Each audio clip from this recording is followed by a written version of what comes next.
Testing. Okay, that's right.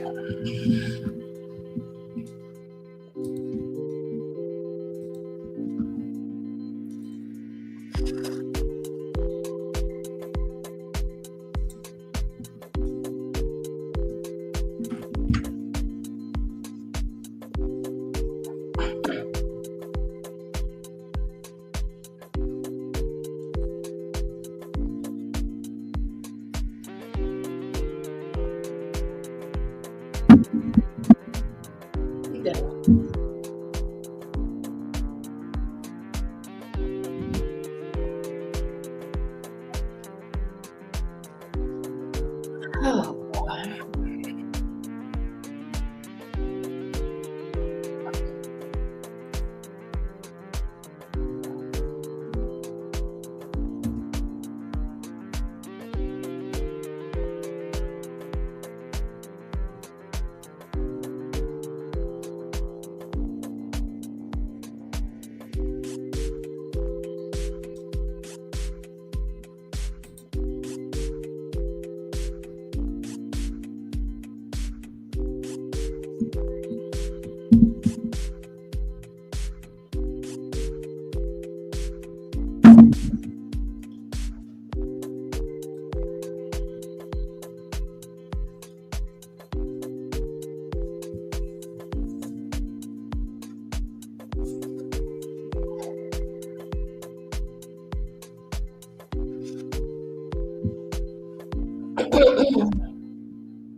Okay, there was logged into account on 74 on the new device. Okay, do it now. Okay, hold on, see what's happening. Okay, yeah. Okay.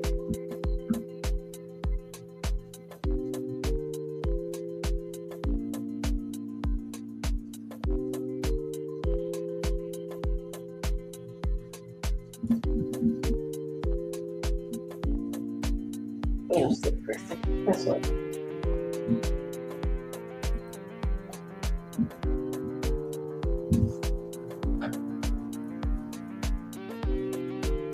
Where are we there?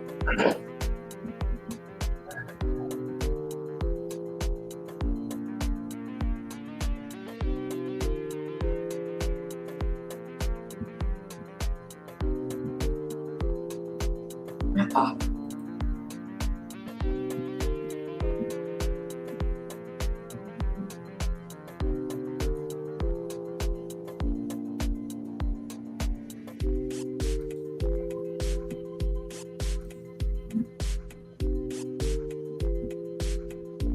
Thank you, Twitch.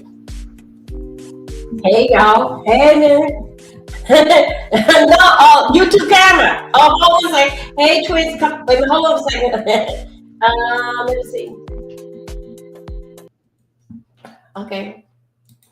Hey, everybody. Welcome. We are getting into, if y'all out there, let everybody know. I don't know what is, they're not getting my notification. Hey there, Twitch don't came in here. Y'all like to help and support my channel. I'm trying to come up with roughly a couple dollars so I can let Twitter, that's X, back into the thing. And child, I guess I just cannot come up with this here big $8. Because I have to let them back in. It costs for me to get identified with, what do people call? I don't know. I'm just so broke. It's a joke. But anyway, it'll be all fine. Anyway, thank you. Moderators coming up back in here. Let me see. YouTube camera. I went ahead and took your word, not no kind of calls, no calls in effect. I took your word in the fact that you basically ain't needed. Cause if you come on here, you going, yeah, I'm on Twitch, I'm on X on 10. Yeah, I have allowed a few people. I can't let them in. Yeah, I'm on X. Yeah, I've been there. That's where a lot of my accounts are at. So, y'all, I'm sorry. Woo! Y'all, my hair is wet, so please forgive me. Yes. So if you like to be so responsible today, I have 4 people in here. Please catch me $2 a piece, so I can turn X, so X can run on that. I forgot about this thing with X. X is a news channel. So basically, what I am, you are, yeah, I've been on X, but I cannot let X in the room now with my let's say, the fee is $8 a month. It's like, but anyway, we'll get around to that. Y'all want to catch out me that so I can let X in here because they are one of my strong supporters. Y'all, I am based in the XSS sector, and that's one that I came up on my own. And I thank you guys. Y'all let everybody know where I am at because I just went over to what's her name? I went over there to Bertha May and finally say, Joe, where you been? We cannot find you. So y'all basically see them folks out there in that street. Please. Okay, but drop the link so I can share it. Hell, I got to go and find the damn link. What Wayne at? Okay. What is the X channel? Oh shoot, I don't even have it up here. Anyway, y'all, that's identify with X. So y'all be such a strong supporter today. I don't identify with much. Y'all know that. Y'all know I have family down there in Brooklyn, in Connecticut. So anyway, I'm supposed to be going down there, y'all. Identify with the trial. When they go to deliberate. Right now, it's so much hit that is this the same? Let me look for it. Yes, it is. YouTube camera. I think so. It is Dolby Milton 4. Hold on a second. Let me see which one that it is. Wait a minute. YouTube camera. It should be wait a minute, YouTube camera. Let me look at something real quick. What is okay, it's verified with YouTube camera. See, could you find it at YouTube camera? See, could you find it at Milton Dolby 74? See, could you find it on there? Anyway, you should be seeing me with the bandana on my head. Other than that, it should be. Where's my book? My book is over there. Or which one that is? Let me get my book. Hold up.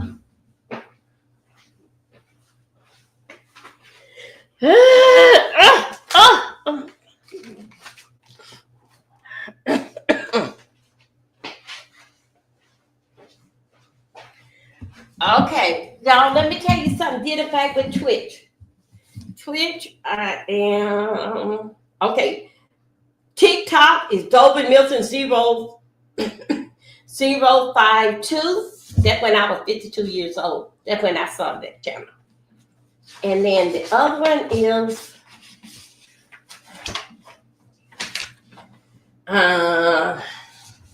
y'all don't forget that I know y'all don't forget yesterday I listed all my channels yesterday. I would do it again on my community wall. I would do it again on my community wall. Come on, where you at? Y'all don't forget that I got the sound system now. Let me see, could y'all hear it one time for the girls in the back? Hold 1 second. Hold on 1 second. Oh shoot, hold 1 second.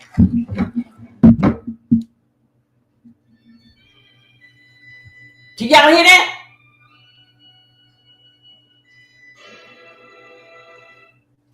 Y'all, I got my sound system. You remember? I got my sound system now hooked up. So now I can go ahead and do Fish Fry Friday because I can drop a beat in there.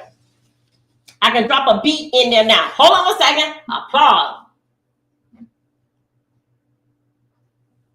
Oh, I got to find out what that one is. Hold on 1 second. Let's see what that one is saying. Anyway, y'all, I can do Fish Fry Friday now. Yeah, you hear it? Yeah, I got it on load here. Yeah. So anyway, I can drop my beat in there now. My name gonna be Buddy Lee. Hold on 1 second. Let me see. What is that now done? Wait a minute, hold on. That's throwing a kiss.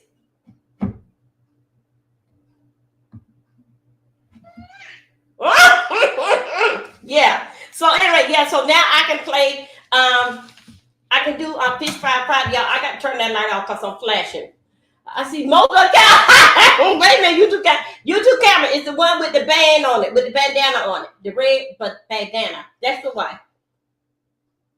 Drop that down. So YouTube camera, it wasn't no big thing. I just went on ahead and basically just went on ahead and took it because I didn't need everybody. Cause with that me over here now, I even took Mike Lewis and everybody. Huh? Milton, is that Milton Dolby 6? No, YouTube camera trying on it.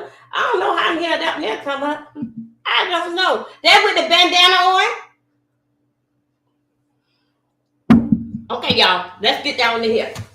That is fine. Okay, thank you, YouTube camera. I know you'll be okay with that. Okay, y'all. Let me get y'all down to some stuff right here. Where that fan at?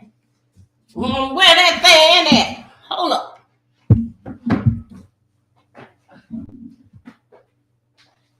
Where is that fan?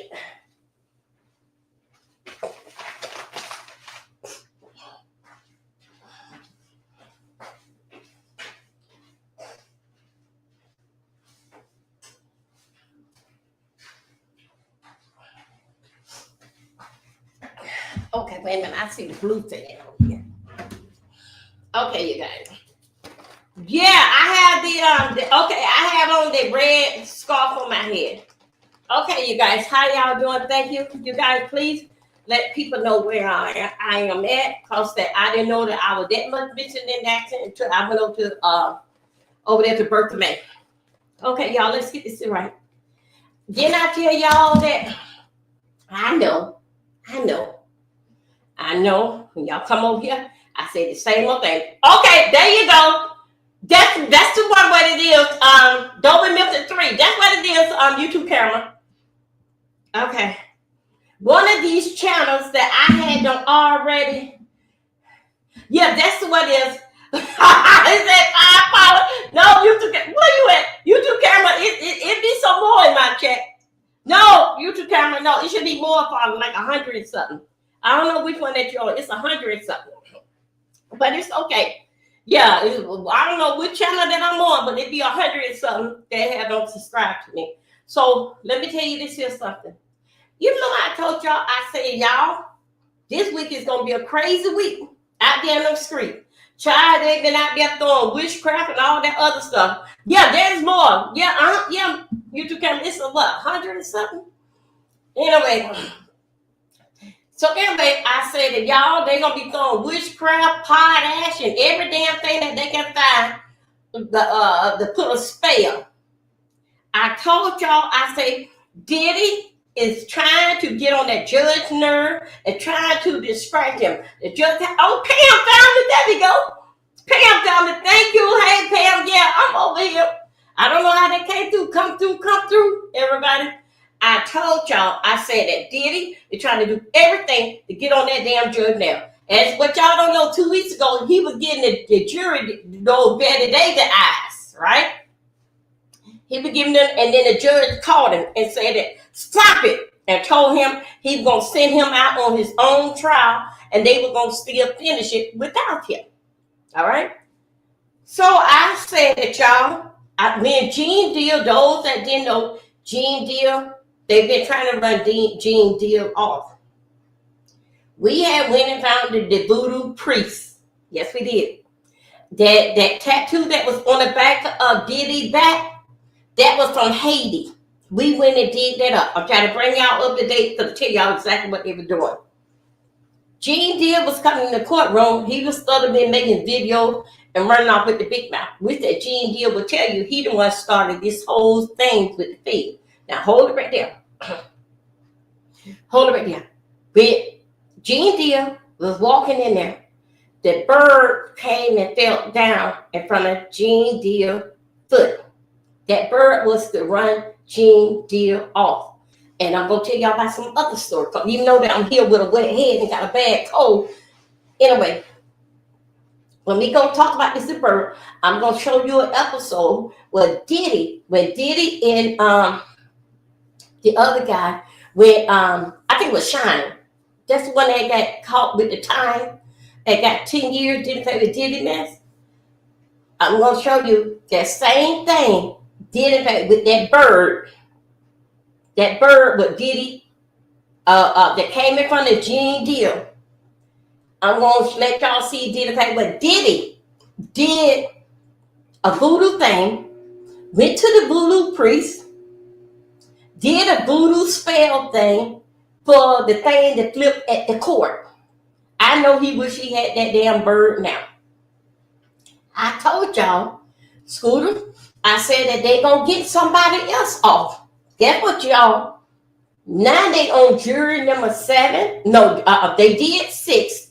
7 this morning. It was jury number 2. Then I told y'all allegedly. Okay, yeah. Okay, that's what it was. Okay. Yeah, that's stuff there. Something there. Okay. Now, listen to what I say.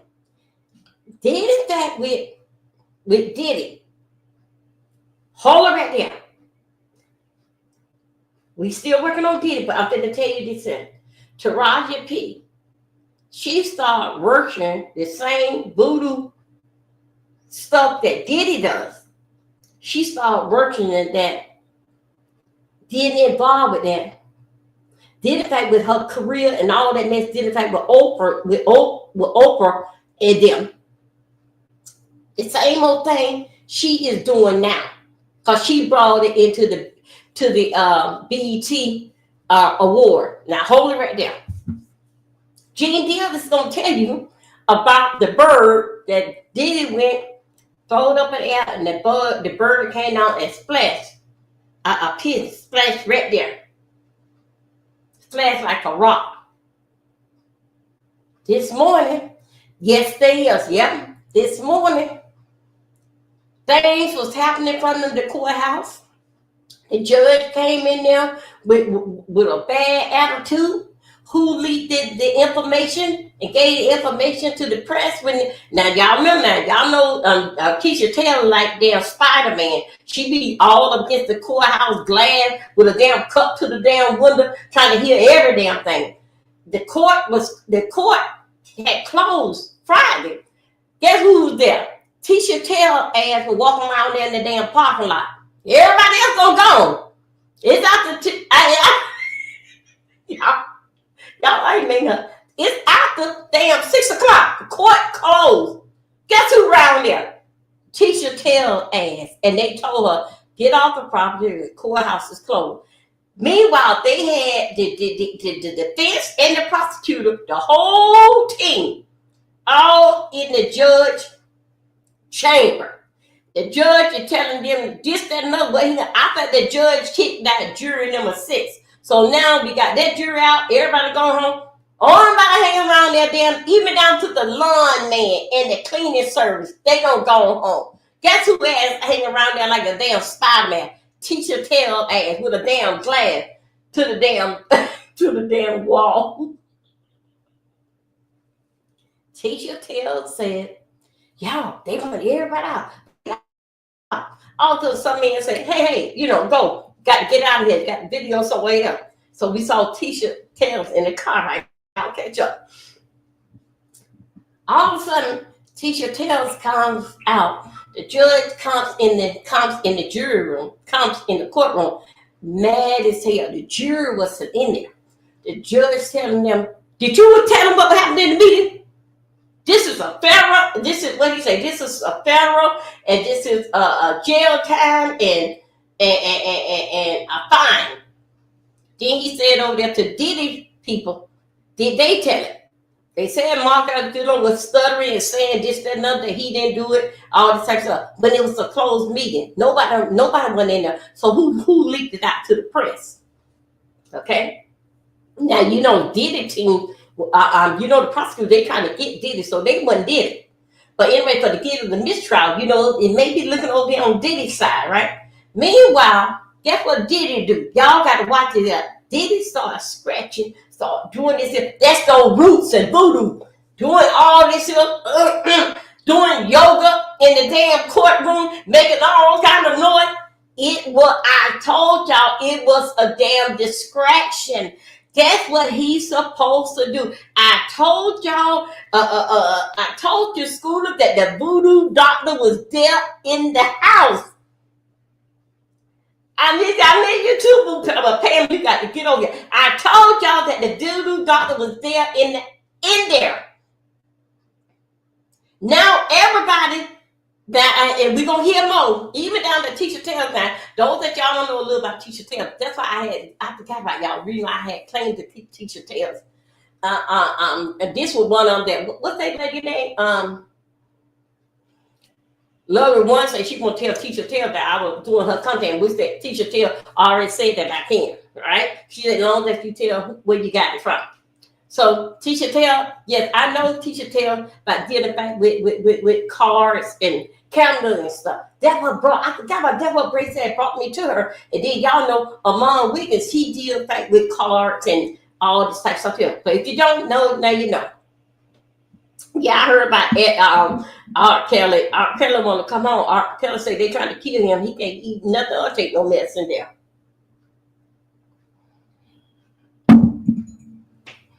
Now, Diddy was in the courtroom throwing up his hand, throwing voodoo signs and all this type of sign, this and this, that, and that. They said that his mammy had to leave yesterday. Cause yesterday, you remember, y'all, we gonna see could we hang that cause that what's his name? The drug mule, he is in there now. The drug mule Kanye is not going to testify. Nobody that came to the courtroom early that was hanging outside is going to be able to testify.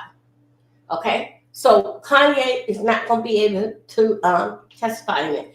But the damn pissy man, his damn self, Diddy, he will be on the stand.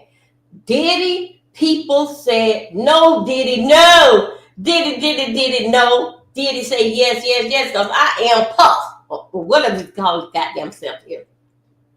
Diddy say he gonna take it. Mm-mm. Okay. In the city, yeah, that's right. That's what we doing. Like, thank you. So they there with boots on the ground. Yes, it is.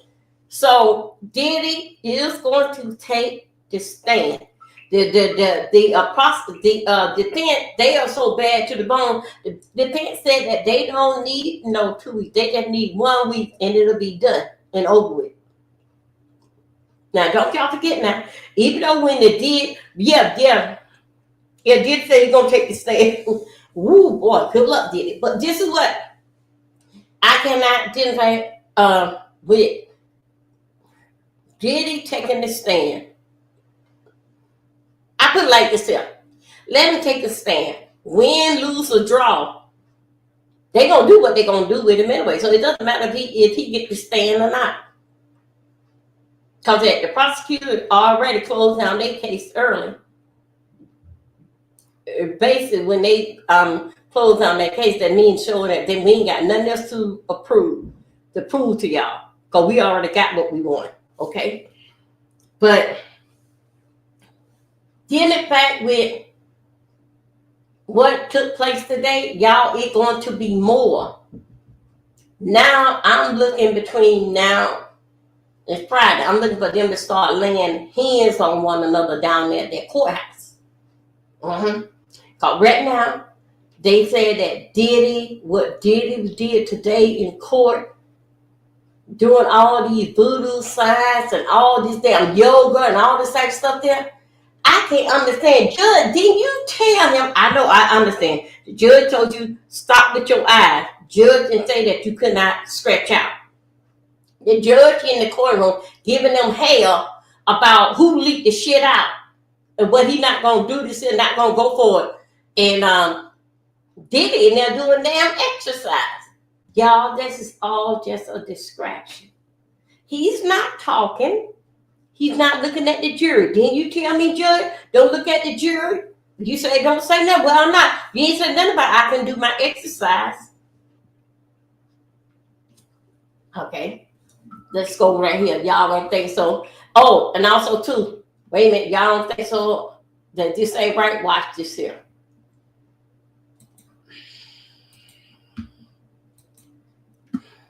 This is just so doggone crazy. Okay, here we go.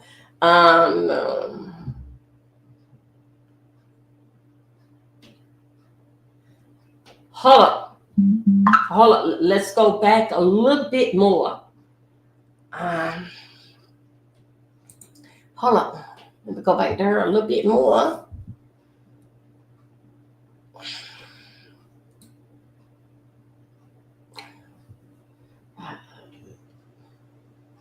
Okay, here we go. Let's go right here. Once again acknowledged for the greatness she does in journalism. ABC's finest, Dawana Freeman, thank you so much. Hold on a second. Y'all, let's just keep our nerves together. They may be allegedly playing, have finally caught up with them. Judge Aaron was pissed. He just read them the riot act. He has promised a full investigation, trial by jury, seizing devices to find out who violated a court order and leaked sensitive information to a blog. Baby, this is not doxing a Jane Doe. This is something serious and information that only the prosecution and the defense should have known. You guys, this is crazy. On top of that, Diddy said that he's ending the trial early. Oh my God. On top of that, so much happened and court hasn't even started. You guys, listen, there was a lot of stuff going on outside the line. I got here early. I thought it was weird that we were lining up, but the weird thing that actually happened was we were brought into the court early at 8 o'clock. Court does usually not start until 8:30, 8:45 when the judge starts taking questions. So we already knew something was up, but we thought it was about juror number 7. We thought it was about juror number 7 because the judge was supposed to rule on it today. More on that later. But no, he came in and sat down, and it was like a gust of legal wrath had snuck down. Y'all, if the rumors are true, and this is Diddy's team, it looks like they might have started going too far. And maybe this mistrial might be something the prosecution is talking about. Y'all, let's get into this. Hold on. Y'all gonna have to wait for me to set up my tripod because, oh my God, when I tell y'all I ran out of the courtroom, I'm still here. When I tell y'all I ran out of the courtroom to bring y'all this tea, I ran out of the courtroom. God be my witness. Hold on. Let's get into this because I have to pull my notes out for this. You guys, this is serious. This is serious. And zoom back. This is serious and also this is very bad for Diddy's team. Now, to be fair, he did ask, hold on, let's see if we can get some green in. Okay, just so y'all know I ain't in my mama's basement, right? To be fair, he did also ask the prosecution, Miss Comey, where did this come from? And Miss Comey was like, Judge, I think it's really what you just said. Like, there was only a handful of us in here. Okay, so if you guys don't know, right, there was something that happened Friday. Remember that day Friday when I went live really, really late? Why? Because court's usually out by 5. They kicked everybody out the courtroom and they had a private conversation between counsel. They kicked everybody out the courtroom and they had a private conversation. A lot was discussed in that private conversation. No one was privy to it. It was sealed under court order. Nobody was supposed to know. And the only people in that room were the prosecution and was the defense. That was the only people in the courtroom. They talked for a good 30, 40 minutes in super sealed. If you guys don't know, when judges seal, it's super serious. Okay, I'll get into why later, but just know it's super serious. There is no way that anybody from the media, let alone a blog, let alone an article, there's no way that anybody could have known what was sitting in that room outside of someone in the parties. Once again, it was a judge. It was a court reporter. The court reporter has been in Epstein. Like, there's no reason that a member of the court would leak that. There's just no reason, right? And that's what the judge said. It was just a court reporter. It was a judge, right? And it's court reporter, judge, and it was all the prosecution. You know what Mark Garagos referred to as a 6-pack of white woman that, by the way, is river dancing all over Diddy's Last Chance of Freedom, right? Hey, good morning. It's like literally like and all of the defense team, okay?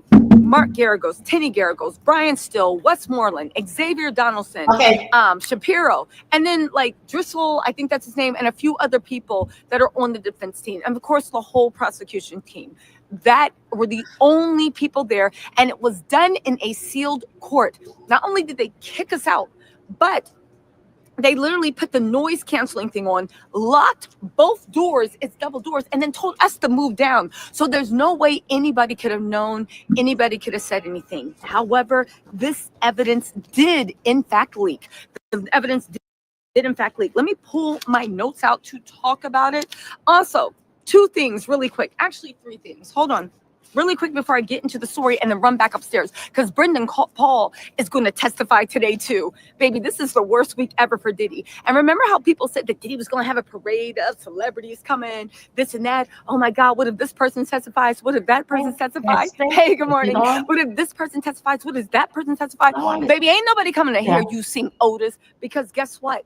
Diddy said that they expect their defense to run. They expect their defense to run. And I got to check notes. The general duration of the defense case that they're putting up is going to be 2 to 5 trial days. Even if cross-examination takes too long, even if all this stuff, that means that they don't expect their defense to last more than a week, maybe a week and a half. That means that once the prosecution rests this week and the defense goes for next week, as early as the week after that, the jury is going to get their instructions. The jury is going to get their instructions. You guys, this is almost over. That's if Diddy's team is telling the truth. The judge did say, I'm not going to hold you to it, but I need to get a general sense. Micah Cook, thank you so much for that super chat. Lynn Stegman says, aren't you hot in that court? Do you? Lynn, have you checked the weather report? It is literally 68 degrees in New York City in the middle of summer. No, I ain't hot. Do you see everybody else? Do you see everybody else? Do you see everybody else? Do you see everybody else in their winter coats? Thank you. Check the weather report. Check the weather report. Okay? Anyway, listen. Check the weather report. I'm not sitting here out on an island by myself. Why are y'all worried about that? I'm bringing you, Lynn, focus. Come on, girl. Okay? So listen, let's get into this. First of all, girl, 1, I have 3 things to say. 1, we got merch. Listen, we have your Anna Diddy Did It t-shirts. Hurry up and get them, because we don't know how long this trial's going to go. We have Tisa Tells merch. We have cups. We have mugs. We have tank tops. And the merch is going to get better and better and better. Ralph Allen, thank you so much for the super chat. All right. I'm about to tell y'all what happened, but can I have a brief commercial? Gosh.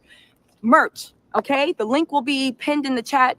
In the description box, y'all know what to do. Also, shout out to Zandra. What's up? I was talking to Darla. Zandra, if you are watching this, shout out to you. Me, you, and Darla are all going to get together. Also, Darla is up for the Max Robinson. Okay, y'all. Look, let me go ahead and local journalism award. I want you guys all to pray for.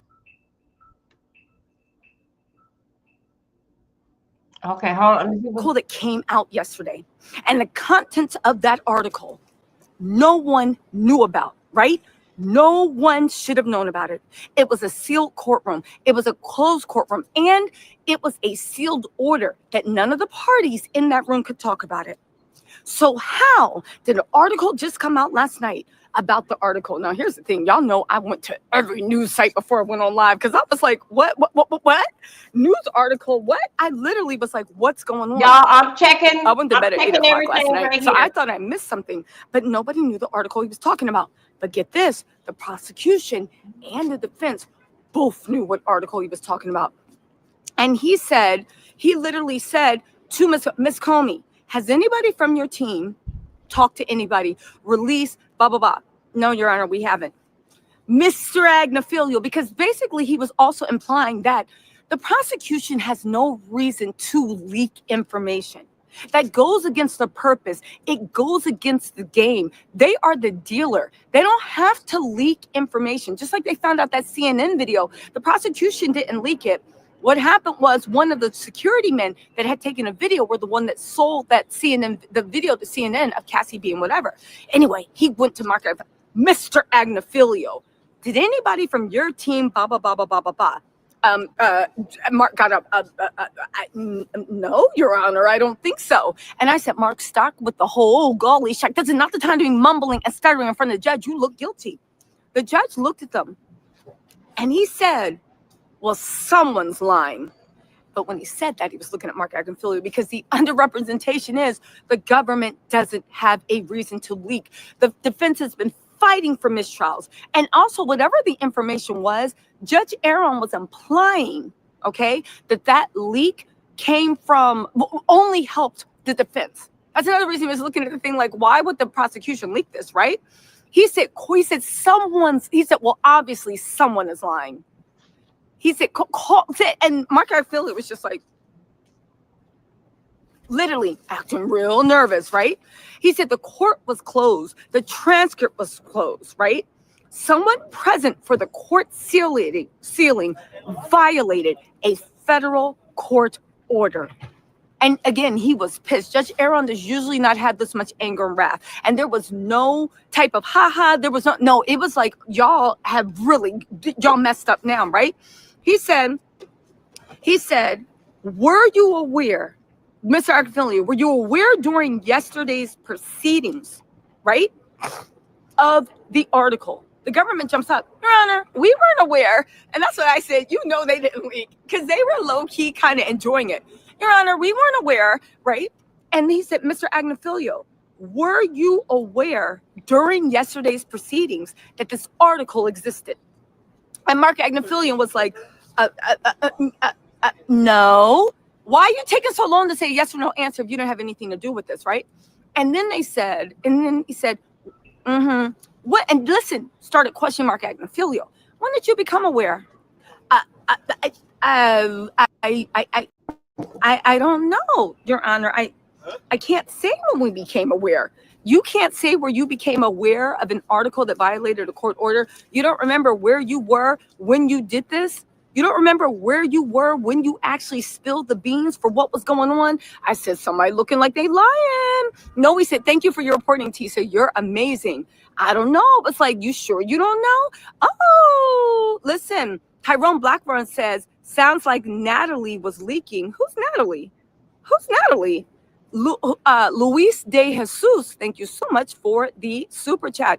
Also, Andrea Covington, thank you so. Oh, wait, Natalie, is that Diddy's PR? Does Diddy have PR? I know that there's somebody in. Is that Diddy's PR?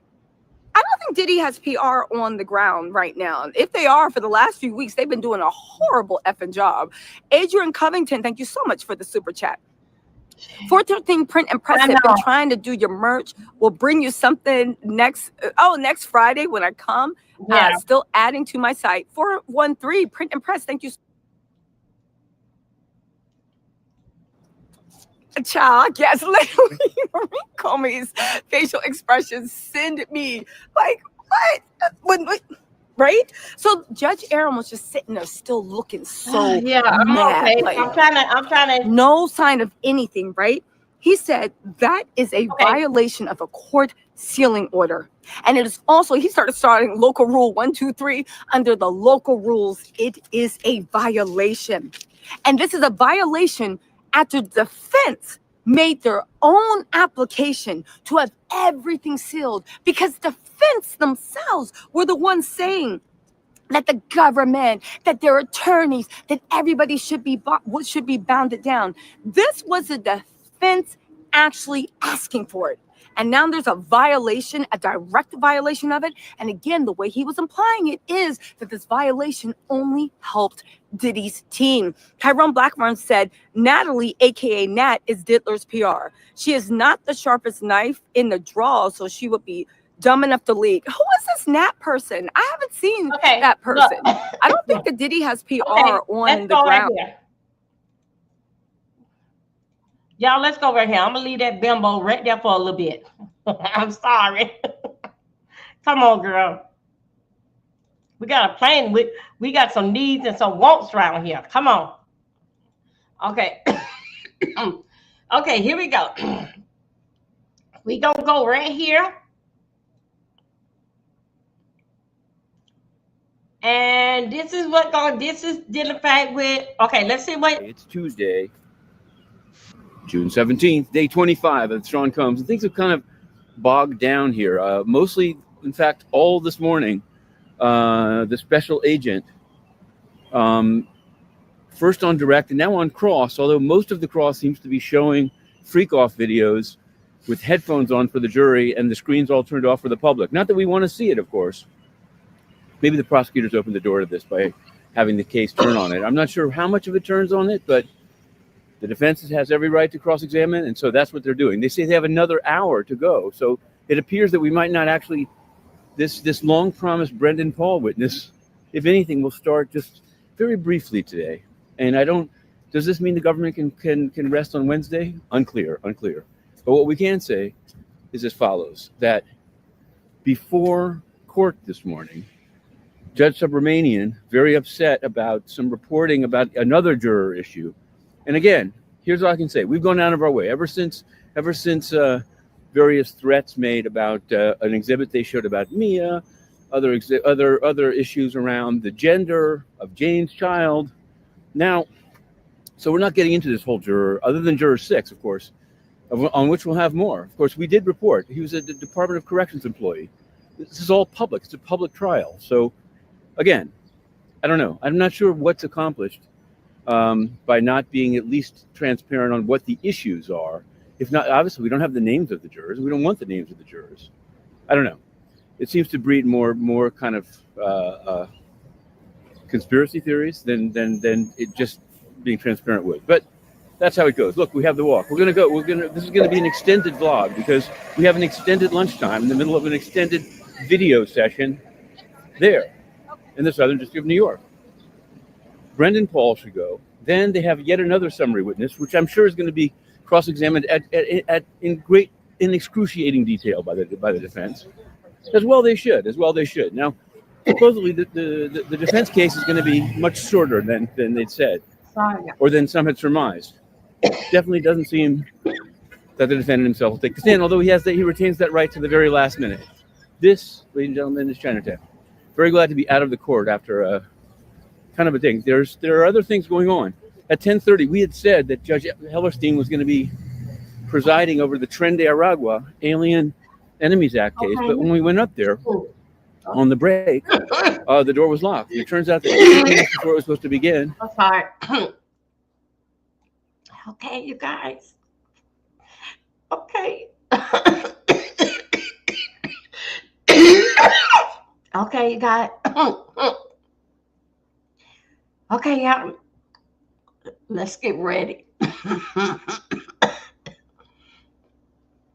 think so. Yolanda is there. I'm gonna put this on the big screen for Yolanda. Okay, here we go. I'm gonna put this on the. I'm gonna put this on the big screen. What did she do? Jody, what happened? Hold on, what's happened, baby? Wait a minute, let me go over there. Hold on a second, let me see what Megan did. Hold up, let me find it right here. I'm gonna find it in a minute, y'all. But we'll get back to Diddy in a minute. He ain't going nowhere, he ain't got nowhere to go. Let me try to see what's going on with Megan. Hold up. 39 cents, y'all. Address. Oh, a dance video? Wait a minute, hold, let me see.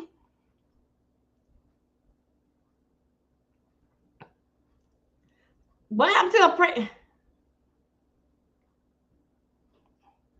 Hold up 1 second. What's wrong with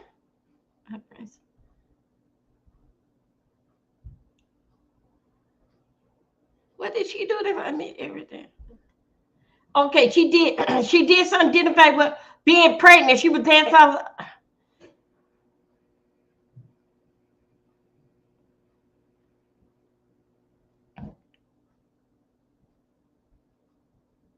What did she do for I call her? Did she put on a fake butt, baby? She was playing with the people about a fake baby. What? That woman will say bully.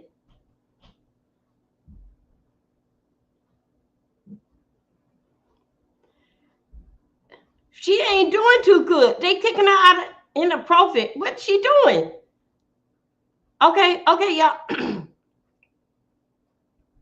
Certain. Okay, gate. Okay, yeah. We'll get to that in a minute. Oh,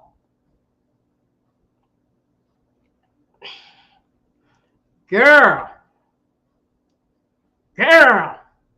Okay, you guys. We'll get to Megan. I got it right here. Okay, you guys. How you doing?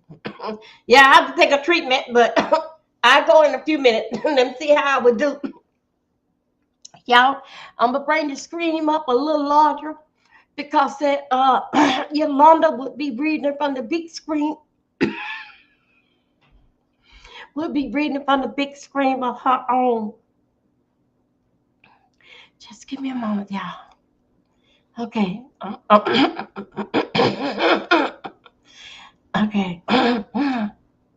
Okay, I'm gonna make the screen large so Yolanda, she gonna be reading from the large screen of her own. And let's get what's going on. See, could we get caught up?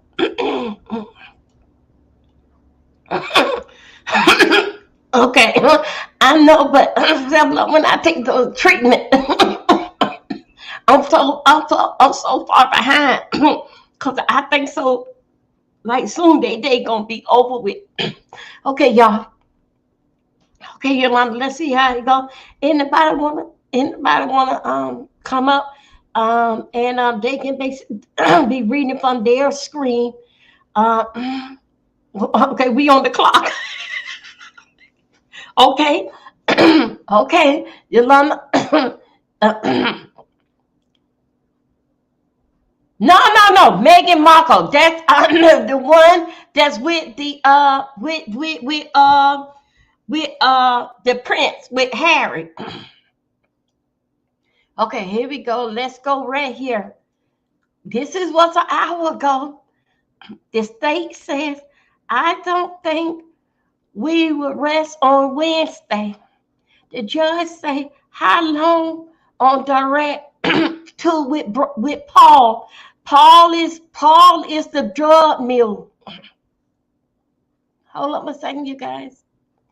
Wait a minute, hold on. Let me see. Let me go right up here. This is all what took place. This what took place 1 hour ago. Okay. The state says 1 hour ago. I don't think we arrest on Wednesday. The judge say, how long on direct to Paul? Paul is the drug mule. The state say 90 minutes or so, and we both be offering clean up exhibit. The judge say we have an application to close the courtroom. Please leave. We have wait a minute, hold on, let me see. Well, okay. We have an application to close the courtroom. Please leave. The judge say adjourn. So they are at the courtroom. They have left the courtroom. Okay, now here we go. This is what happened. Okay, hold on a second. The judge told him to get. The judge is not in a good mood. The judge told him to get on out. They closed the courtroom early. Hold on a second. Okay, let's go.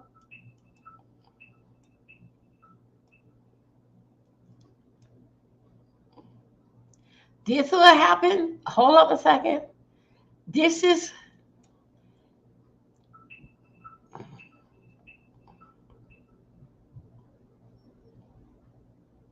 okay. This is what we are at right here. This is pertaining to the trial. The state, what airlines is associated with these charges? The agent, Pinland American Airlines from JFK to LA.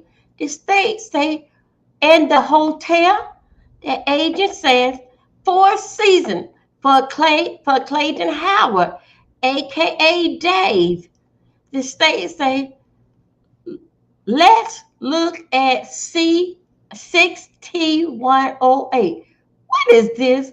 The agent say, that's a traveler invoice. Bad Boy Enterprise. Okay, hold on. Okay, here we go. We're finna go here and see. Let's see what the old bad boy done did again.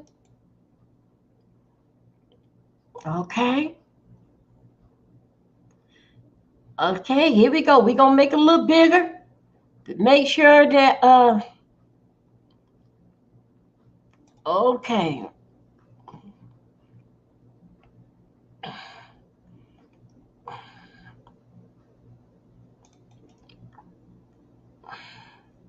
Okay. It says that. What is this? 6 hours ago. What is this? The state say. What is this? The agent say a flight for Jewel Theodore. The state say, what was the payment method? The agent say, Sean Cone, American Express. The state say, and whose name is this invoice in? The agent says, Mr. Phillips Pine, $500 charge for damage to drapes. It sounds like something happened in somebody's hotel room. The state says, what is this? The agent said, booking for Intercontinental in Times Square in the name of Frank Black. The state say, and these charges, the agent say, that damage to the penthouse, 46,786. Hold on. 46,786 paid to American Express. That's the monthly bill was paid for various accounts at Signature Bank. The state say, what is the charge? What is this charge? The agent say, a hotel in Riverhead. The state say, where is that? Agent say, Long Island, New York. The state said, is that where the Hampton is? Agent say, yes. The state say, these communication. The agent say, between Sean Cone and Cassie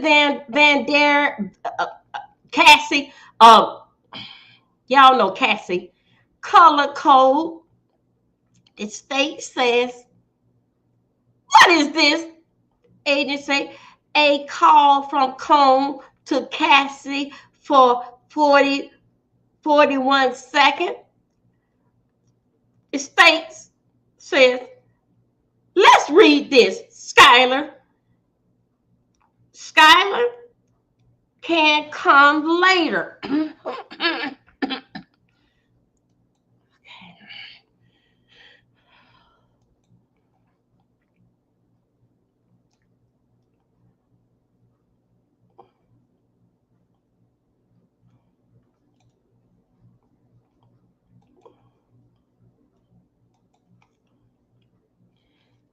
Skylar, the state says, let's read this. Skylar can't come later. The agent said, let's do Skylar. Then Skylar responds to Cassie. The state says, go to slide 4, please. The agent says, Skylar texts Cassidy. What area? Y'all, even though it say Vantaria, that's Cassidy. The agent said, then Skylar said, I'm laying head down. Hit me up if we are getting together. The state said, what do the boxes show? Agent say 3 photos taken by Cassie. The state said, what day is this? The agent say March 6, 2016. The state say, walk us through. The agent say, Combs called Cassie, no answer. The agent says, Cassidy text Cone, says, I checked with security, rule left. You are good as long as you don't bother the other guests. Then unanswered call. The state says, what did Cone text Cassidy? The agent say, he text, call me. The cops are here. Then a call connect. The agent said, Cassidy make a call to D-Rock if connect. Combs call, Cassidy, no answer. State says, this day, agent say, that was March 5th, 2016. Cassidy text, you are sick to say, is it okay to do with what you have done? Please stay far away from me. I have, what she say? I have premier. I think that's what she's saying. Okay, hold on a second, you guys. Wait. Hold on a second. They're trying to get on him while Cassie got an old nasty piece of attitude. Okay, here we go.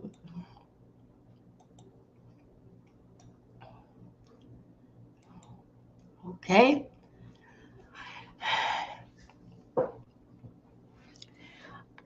The state say, what does Mr. Cone text Cassidy?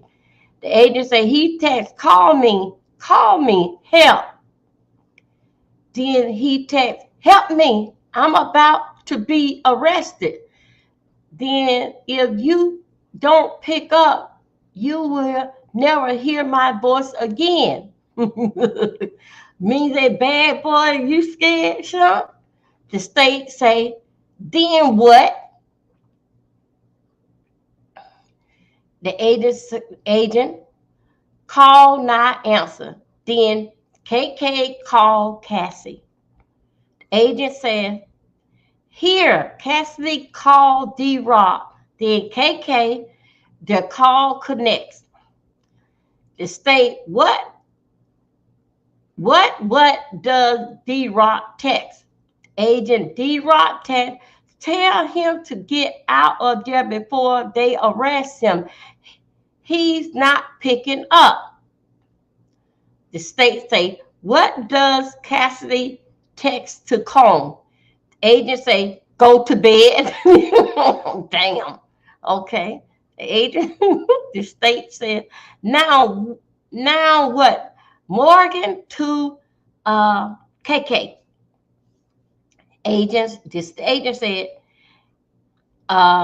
Carrie Morgan wrote,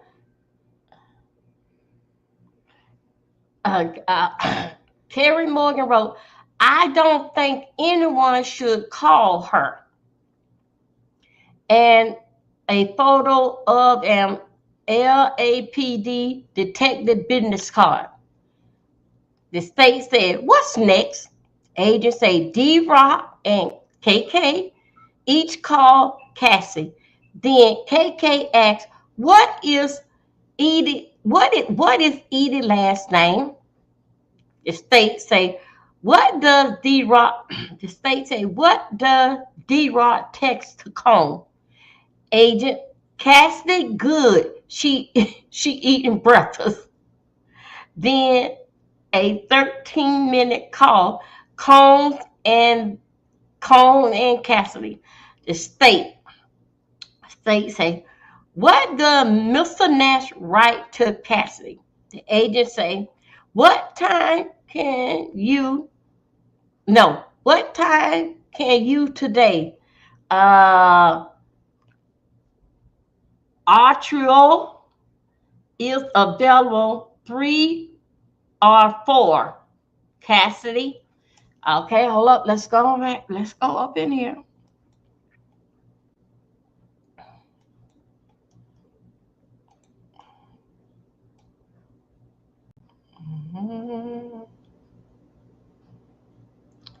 Okay, we read there what he said. Cassidy said Rock's place.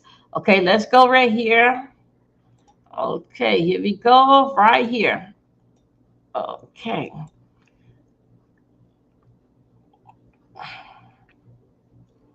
Okay, there you go. Okay. Okay, say what state say what does text Cassidy text? Agent, she text, this was supposed to be a big day for me. Now I wish I just stayed in bed. State say and here agent says call between Combs and Edith Garcia. I mean, yeah. No, that's not Garcia. God, yeah, that's it. Edith and Garcia, Eddie and Garcia. Okay, agent. The state says, and what is this? Agent said a photo of Edith, driver license found in Christina. That's KK on phone. The state says now by March 9th, 2016, what occurred?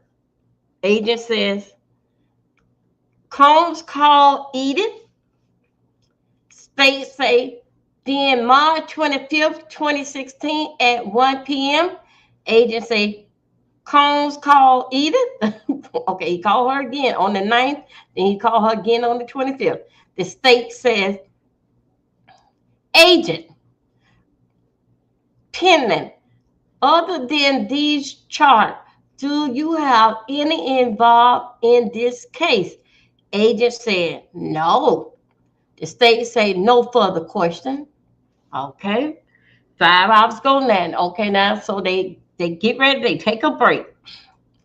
Let's go. Let's see what happened after the break, child.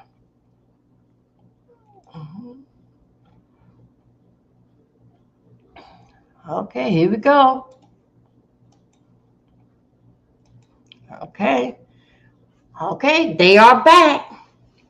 Judge, let's have agent back. The judge say, let's have agent back. And now the jury arrives. Combs said,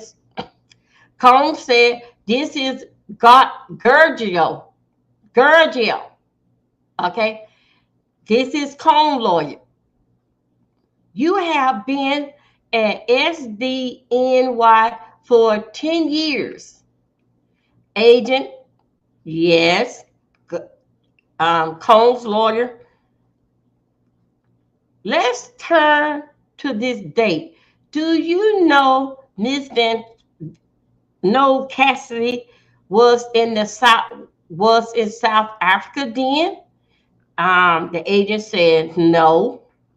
Combs' lawyer said 12/8 through 8/15. You did not try to find out what else is in this here chart? The agent said, I did not. The Giorgio, we said, y'all know that's Combs' lawyer, said, you are you are a special agent?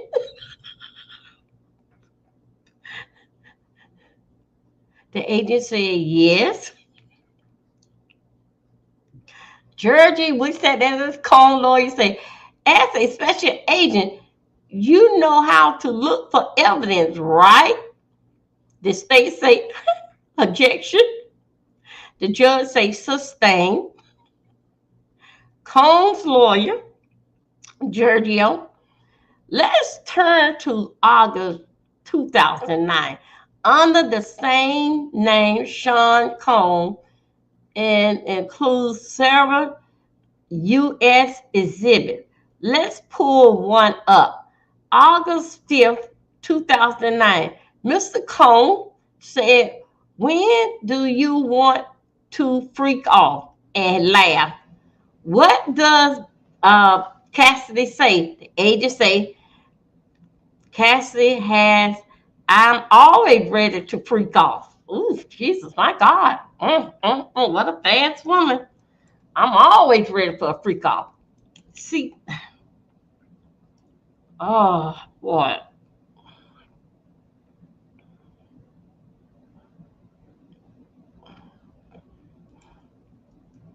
See, the words that coming out their mouth is saying one thing, and they trying to. Oh boy, boy, boy, boy, boy. Combs lawyer, Giorgio, saying, let's put up this defense exhibit. Cassidy wrote, I'm so horny, I cannot concentrate. My God. I'm going to Diane Reed, pack up a bag. Did you include this in your chart? Agent say, no, I did not. Combs, Giorgio, that's Combs' lawyer. Here, Jew right to Combs. I need rest. You guys are rabbits. And laugh out loud, right? The agent say yes. The lawyer say, here, pop, right to Cassidy. I love you so much. You consume my life. How did this happen? And Cassidy said, I wonder that too, right? Yes. Oh my God, y'all! I'm telling you, I thought that we through with this. Combs lawyer. Here's Jewel right to Cassidy. Great to see you, beautiful. And then I'm at your door, right? The agent said, correct. Georgia, the Combs lawyer. Here's Cassidy, right? I'm horny and bored, right? Agent, yes. Combs lawyer. Here's Mr. Combs says to Cassidy, I'm not asking you to you to I think he's saying freak off. I think he's saying freak off. What do you want to do? She said, I want to smoke. Go for a walk. Let's go out and have some carefree fun. I will go get the what do you call it? Hold on, so that vacuum. I mean, I think so. That I mean it. Valium. Now this is not Valium, is it? Well, okay, let's put Valium. I think that's what it's saying. Valium. Okay, let's put it like this. Valium. Right? Agent, yes. Hold up one second, you guys. Hold up one second.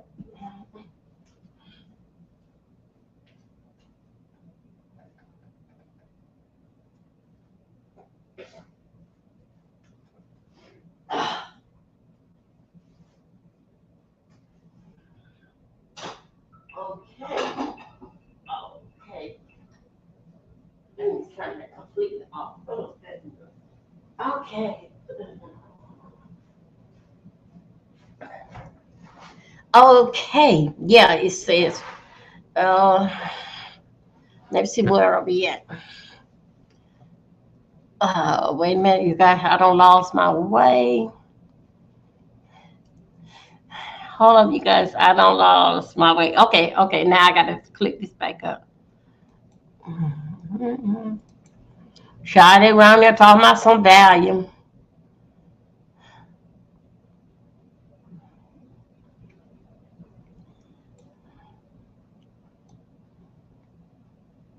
Okay.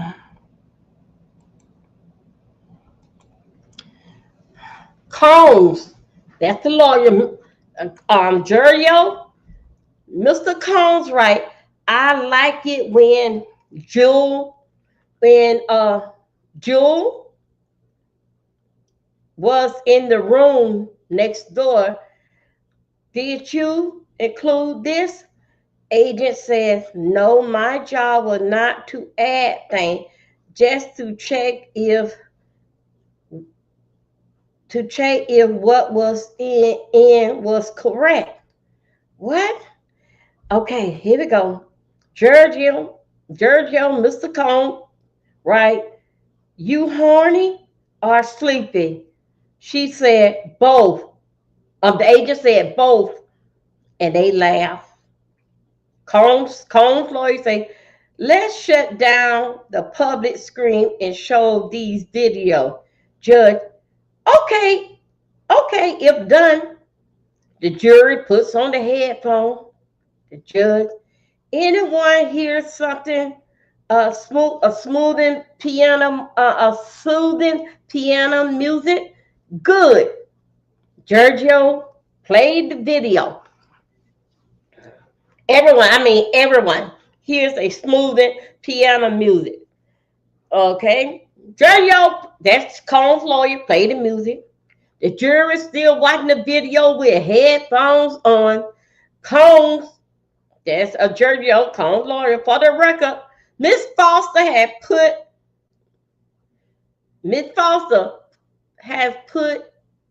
it until 14 minutes. More video show. Combs' lawyer, Your Honor, should be taking our break. Judge say, Judge, how much longer do you have? Giorgio say, an hour. I took longer then. Judge say, now then, here you go. Break.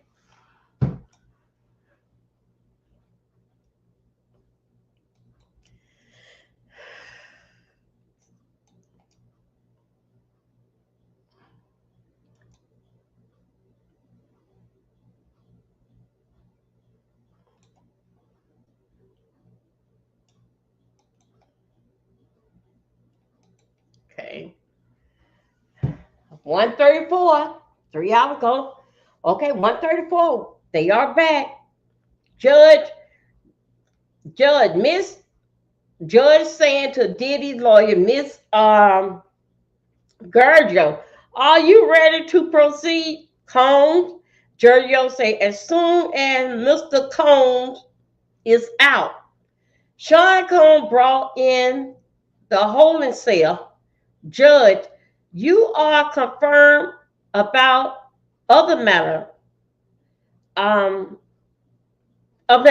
judge say, you are confirmed about the other matter.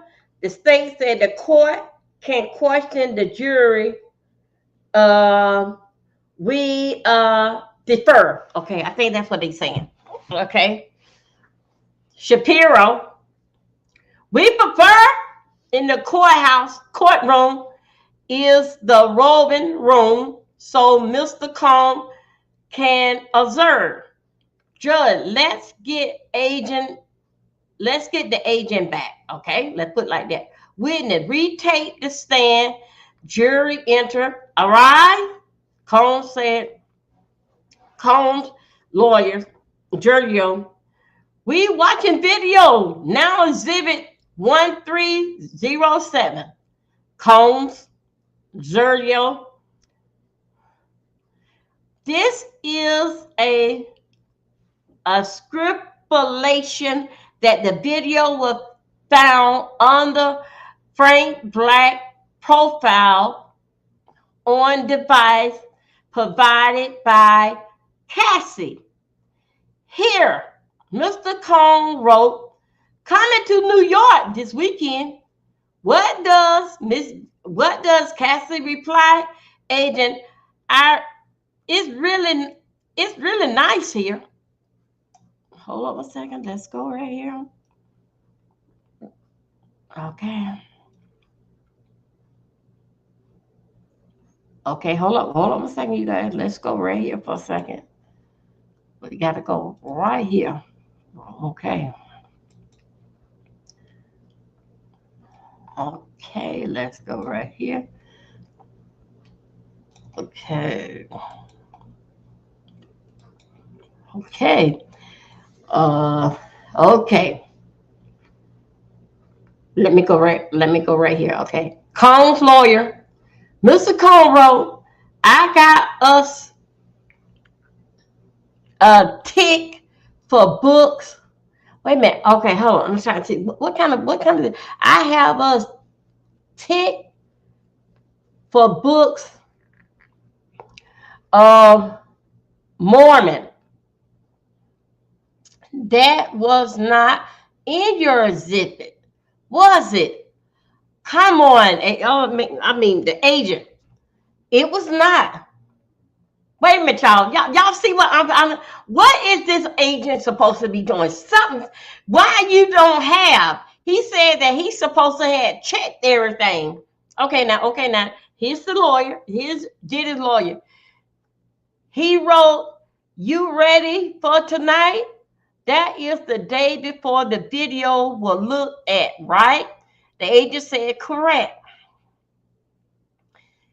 Combs lawyer, if you could pull up what is already in the evidence, page 18, please. This is not included in your chart.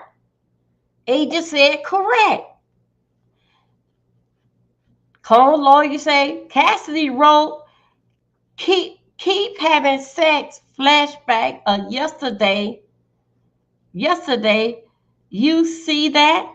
Agent said, yes. What is going on here, y'all? Hold on a second. Let's go back up in here. Wait a minute. Hold up. Let's get y'all, what is going on? What is going on back here? Is this here? Is they trying to get a mistrial? Why is this an agent?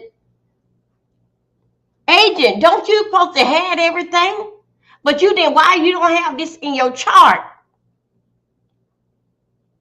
Why the agent don't have this information in his chart? But you had everything else. But the important thing, you don't have it in there. You didn't even have that Cassie was in Africa. You're supposed to be the agent. Don't you know that you're supposed to keep up with this here stuff here?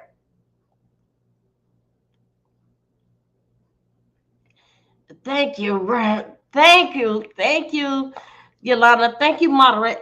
There's something about this here, this agent. You see, stuff like this here that would make you want to have a mistrial. Because other words, it'll be like, I don't know, like you're trying to set up. Like that y'all write down this here, but you didn't write down this here. It's like that y'all trying to throw all this here on this here boy. Wish that but why you didn't write down everything? Why you didn't have in your notes that Cassie was in Africa? Why? Didn't you supposed to keep up with her every move and what's going on?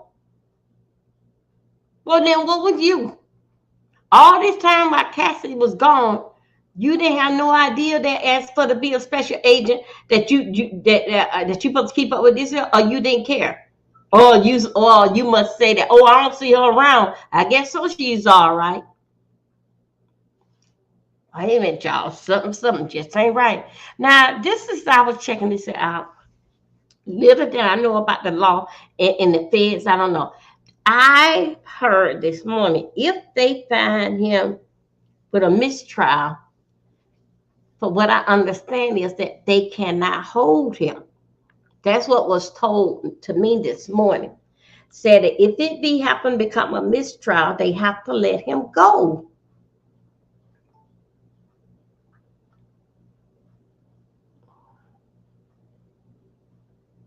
So, defense want a mistrial. If we want him to defend to have what it means that they have to be able to try him. Okay. Wait a minute, hold up. Okay, defense want a mistrial. Mistrial means to let him go, right? Okay, hold on. If we won't help the defense, it won't help the defense to have one it means that they may not able to triumph on these charges again. Cannot have a double charity. Damn, man.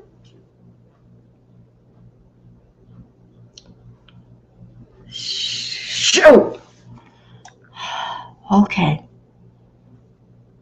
If a mistrial, you can't charge him with that. You don't have, because it was a mistrial. So what don't make sense is not true. That's why we got to have a mistrial. So you got to come up with some other stuff to get me on. Okay. Y'all don't let that demon go. Okay, here we go.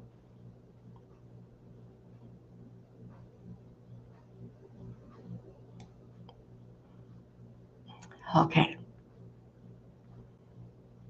Just look, yeah, they round here thinking that Cassie is an angel with all this. Cassie is a little hot ass. Hold on. That little Cassie, that little Cassie, she a little hot ass. Cassie said that. She still having flashback. Of course, that's what they do in their 20s. Okay, here we go. Okay.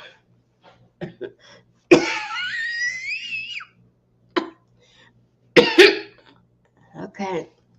Cassidy, wait a minute. Sean Combs' lawyer. What does Miss Ventura, what did Cassidy write? The agent said she wrote, I brought the best sexy outfit for later and shoe. Georgia, that's Sean's lawyer, said, what does she write? Agent said, she wrote, I promised I would be the naughty, freaky bitch to make up for it. Oh my God. The nasty, the naughty, what? The nasty, the naughties. I'll put it like that. Bitch, freaky bitch. Oh my God. Cone lawyer say, what do Cassie write? The agent said, she wrote, cannot buy aerosol. Aerosol is too expensive. When should I take it? And where is it? Wait a minute, hold on. Cannot buy Astro.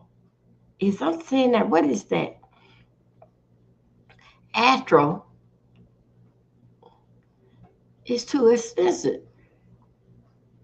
When should I take it? Where is it? Is that some kind of people? Okay, Combs' lawyer. It's in the bag. It's the orange peel. Damn, okay. Y'all, wait a minute, y'all. I'm not reading this right. I'm trying to make sense of what I can make. Okay. Okay, y'all. Okay, I'm going to get a treatment. Combs, Georgia say, what does Cassie right here? Agent said, she wrote, I can't wait until we have a baby. Happy Father's Day. Huh? Georgie said, that's the Combs lawyer. Mr. Combs, right? What do you want to do, baby? Wait a minute, hold up. Wait a minute. The agent said, she wrote, I cannot wait until we have a baby. Happy Father's Day.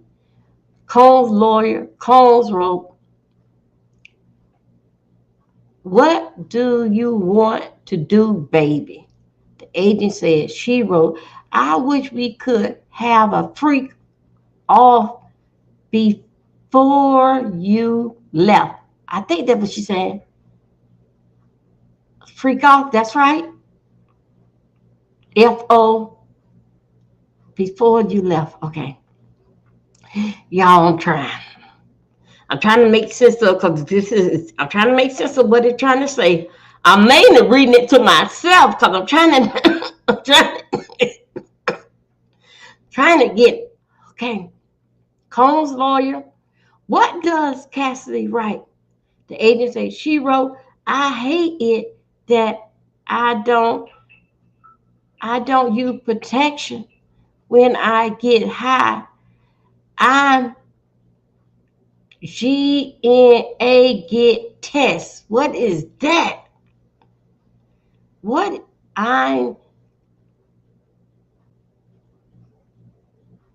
going to get, no.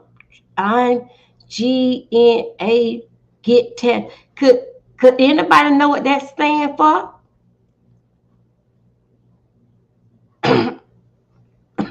Self-love, Yolanda, do y'all know what that stands for?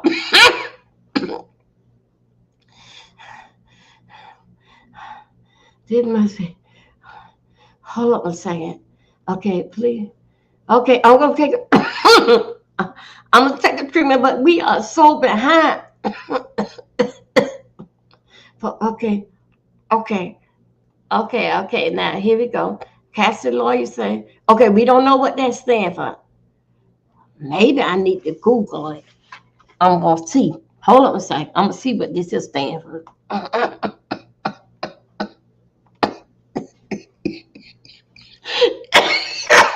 Sorry. I'm putting it right in here. GNA.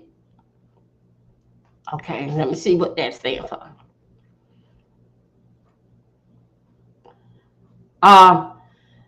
It stands for, y'all, if this is right, it said, is that what that said? Hold up, this is what it says. Let me go.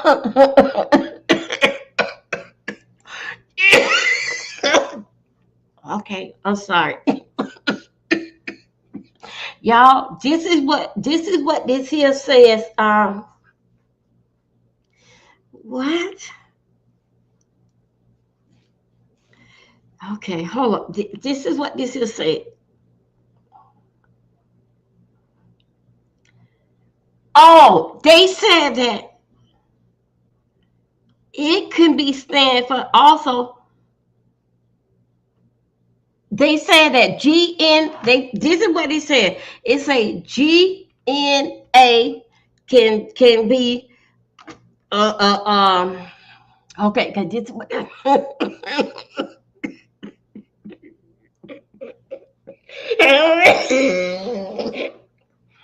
okay. Sorry about y'all, sorry about that. Okay, it says that.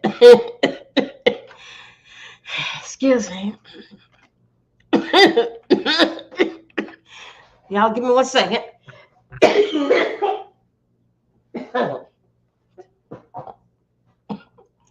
Wait a minute. Hold on.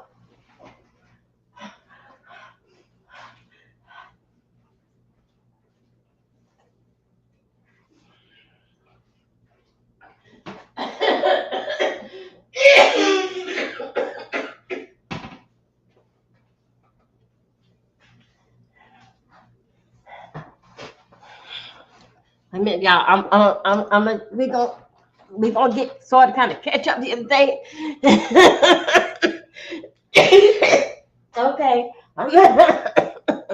Okay, you guys. Okay, this is what it's saying.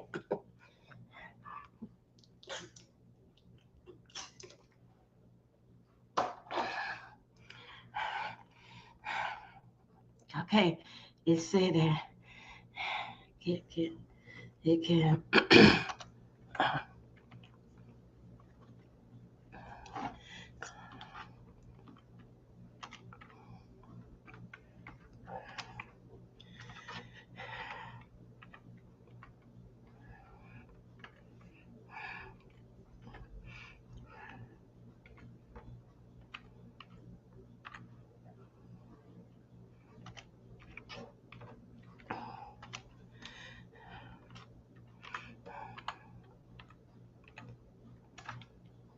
they said that it can be they said that it can be stand for that there.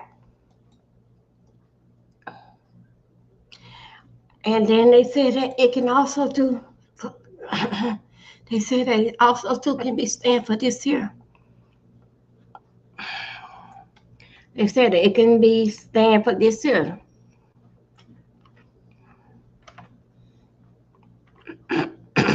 They say this is as much.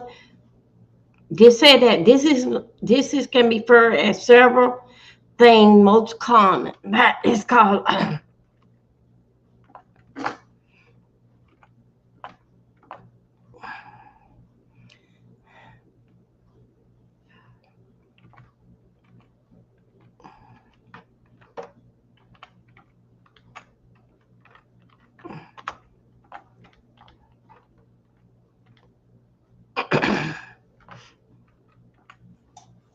Okay, they said that it can be also to be because they said that that can be that can be is the word right. Yeah, that way it can be saying that.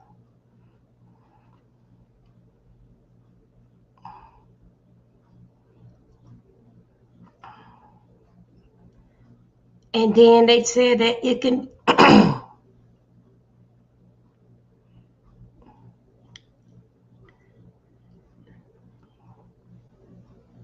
They said that it also can be referred to as expense required to run a business, including costs not directly tied to production.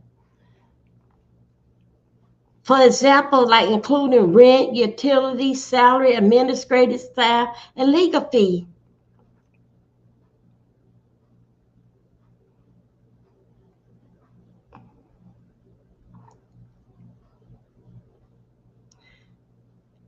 I don't know, y'all. I don't know. I don't know what it means. Hold on a second. Let's see, could we get back up here? Okay, let's go back to that word right there. Hold on a second, you guys. I want to go back to that.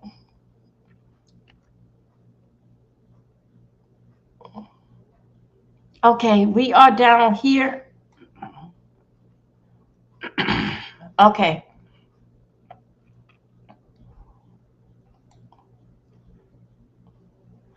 Okay.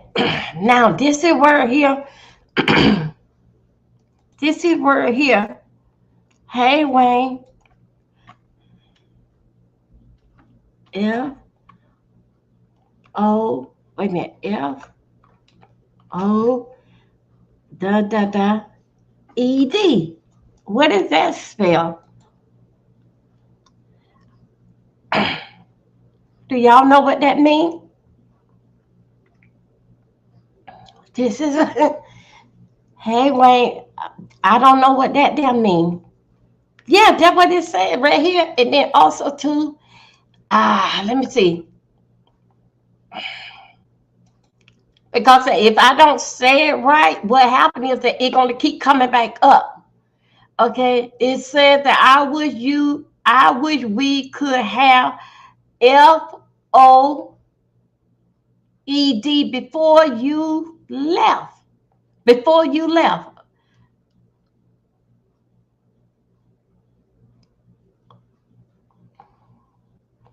Because that, let me tell you something. Because that, if you, wait a minute, hold up. Well, oh yeah, Yolanda, you trying to look it up? Okay, because if you're going to say, and you saying free off, that would be spelled like that. This is not no word right here. What about this here? Free. Okay. That's not a red. That's not. Wait a minute. Hold up. I mean, what the ED stand for? Wait a minute. Hold up. I got to see freak off. Okay. What do the ED stand for?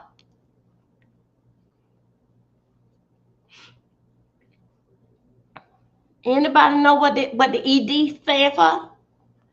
Okay. I see what she's saying. Okay. Yolanda find it. Y'all, I'm sorry. We just trying to get just a little bit more educated on what's wrong there. Because it don't make no sense of me keep on reading it and I'm going to help stumbling in these things. I don't have no that book. You know how them young kids have that book that can tell them all the slang words. And I just want to know what the ED stand for. So we know FO, that's free call. Okay, y'all. Okay, we stumble up another road. So tell me this: what does that word that we just say GNA? What that stand for? Gonna? Gonna? Okay, here we go. Let me go back here. Oh my God. Okay, I'm working. Hell, I ain't got time. Okay, now here we go. Agent said she wrote. I wish we could have a. Okay, the agent said she wrote. I wish we could have a free call before you left. Combs' lawyer said, "What does Cassidy write?" Agent said she wrote. I hate it. I had to use. I hate it that I did not use protection when I get high. I am gonna get when I get high. When I get high, I'm going to get tested. Okay. I hate because I did not use protection. Oh, okay. Okay. She said, I hate it when I don't use protection when I get high. I hate because I don't use protection when I get high. I'm going to get tested. Damn. Okay. Then Sean's lawyer says, let's freak off now. What does she write? Agent says she wrote, okay, what hotel? Sean's lawyer say, Mr. Combs right, I'm locked in my bedroom talking to my therapist. What do you want to do? The agent says she wrote, it takes Jewel hours to get here. Hotel need you to call to give Dave access. Georgie, so that's Sean's lawyer. Do you see Dave Shirley? Right to KK. Yes. Combs' lawyer. You spoke on direct about Skylar. The agent say, yes. Sean's lawyer say, and the message about the cops are here. But there is not evidence that there is not evidence of any 911 call, right? The agent said, there is not. Combs' lawyer say, this photo of the detective's business card is the only thing about the police, right? The state say, objection. Judge say, sustain.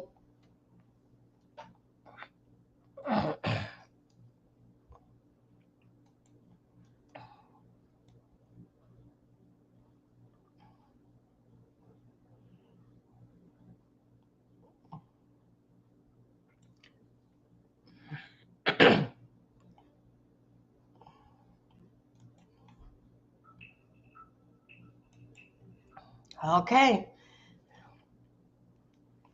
Okay, judge say sustain. Sean Lawrence say, including a call between Cassidy and Cone. Was that a FaceTime call? Agent say, I don't know. Cone's lawyer, no further questions. Judge redirect. The state said yes. The state got up and said yes. Briefly, the hotel in Riverhead, who was there?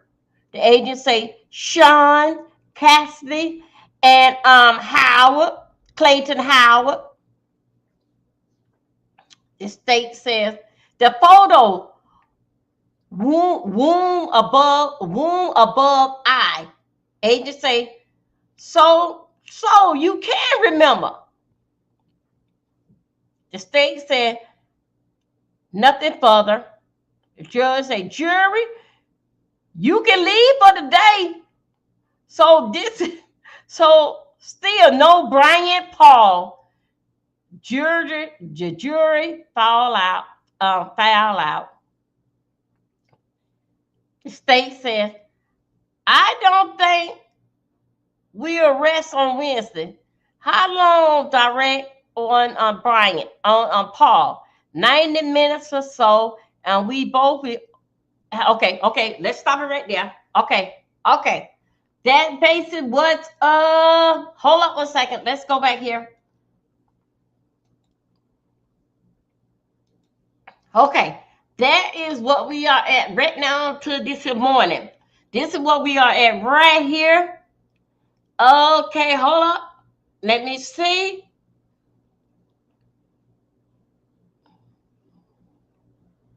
Okay. That is all what that is all. Let me see if anything else came from out of Inner City Press. Okay, wait a minute, y'all. Hold up, wait a minute. I think some Inner City Press got something right here. Okay, this is what Inner City Press have.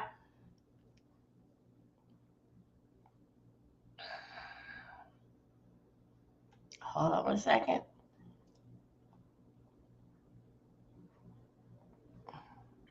Okay, this is what we going right here. This is what Inner City Press have. Okay, 9:02. This is what 8 hours ago. 9:02. Jury still not brought in. Second jury issue. Judge, this is judge. Anything before we bring the jury in? Combs out of field say, let's get Mr. Combs in. Judge say, I believe your client would like 10 minutes to review the material. Abafield say, can I ask him that question? Combs out of field say, this happened early this morning, y'all.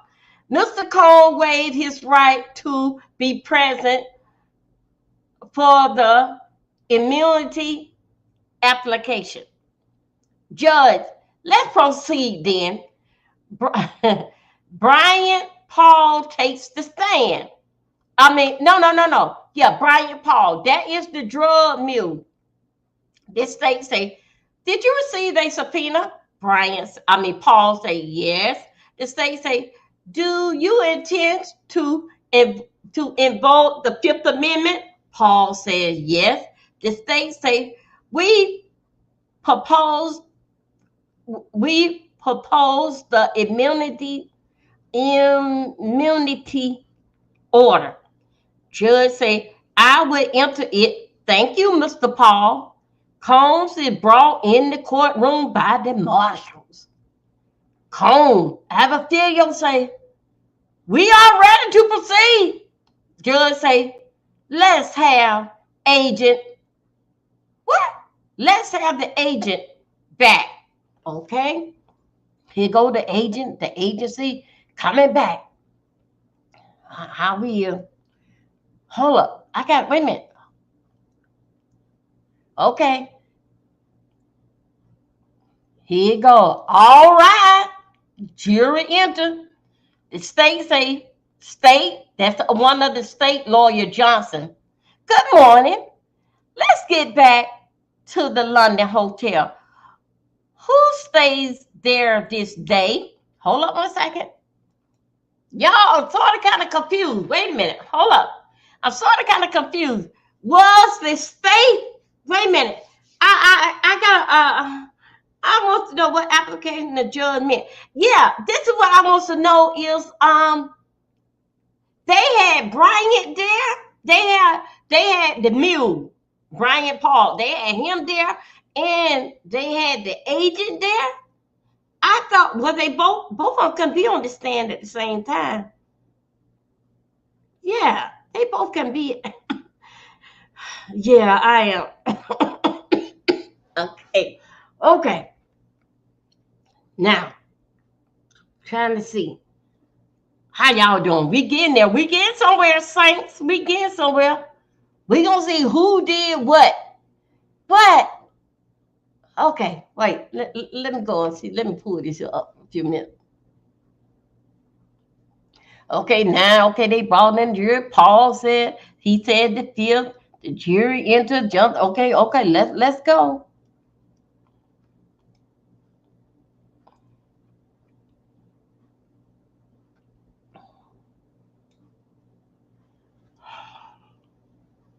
Hold up 1 second.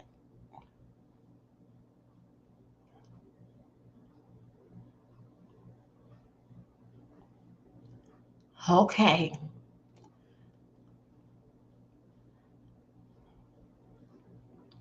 All arise. Jury, good morning. Okay. Okay, here we go. I think I'm getting somewhere right now. Because I think that okay. Here's Portland. Retake the stand. Okay. All right, the jury entered. Johnson. Good morning. Let's go back to the London Hotel. And who stayed there this day? Agent said Sean Cone, Cassie, and Theodore. Not Theodore. Yeah, that is Theodore. Say, where are these American Express charge? Agent, agent, there's a Virgin American plane ticket for Theodore. Okay, y'all. That is what we are at right there. And then, of course, okay, that is what we are at right now. Good morning, Miss Dolan. Well, morning for you. Good. Yeah, I am, Diamond. We getting down there. Now, okay, Paul did not take the stand. Did not take the stand today.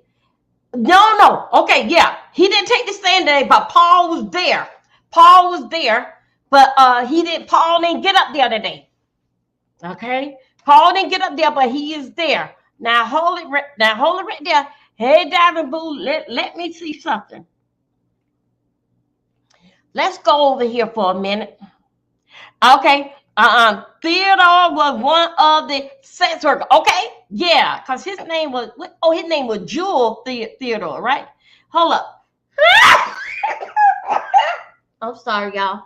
I'm sorry. Okay, here we go. Okay. Let's see who was Theodore. Theodore? Yeah, that was Jewel. Hey. Y'all, I think so that I think so. We are the people. Before he came back before a flash, okay? Thank you. Y'all, I think so. We need to go and find Jewel Theodore. Hold on, let me write down that name right here. We're gonna go and see what they look like. I'm gonna see who is could I get Theodore? Maybe I can get Theodore, either the Punisher, and somebody over here help me with this code, or help me sweat it out. Let's go and find Theodore. Jules. Now let me write down his name.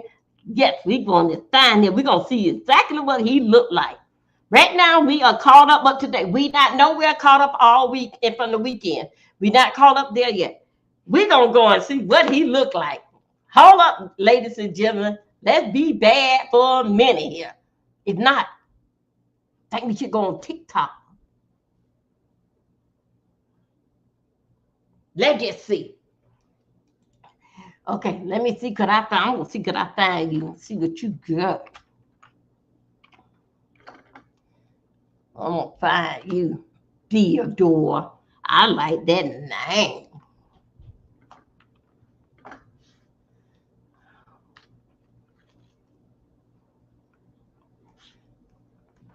I'm going to see what you look like right now.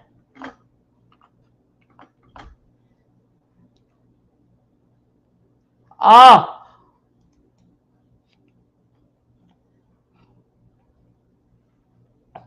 Nuh-uh. That ain't. Wait a minute. Hold up.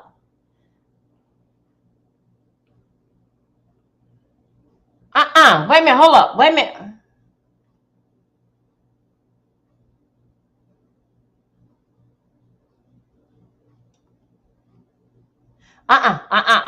No. That can't be it right there. No. No, I'm going to find you. Hold up 1 second.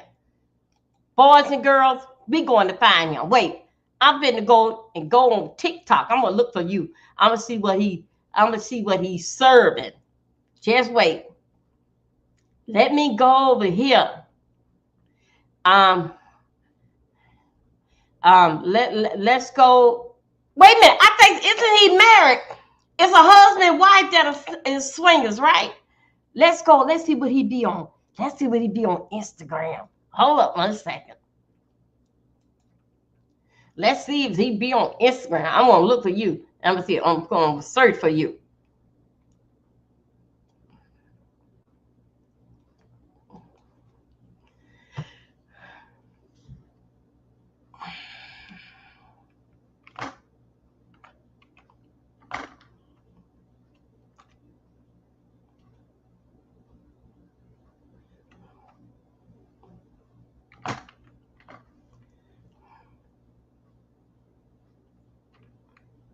Wait a minute. I think so. We found it. Wait a minute. Hold up.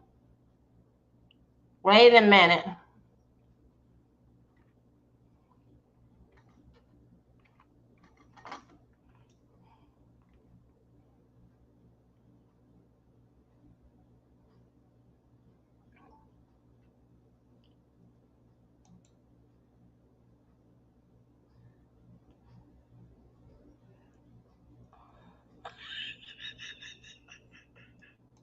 Y'all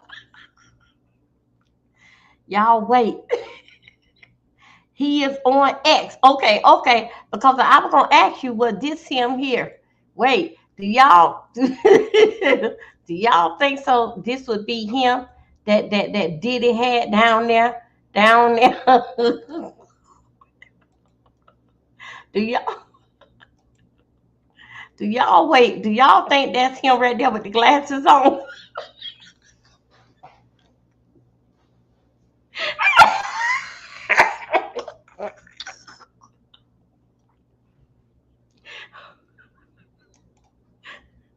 Y'all wouldn't think that'll be Diddy boy. What Diddy boy would like, would you? Anything possible.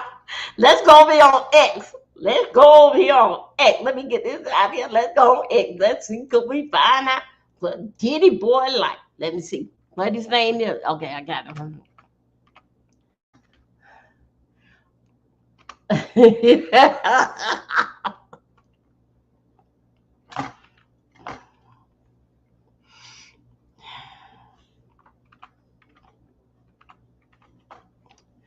Okay, hold up 1 second. Wait a minute, hold up.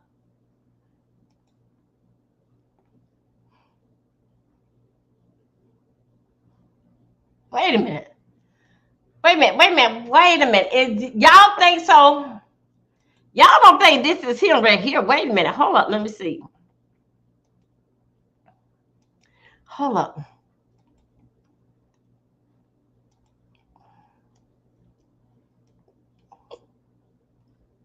I think that's him. Wait a minute, hold on 1 second. Y'all think that's him? I think so. This is him. Y'all, I think that's him. Hold up. Wait a minute, hold up. No. Wait a minute. No, wait a minute, hold up. Y'all, it seems like that. Y'all know it seems like this guy haven't put nothing on. Seems like he haven't put nothing on his wall. I'm on X. He seems like he haven't put nothing on his wall in a long time. Hold on 1 second. Let me see if it's, could I get his latest remark? No, it seems like he haven't put.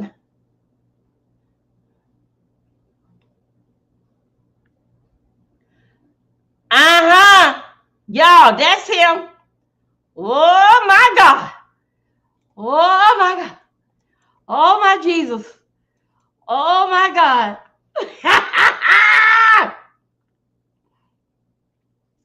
Yeah, that is him. Look at that. Y'all, careful. Look what he trying to put on. Look at this here. Look what he trying to. Oh, boy. Yeah. Y'all, this is what he got right here. That's him.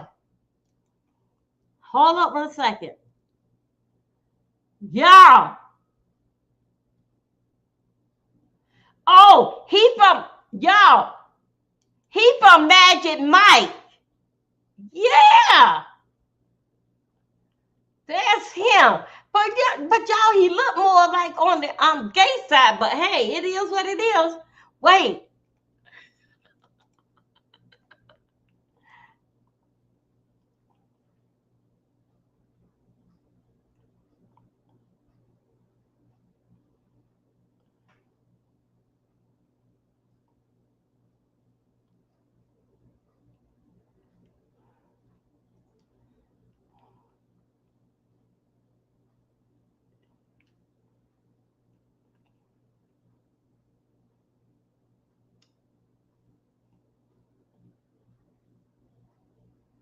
Hold up a second, you guys.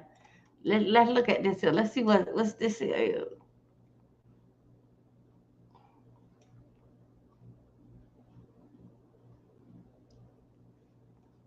Y'all here with me? Wait a minute. Hold up, y'all. I don't pull up something right here.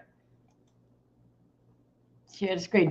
I pushed on this here button that he had up here. Yeah, we're gonna see what you all about.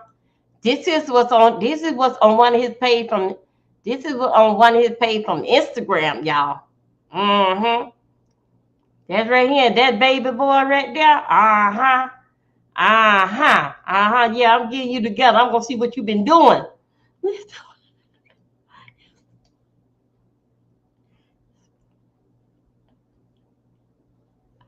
Someplace, yeah. Oh my God. Did anybody get to see? Did anybody get to see Sunday night over there to Amon Wiggins? Did y'all see this here other boy? This other guy that was over there? He said that Diddy freaked him out when Diddy's. Okay. He said Diddy freaked him out when he started playing into that stuff.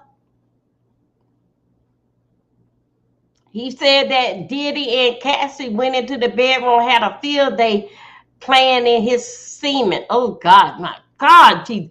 Oh, y'all, guess what? I got to hear about why.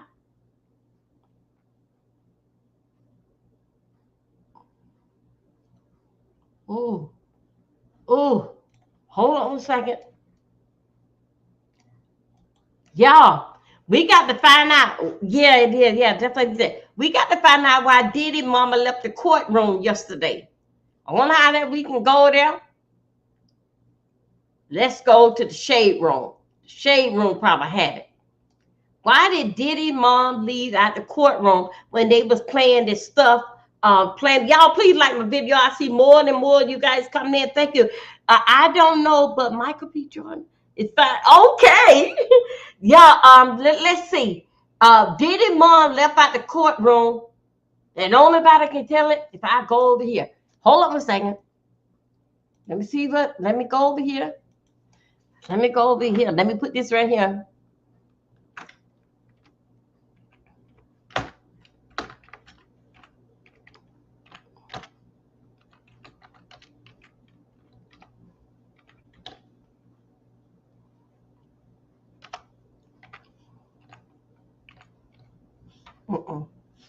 Courtroom.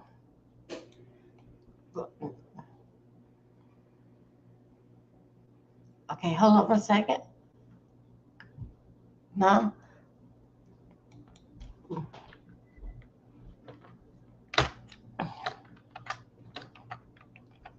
Hold on a second.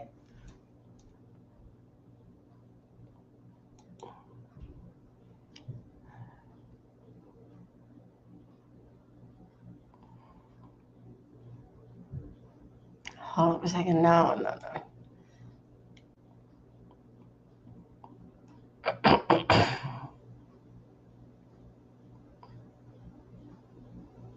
Okay, hold up a second.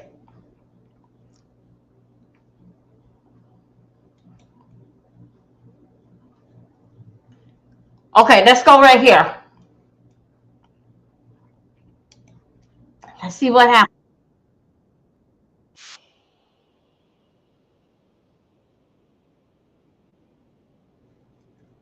It's good to have you here. I did not expect that things would get spicy again in the Diddy trial, and things didn't get spicy. They got saucy and dirty and downright pornographic. I know you think it's been pornographic till now, and I did too. But today, 12 people who up until now had normal lives, you know, they did their thing. They were, you know, hairdressers and mechanics and I don't know, account executives or whatever. They were forced to watch porn. I kid you not. They had to put earphones on and watch the video for minute upon minute upon minute, way longer than anybody should have to. And I have a firsthand account for you tonight of what their faces were like. The men's faces and the women's on the jury. And let me tell you, they weren't the same. I think you could probably guess who had more of a shock and awe on the panel. But let me tell you something. This was really important because the governments are winding up. They're winding up the case. And man, did they hit hard with a couple of witnesses today. I'm going to tell you all about them. I'm also going to tell you about the receipts. The receipts that they brought, my God, hold it. Just hold it. Too much. So in the Karen Reed trial, I didn't know if we get a verdict today.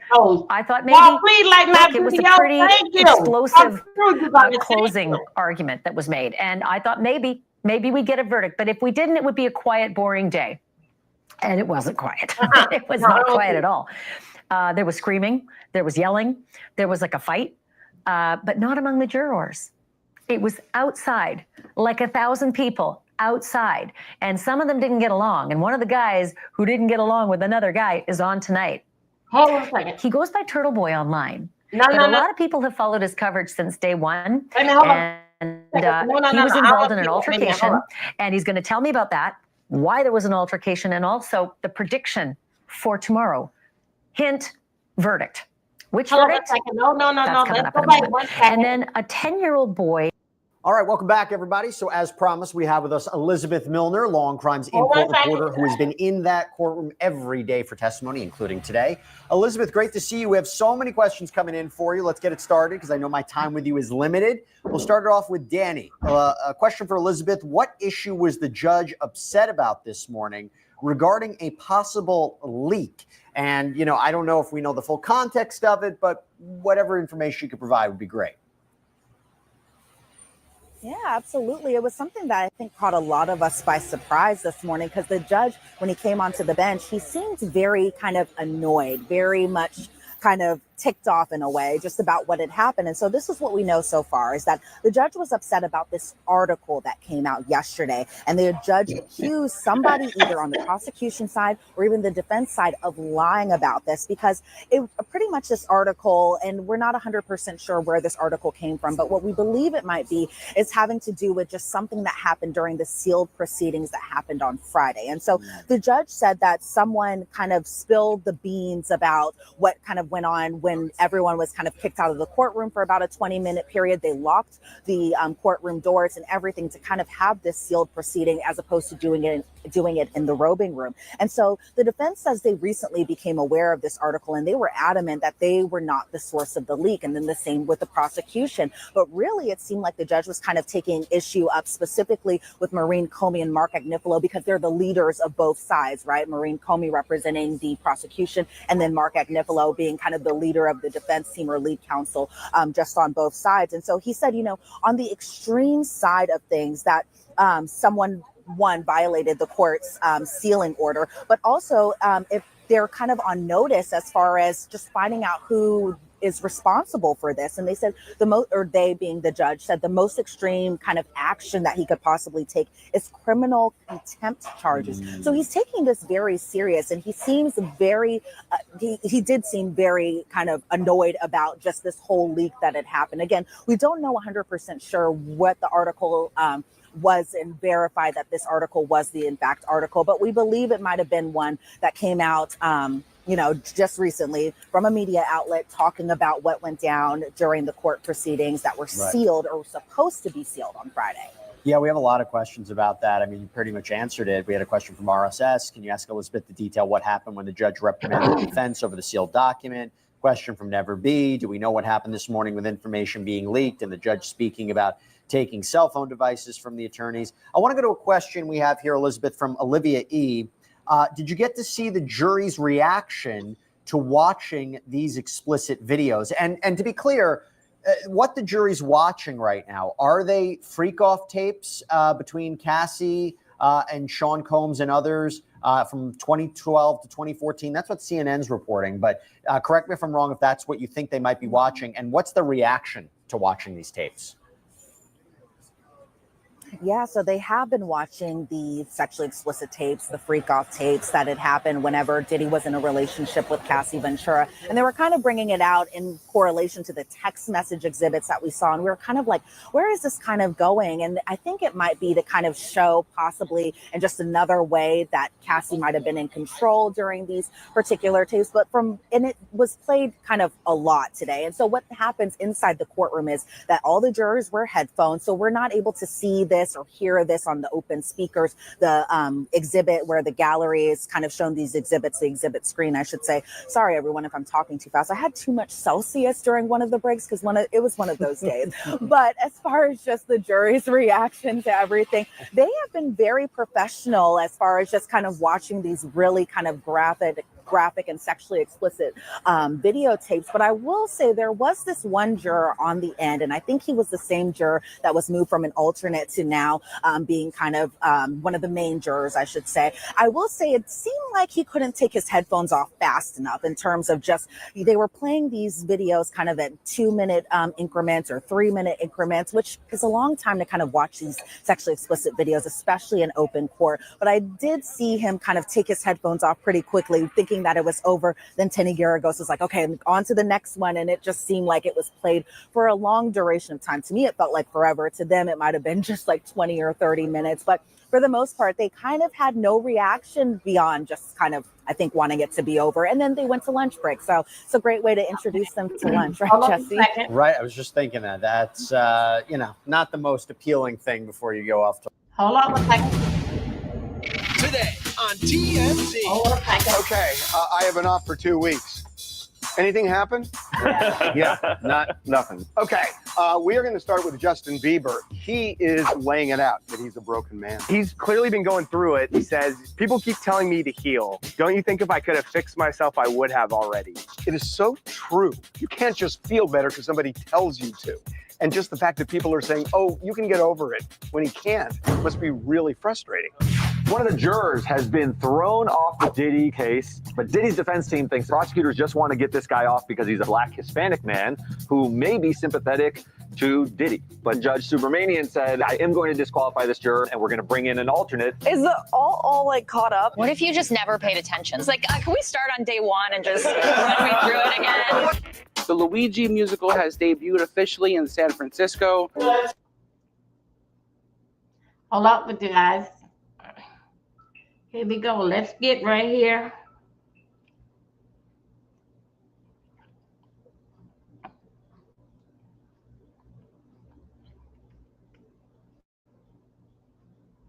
Okay, here we go, right here. Y'all get your nerves together.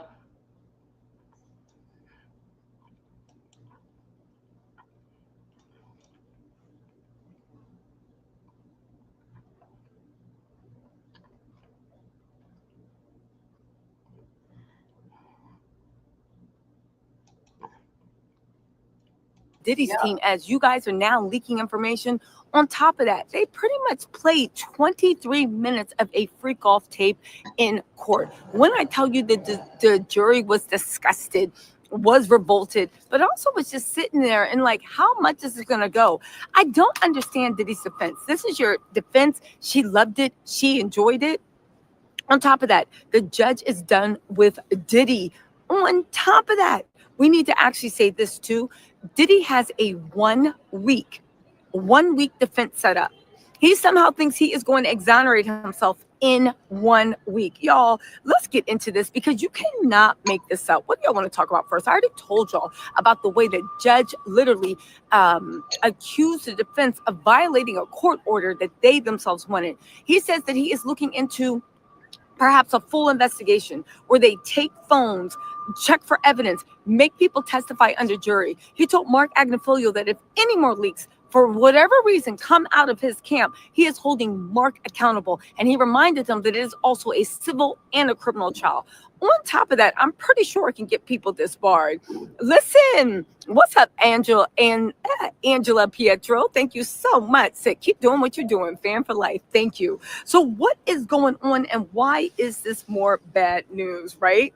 Now, first of all, we got to talk about the transcript and what happened with Judge Arun. And the reason Diddy's team thought they were making plays, don't get me wrong, Xavier Donaldson made an impassioned plea that got the judge to kind of reconsider over the weekend, or so they thought. All he did was make the judge make sure, let me dot my I's and cross my T's. As a matter of fact, here's what he said. And last thing, in response to what my adversary said about Mr. Johnson asking us to make a decision on race, I have a rule. And this I don't Xavier have an X on. I don't generally play the race card unless I have it in my hand. Now the funny thing is, I don't think he knew what he was saying. I got what he was saying, but I was like, you gotta have, okay, fine, right? He said, unless I have it in my hand. And I'm not saying I'm playing it right now, but the facts are the facts. And I'll go with what the facts are. And all I'm suggesting to the court, and I'll sit down for this type of decision, that we do have alternates that were, we all pick those alternates just like we pick the sitting juror because we select those that we want to preserve. So I do understand that they are equally appropriate for the jury. But to remove one during trial, I think it wouldn't burden us too much just to make sure and bring him out here for however many minutes that the court deems appropriate to ensure we're doing the right thing. Not to ensure we're doing the right thing, but to ensure that at best we can, that the conclusions we draw, Trisha Link, thank you so much for the super chat, that the conclusions we draw are the right ones. This was just Diddy's team and Xavier Donaldson last week leading the charge on why this is a call to justice. Danny W., you said thank you for the good work. Thank you. And Trisha Link, thank you again. Right? Also, tap the screen to like. Oh, really quick. Hold on. Oh, she couldn't do a conversion. Y'all just wait. Hold on, guys. Really quick. Let us do my merch stores in session. Also, Heal with Nona Black TV said, hi, Tisa, warrior for the people. Oh, thank you. I ordered my merchandise. You rock. You guys, I have all sorts of merchandise, tees. Y'all, let's go over there by Jean now. You don't go over here by Jean. You say I'm going to run up my pressure. But I want to ask you about Diddy's assistant, Christina. You was telling me that she knew what Diddy was doing, right? Well, listen here, man. Christine, D-Rock, and probably Paul are all co-conspirators based on the trial and what it went to and where it's been going. Now, 9 times out of 10, they might bring Christine Cohen in. Way she has been brought up. She could tie everything together. She's saying that she didn't know about the freak offs, but yet still she had to clean up the hotel room and have people over there to clean up the hotel rooms. She had to pay the some of the prostitutes was paid in cash. She had to get the money for the cash and stuff like that. And the hotel people said that not one time, if it wasn't approved by Diddy himself, it had to be approved. Everything had to be approved by Christine. It's 10 minutes. All the freak offs and everything had to be approved by her. So they're gonna bring her in, bro. Well, it's on 10 minutes. So they're gonna have to bring her in to tie everything up this week. I need to be on the machine a little longer. So let me see what the defense can't bring her in. Because if the defense bring her in, that gives the prosecution a time to okay, we can get her now. Yeah, it's not enough time. You understand? But if she come in for the prosecution, then that means she flipped on Diddy. What? that means she flipped on Diddy. And if she flipped on Diddy, we know she knows where to turn all the stones at. She knows how to turn all the stones. Okay, let me try to find one long enough. She might have to come in as either a co-conspirator, you know, and that means that and that she's going to get immunity, and she won't be tried like Diddy if they have her as a co-conspirator. But if they have her as a co-conspirator, she won't be. She'll be tried like Diddy. But if they give her immunity because she was a co-conspirator, she's going to have to, tell everything, show them where all the things are hid. So tell me, she knows it because they said that she was his right-hand man, a right-hand woman. Then nothing moved without her. But she claimed, and she wrote a letter that she didn't know anything about the freak-offs. She didn't know anything about anybody being abused, which was a lie, because Cassie said that she was there a time or two when Puff did some things. Or they had conversations on the phone about it. They had conversations on the phone about it, brother. So, okay. How's she gonna say that she didn't know nothing about it when she's got tapes that she knew something about it? And I'm hearing that they found checks from Kim Kardashian, right? Did they found Kim Kardashian? Oh yeah, like when no jail time, no prison time. Okay, thank you. When they got those phones, bro, they did a trace on everybody who was having conversations and everything like that.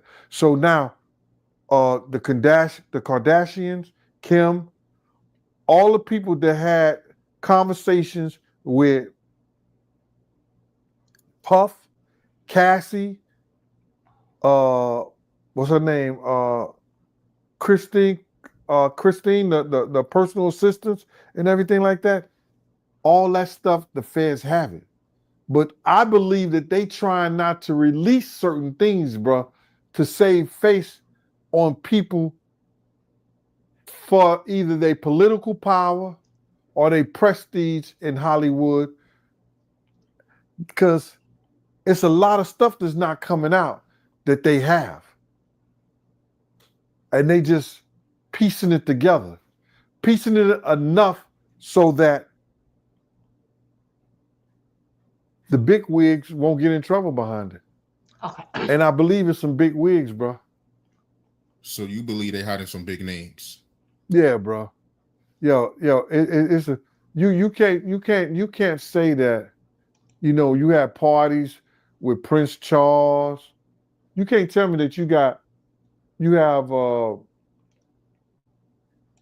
parties with all these influential, these rappers, these politicians, and he don't have none of them on tape. And they took 265 tapes out of his 265 videotapes out of his house. You just got the stuff with Cassie and them on. Yo, did you know that? Wait a minute. Okay, y'all, I want to tell you something. My God, I like Tisha Tells, but I need her to take her medication more often. Now, did you see what I have? So, did you hear that? Chrissy said that what Diddy did to her? Yeah. In Young Miami? Yeah. Wow. Y'all, let me tell you something. This is what I think. Okay, let me talk about Tisha. Tisha Tell, I like you and I follow you, girl. And you funny me, but I need you to take your medicine. Now, before I switch off to you, because I'm trying to find a long video for me to go and take a treatment. Now, but I know that you would have yanked everybody's damn nerve and everybody would have probably done left out the damn room by the time I come back from the treatment. And I know that you can hold people along with your exaggerating and thanking everybody before you get down to the damn point. Now, Tisha Tell, what I want to ask you, why you didn't say just now? The judge told both parties. He told Cone, anything happened on your side, I'm blaming you as the head attorney of this group. He told Shapiro, yeah, that's it was. Anything happened over here, I'm blaming you for any of that they're leaking out. Blaming you. So teacher, why did you gonna come out here and gonna say that? Boy, he told the defense off. He said that Ophelia, if anything come out here, I'm coming for you. No, that ain't what everybody else is saying. Nobody knows. See, that's why that y'all, you go on teacher, you say, well, you're gonna tell the story, you say you're gonna tell it both ways. Okay. Don't tell the story based upon what we want. I want to win too. In fact, but I've been offering this boy since 91. From the day I took a look on him, he looked like a liar. That boy just did something to me. Okay, I couldn't help nothing but hearing this song because they were playing in the club. But teacher, when you get out here, that's why so many people is at you.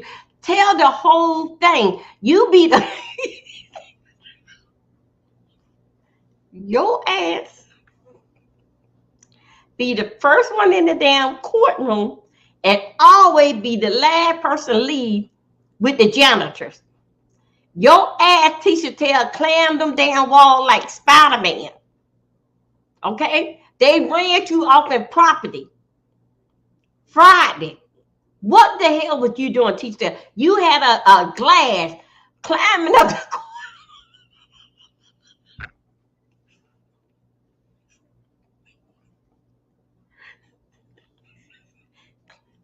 Climbing up the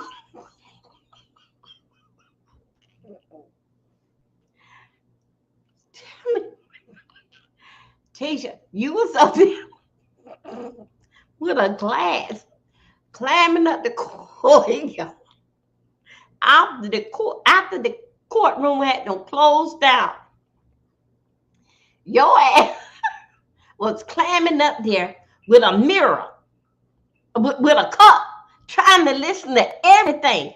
You know how we know that you there? Because you came out there and told say, y'all, the courtroom be closed down. Everybody don't go home, and only body here is basically me. But the judge got them in there. But I'm here. I cannot leave it till I let you guys know exactly what's up. What did that security guard came and told you?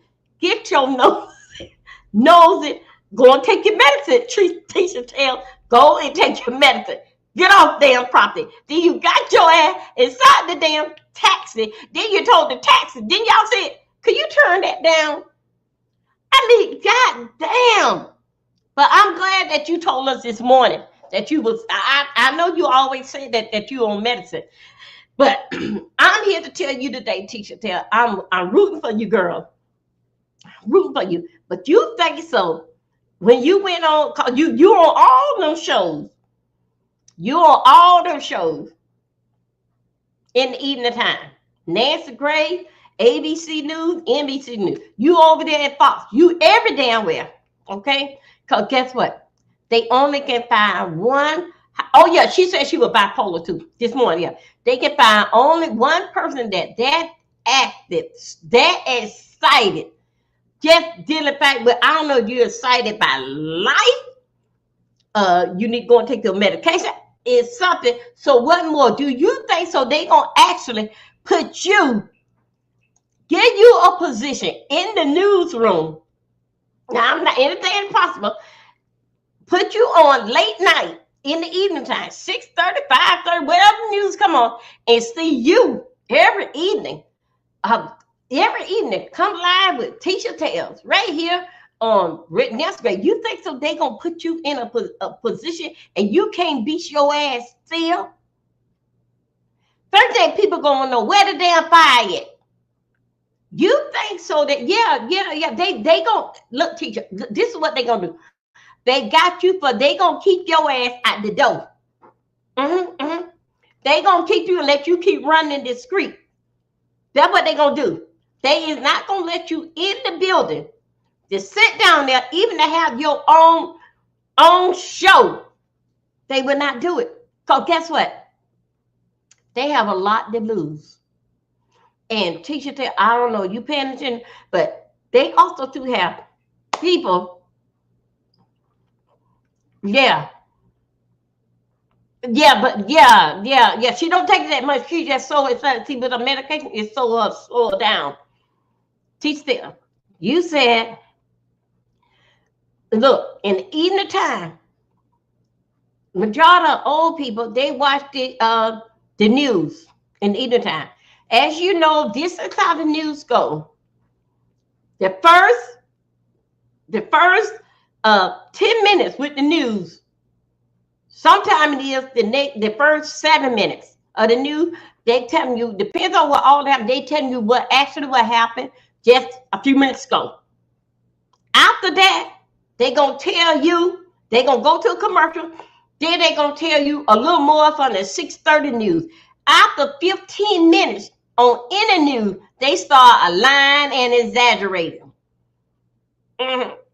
So teach that. Do you think so? But these old people that got to go to damn bed, do you think so that any newscast gonna let you, with your hyper, missing your medication, need a stronger dose? Do you think so they actually gonna put you to put the kids to bed, put these old people to bed?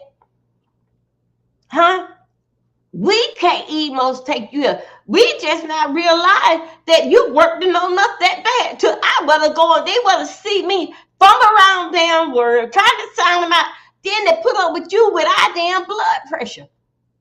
And that be in the morning time.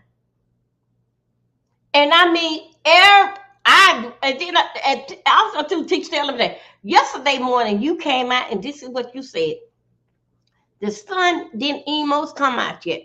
Guess what you said? You always welcome, when you get ready to go in the courthouse in more time, you all let everybody know I'm at the courthouse and everything. You the first one that came out before the trial even started.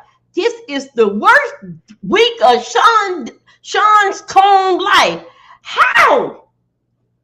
What happened between you leaving the hotel and getting ready there? How could you say that in the week haven't even started? This is the worst. You won't believe this. This is the worst week of Sean Cone life. I thought it was last week and the week before. Yeah, Now let me tell you something, Teacher Dale. When me and Self-Love was seeing Yolanda picking out the jury that whole damn week, we was here. Y'all say y'all on week 5. We on week 6 because we have picked out the damn jury. Now what I can't understand dealing back with you with Teacher Dale. Bring it down, mama. Take your pills. Because I'm telling you right now, no way when these old people, when they have dinner at 5 o'clock or 6 o'clock, then they get ready, they hear the evening news that you, with all what you got going on in your head, with all them people up there, gonna keep them up all night. Then you gonna break through. See, you bothered with me the first time. I mean, I was sick. I couldn't even, I had to get my medicine here. I was running down the door. I want to do everything to get my medicine here. Fucking around with your ass. Till I had to get my medicine and come with my uncle to identify with your ass. You think so? Actually, Teacher tell the people that got to go to work in the morning and they up and see, I'm going to see the 11 o'clock news. You going to keep them people up all night long? And they got to get up at 5, maybe 6 o'clock in the morning, get ready to go to work and listen to you to give us the evening. We're going to see what really? Do something, y'all. Tisa, I love you. And girl, and you're funny, but I need you to get some help. Because see, this is what I tell y'all. She ain't the only one. This is what I tell you. When you start mixing that damn sauce up together, that's why this is just me.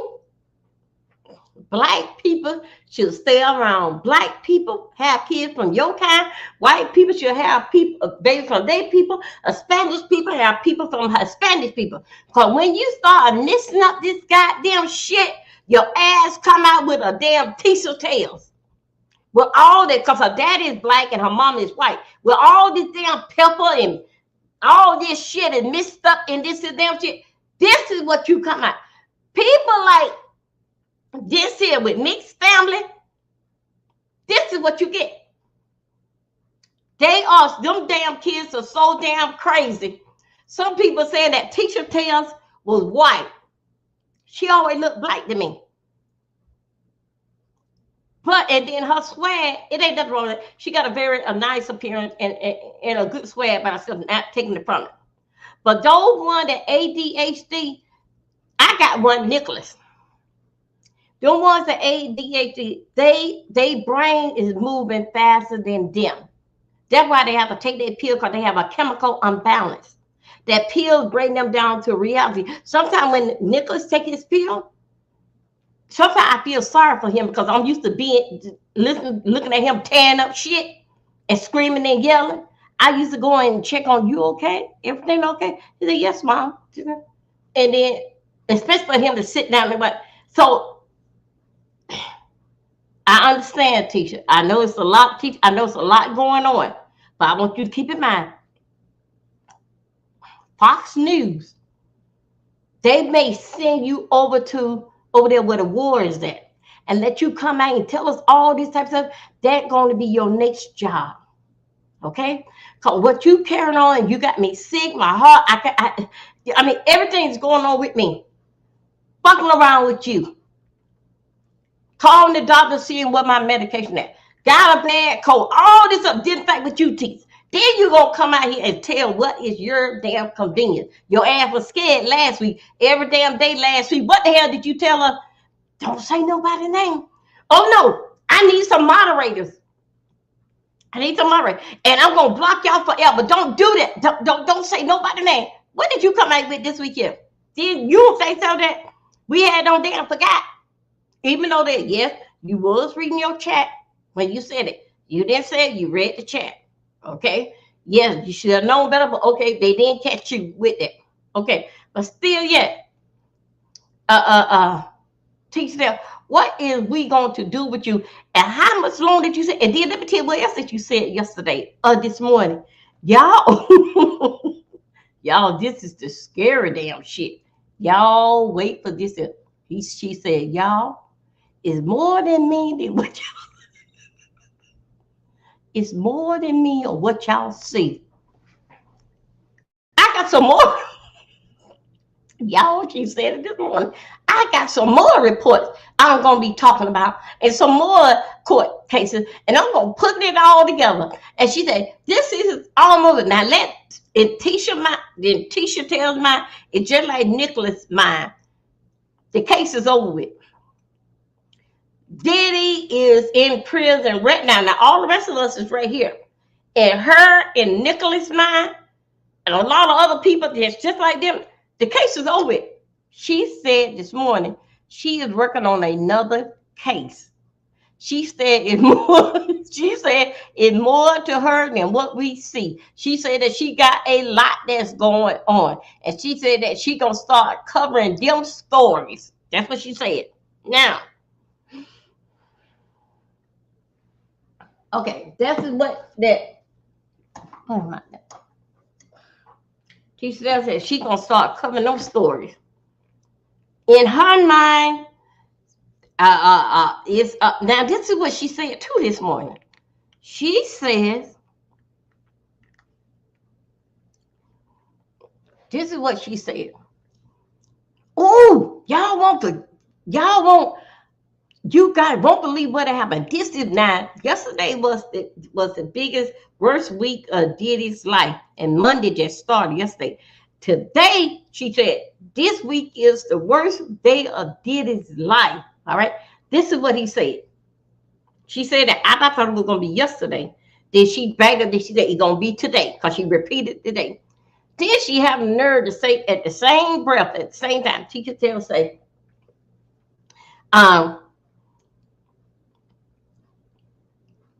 she the one. That's got to be Dolby 2.0.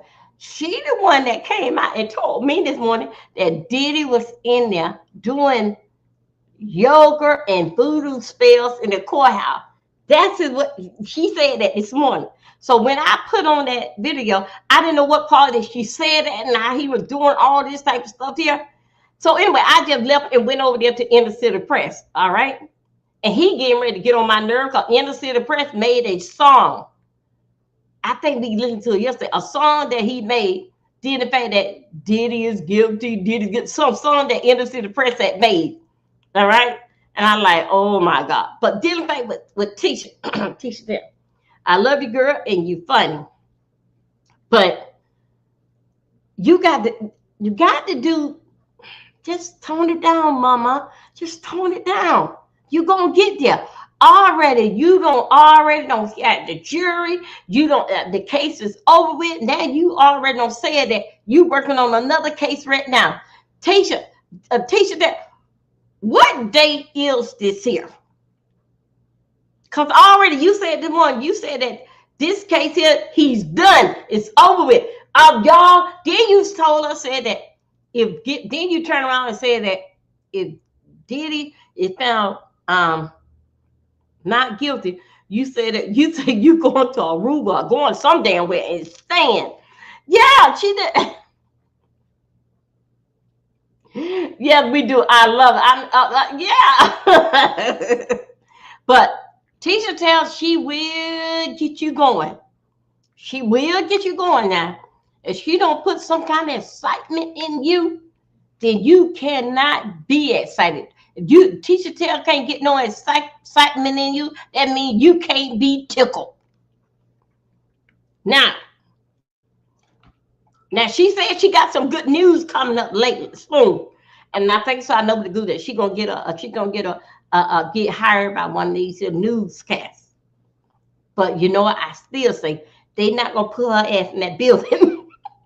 They gonna keep her out there. Go and get. That's what they gonna put her. But I really do believe so. She gonna get the job, and damn. Another person that I saw out here was Diddy. Diddy Brown here saying that, you remember he walked into the amphitheater Friday coming from the grocery store. He said amphitheater said that he can see what he do by getting him inside the courtroom. Somehow or another, they asked Diddy about the amphitheater, call him. He said, no, he got my email and all that type of stuff there.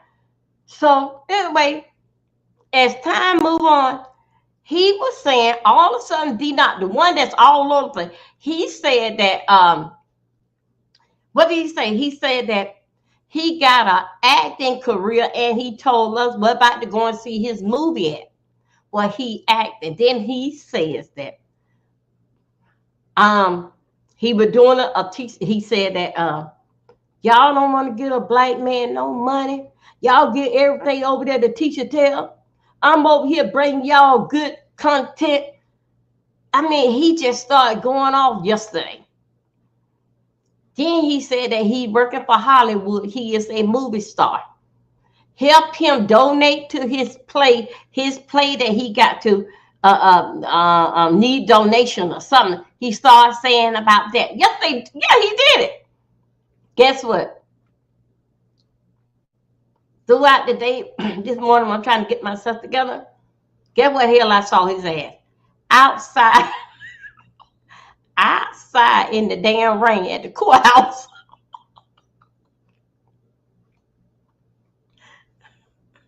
I'm serious, y'all. Here we go. Wait. Okay, hold on a second. Wait a minute. Okay. And I believe the federal government set him up on this one, bro. Is that they found the tape in Diddy's house. Well, Diddy found the tape in his house. Did you hear about that? Hold on a second.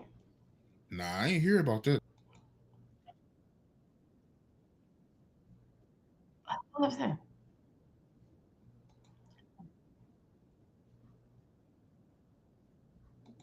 The phones. Wait, hold on a second. Hold on. Okay, now listen to this here. In his house, he found the tape. Wait a minute, hold on a second. This is, you remember last week? You remember last week? Diddy was telling the person to go and get that phone. Well, Diddy found the tape in his house. Did you hear about that? Nah, I ain't hear about that. Tell me about that. After they did the raid and everything in one of his house, he found the tape. No, he found the phone. He found the phone in his house. After they did a raid in his house, he found one of the phones, and he said that, he called Christine Cohen. This is why she could be a co-conspirator too. He called her and said, yo, they left a phone. And this phone got a lot of stuff on it. Now, when they had a warrant for his whole video and his phones and all this stuff like that, you're supposed to turn everything over. You're supposed to turn everything over. He didn't turn it over. So now, what is he doing? He obstructing justice. The prosecution was trying to get that in, and because he had a phone call. And this had to do with that September the 9th, what I said it was the 6-9, that phone. This had something to do with that. So now they was trying to get that tape that he had said in his own words to Christine Cohen that he found the phone, like they had left the phone, or I believe they planted the phone, bro. They put the phone there and left the phone there. Sorry, y'all. Just in case. There's no way they're gonna raid your whole house. They're gonna turn over everything and leave one phone. And then he found the phone. I think they was trying to bag him then. I really think they was trying to bag him. I think they was trying to bag him on that. So I believe that they were trying to get at him in a way whereas that if they lose the case, they could come up and say, yo, listen here. He was obstructing justice because he never turned over the tape. He never turned over the phone, and we got proof he had the phone. Listen to this. But the judge wouldn't let it in. It was for some reason from case law that the judge didn't let it in. If the judge had to let that in, that's obstruction of justice, plain and simple right there. That was real big. That was a big thing that happened this week. And I don't understand why the judge did not let that conversation with him and Christine. And the lawyers was trying to say that was client and attorney privilege information, but it wasn't. You understand? Because he called his personal assistant first. He didn't call his lawyer about it and told his personal assistant about the stuff that was on there. So they let that rock, and that's one of the things that the defense won this week. The defense won this week, and it was crazy. Damn, so you think they was trying to line him up then? Yo, man, if you ever been in...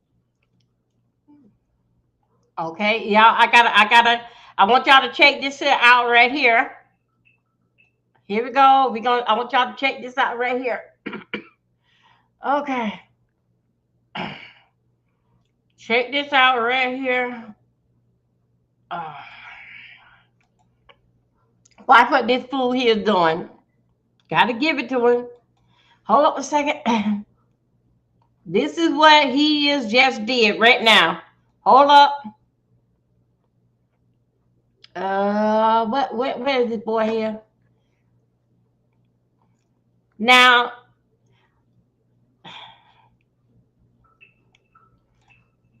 hold up a second. Ooh.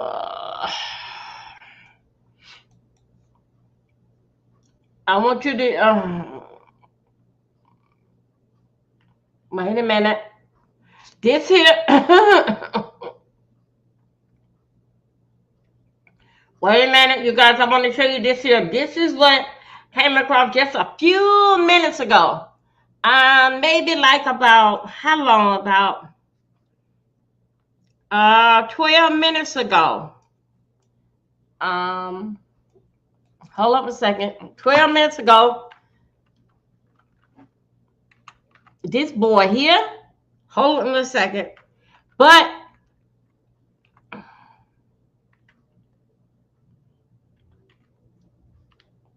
okay, here we go. This is what just happened. Hold on a second. Oh God, I can't get this thing here right.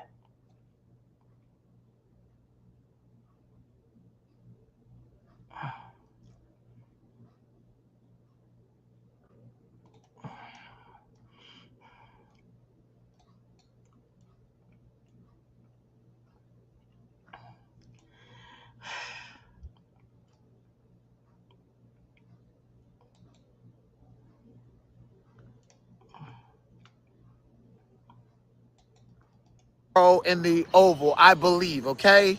So again, people have suspected that Tyler Perry would have his own allegations ever since Christian Keys came out and spoke about black billionaire S.A. harassing him, and upon information and belief, that died down and nobody is talking about it because allegedly Tyler Perry paid him off with more opportunity or the advancement or whatever. So we're seeing this pattern where a lot of producers, moguls from Harvey Weinstein, Diddy, Tyler Perry are being accused of using and abusing their power and their position to get people and give people opportunity, but in exchange for pleasurable things, all based upon that ego and self. Okay, now I'm talking in code here a little bit. I myself, I've told you guys a story that I lived at 1653 Blue Jay Way, a house that's owned by a doctor named Peter Cross. At the same time, back in 2009, 2010, when Tyler Perry owned 1654 Blue Jay Way. So I live next door to Tyler Perry. I don't have any problem with Tyler Perry. We're just here to report on the news. So like the video, subscribe to the channel, okay? So yeah, Tyler Perry getting hit up with SA from a guy, a white guy at that. You would think it'd be a brother or something like that. A white guy. You know, when white people go to saying stuff about black people, it's almost like a woman accusing a black man of something. We automatically believe them, unfortunately. However, Tyler Perry's people are saying that the claims are absolutely bogus, that he just gave this man a job and opportunity and Tyler Perry didn't do anything wrong.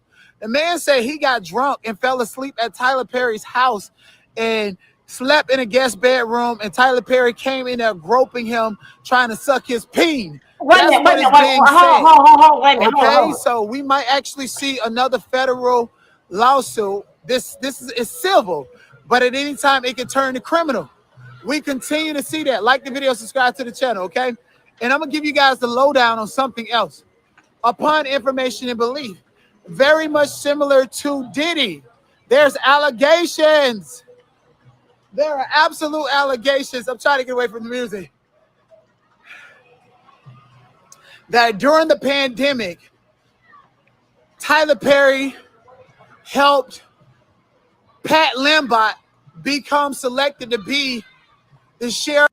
Y'all, I just want to let you guys know, just to give y'all some allegation came out on Tyler Perry today. But wait, I'm trying to find something so I can. I'm trying to find something so I can let you guys see where I go and take this treatment. Okay, just for me to go and take this here treatment, and I just want to keep you guys busy for a minute here. Okay, I just want to keep you guys here busy here for a minute while I go and get this here treatment done. Okay, let's go. Okay, y'all, I'm gonna give y'all this here for now. Hold up a second.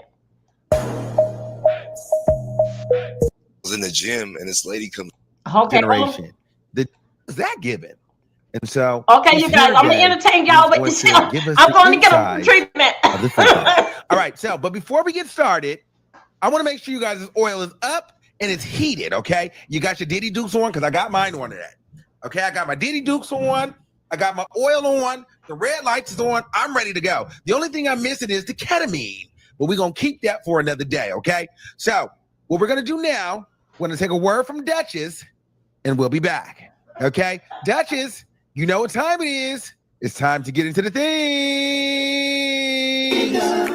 Bring the tea. Okay. All my wiggins. Bring the tea. I said, all my wiggins. Bring the tea. We go down to the courthouse. Bring the tea. He give us ID news. Bring the tea. Never bias. Bring the tea. I said that all my niggas. Bring the tea. I said all my niggas. Bring the tea. All All mine with guns, creeping the teeth. You know the vibes. All mine with guns, creeping the teeth. I want to take all mine, creeping the teeth. I want to take all mine, creeping the teeth. He's sassy and classy, creeping the teeth. I said, all mine with guns.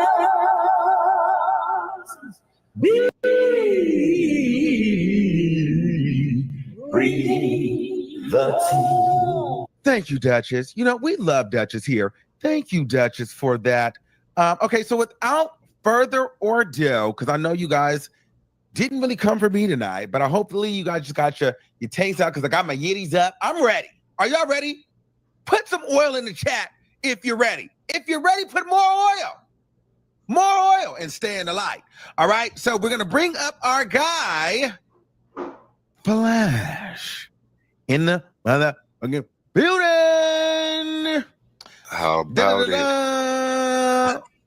Wow. Do you got on some oil? Doing, you don't got no oil? You ain't oiled up. You don't oil. Nah, no oil. Wow. No oil. Are those wings you got there? How do you get those things? Dang. A lot of He's pull-ups. a beast. A lot of pull-ups.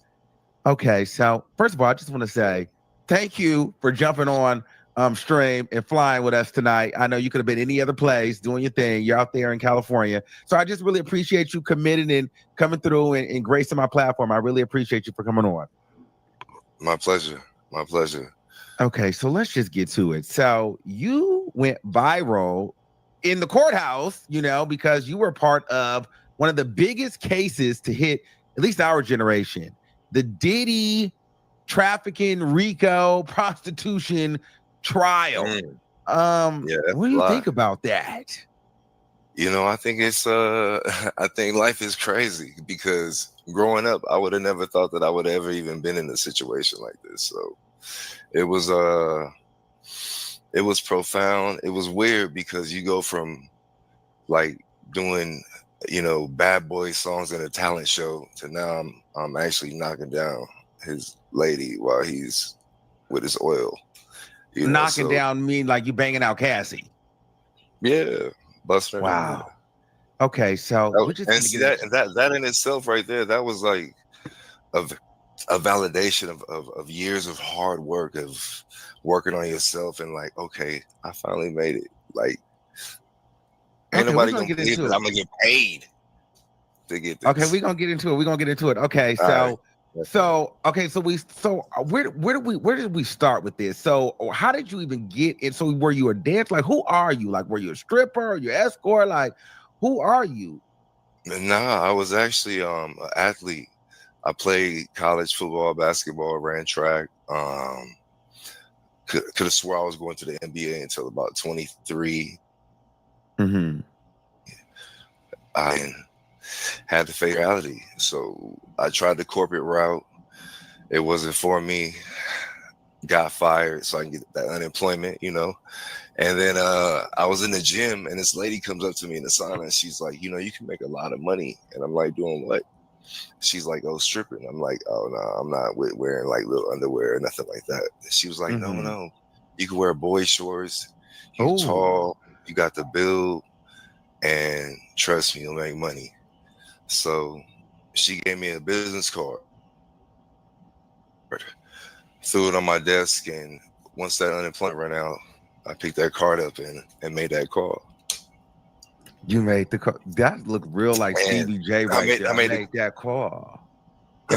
Man, I made the call, and then, you know, they told me, oh, are you ready to work? And I'm like, look, I was never the type to have the towel in the back pocket, be at the club dancing, and you know, that was never me. So I had to learn all. This is brand new to me. I'm doing drills all day. I'm not dancing at all. I've probably been at 3 or 4 clubs in my life. And so what year was this? You started? I started in 2008. 2008. And how old were you then? 23? I was 27. 27, okay. And so you just were dancing from 2008 to when? I stopped doing shows probably around 39, 38, 39, just because Ooh, it was just too you was much. doing it for a long time, over like 12 years. Okay. Yeah, well, see, I own an agency as well, so a lot of the times, a lot of these dancers were flake, so I gotta go cover now. So I didn't want to work, but if I want my business to survive, then okay. So let me ask you this: so when you dance, because I feel like male strippers, like, what does that look like? Is that just like a lot of thrusting and like cock swinging, or like lifting women up and putting their vaginas in your face? Like, what do men actually do as dancers? Like, you pop out of cakes and like, cop outfits or fireman outfits or stuff. Like, what do you do? I mean, you do have different outfits, but you gotta understand, men and women is very different. So if women come entertain men, they don't really have to do too much, and dudes are naturally just gonna trick. But if you go entertain for a woman, tall, 6'8" pack, shoes, belt clean, because they pay attention. So, I got to make sure I know all the dances. I make sure I know the hip roll. I know everything. Everything has to be on point, because you never want nobody to think that you have to be there. Like, I'm always pulling up in a hot whip. Like, I'm here because y'all called me. So like, you have like the G-string with the banana peel thing, and you just like whip it out. So I use a fruit roll-up technique. So I used to take strips of black. I take strips of like black t-shirts, right? And maybe like 4 strips. Do a little fluff, wrap it around, and then roll it up like roll it up, mummify it. And then I put the boy shorts on, and then as I progress through the show, depending on what section, each part of the show is 15 minutes long. Okay. So depending on what section I'm in, then I start to unmummify it. Oh. So by the end of the show, does it be hard the whole time? No, it don't be hard. It's just it don't be soft. It's but it's not. Nah. So I'm just like, I watched the what is that, Queen of the South? Not Queen of the South. Queen, where they got the dancers on BT Plus, all the Queen's Men, and I'm like, is that real? Like, where they do the dances and they got the lady in the back that she's the fluffer. Is that a real thing where they got a fluffer that suck it? They do have fluffers. I mean, or you can get somebody. It's nothing to put. This would let me know that women are much worse than men doing this job, because women, they could be wearing 25 carats on their finger, living in a 10 million square foot home, and they'll do anything with you. Wow. Like that. Cassie ain't the only one. Cassie's not the only one we notched up. I got a few, but we're not going to talk about them. I never would have spoke about this one had they not put my face everywhere. We get in there. So I'm just getting into the dancing because people are interested. I'm interested to know about that because I've never understood the point of like male dancers, because I always thought it was like boring because I didn't know what you guys really did. In order to be a good male dancer, you want, like I said, you want to be a fantasy. Mm-hmm. You don't want to be nothing against short, dude. You want to be tall, 6 foot above, 6-pack, 8-pack, everything. You want to be right. Plus, you got to be a good lip singer. You got to make them believe you. Do you have to have a big penis? Like, do you have a big one? Do I? Yeah. I mean, I don't. Have you measured it? Oh yeah. How many inches is it? Like bigger than this? I mean, we gotta know, because Diddy, like, it's got to be a certain way, because they've watched Black. No, so we with those guys. Put it like this, nigga. I wasn't getting no 1,200, 800. Okay. I'm at least 8 points, something with about 6. And is it girthy or 6 circumference. So it's yeah. I mean, so we're just getting into it, because we not porn star hung, but we ain't. Yeah. Okay, so let me ask you about this though, because there's another guy, by the Punisher.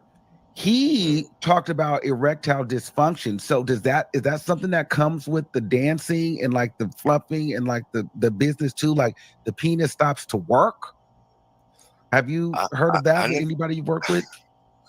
I've only experienced that, like I said, my first time with them.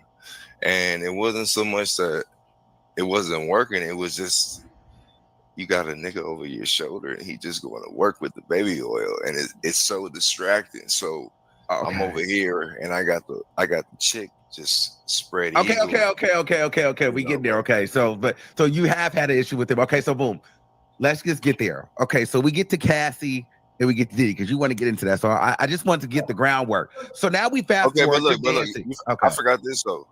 So the way I learned how to dance is that I took my last $80 and I went to Walmart and I bought these $6-7 mirrors, and I set them up my garage, put it on YouTube, and just watch videos. And after about 3-4 weeks, I hit the company up and told them I was ready.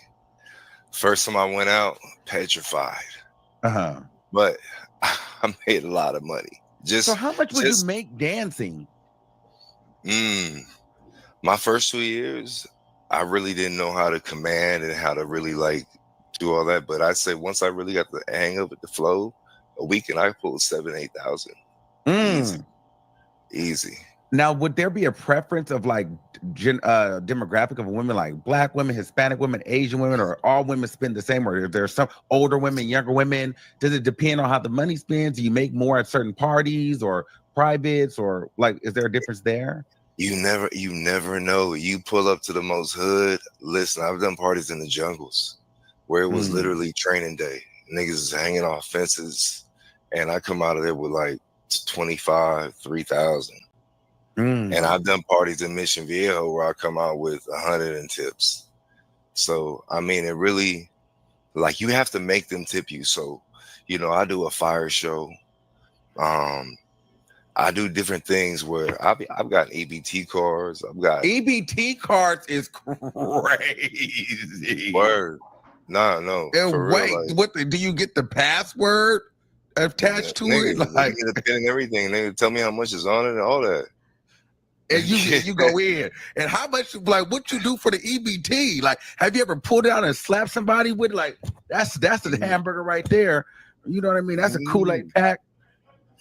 Nah, man, like the thing, okay, so like I said, my first couple of years, I didn't really understand that it's a fantasy. So I stopped sleeping with my clients because once you stop sleeping with them, you're still that fantasy. They'll hire you every year.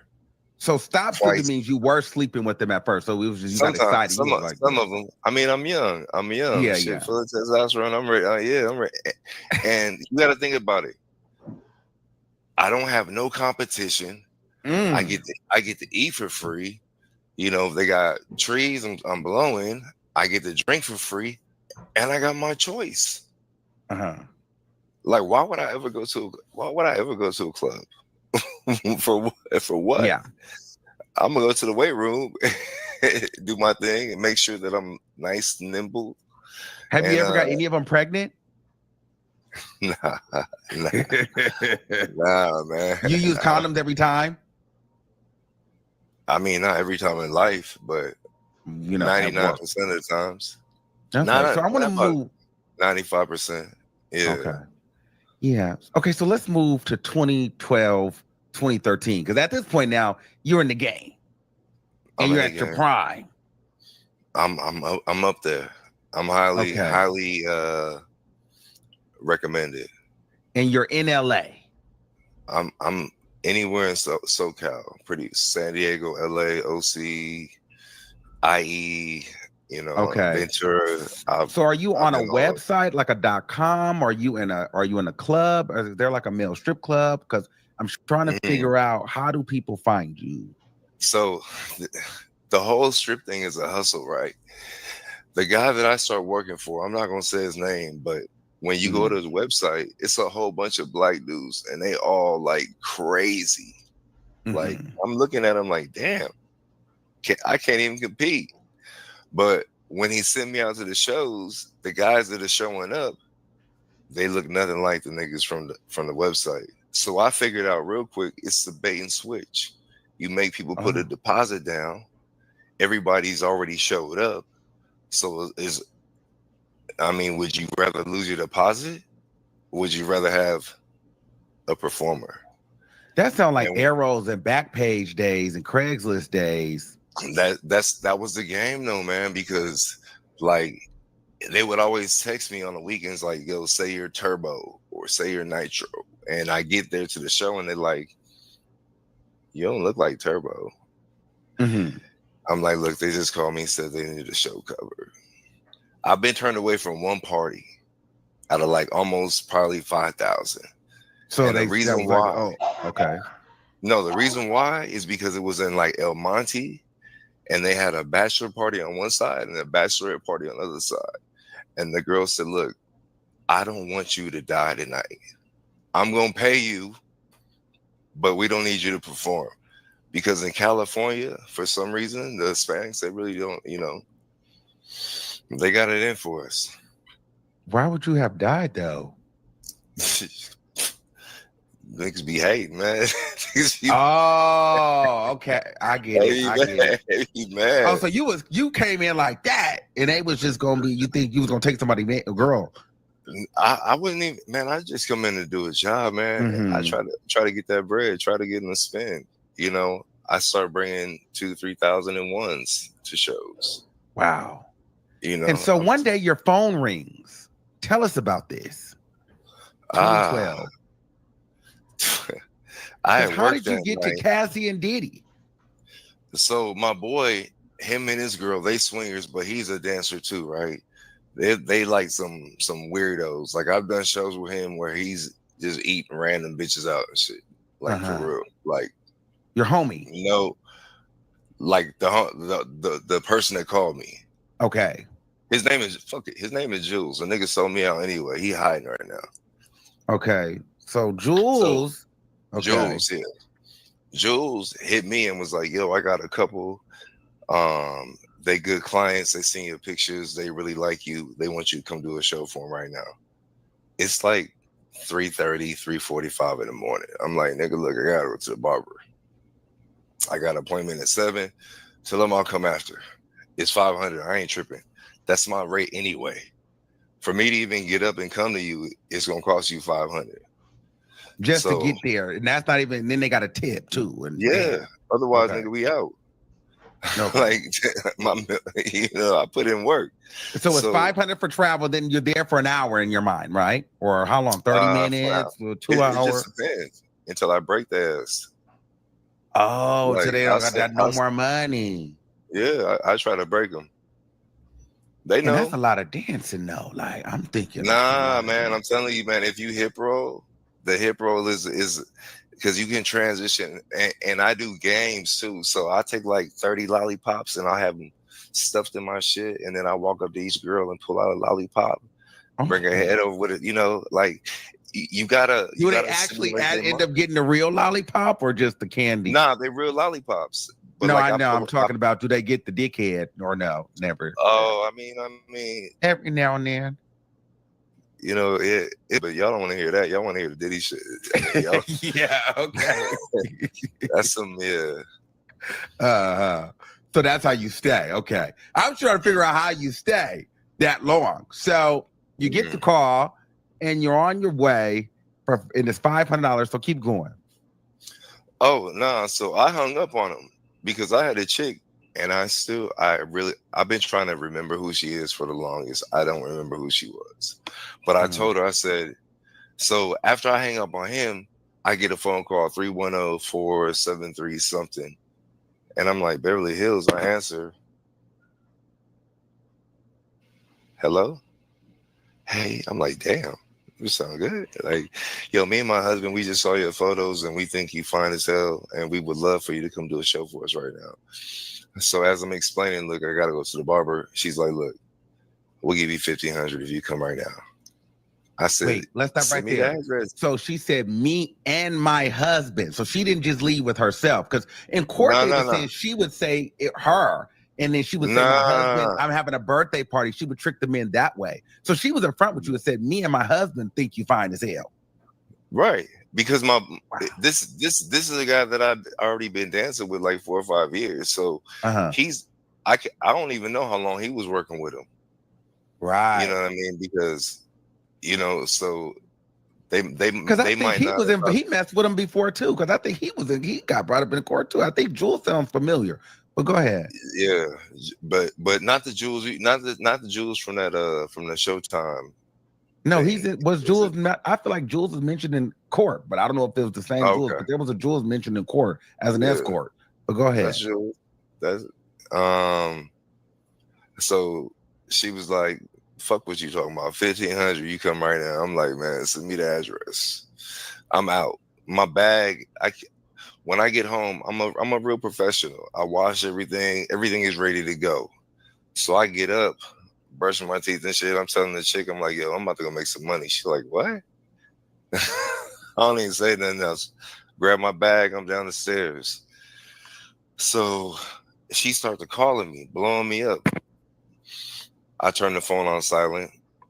As I'm exiting, what is it? I lived in Long Beach, Lakewood at the time. So I had to take the 405 to the 110 to the 10, exit La Cienega. When I exit La Cienega, I get a text, I'm assuming from Cassie, because she asked me to bring baby oil. Johnson & Johnson specifically. So this wouldn't work. This is this is Vaseline, nigga, cocoa butter. You can't even get in the door, nigga. If it ain't Johnson & Johnson, but hey, they were she was specific. She said, if it ain't Johnson & Johnson, don't come. I'm like, bitch, I just drove 40 fucking minutes. Wait a minute. And this is 3 a.m. and she said, so you better bring Johnson & Johnson. It was like 5 a.m. by that time. So I'm literally like 10 minutes away, because the first time I saw them, I didn't go to a hotel. I went to like a condo on Doheny, like 424. I don't want to dox them, but it was. We know the address. We know the Doheny address. It's all in court documents. Yeah. But so that was the first. It was on the 14th floor, and I remember I could see the Beverly Center. I could see Cedar Sinai. And I'm like, damn, these niggas paid. Wait, before you wait, we just skipped over the oil. So did you go to get the oil?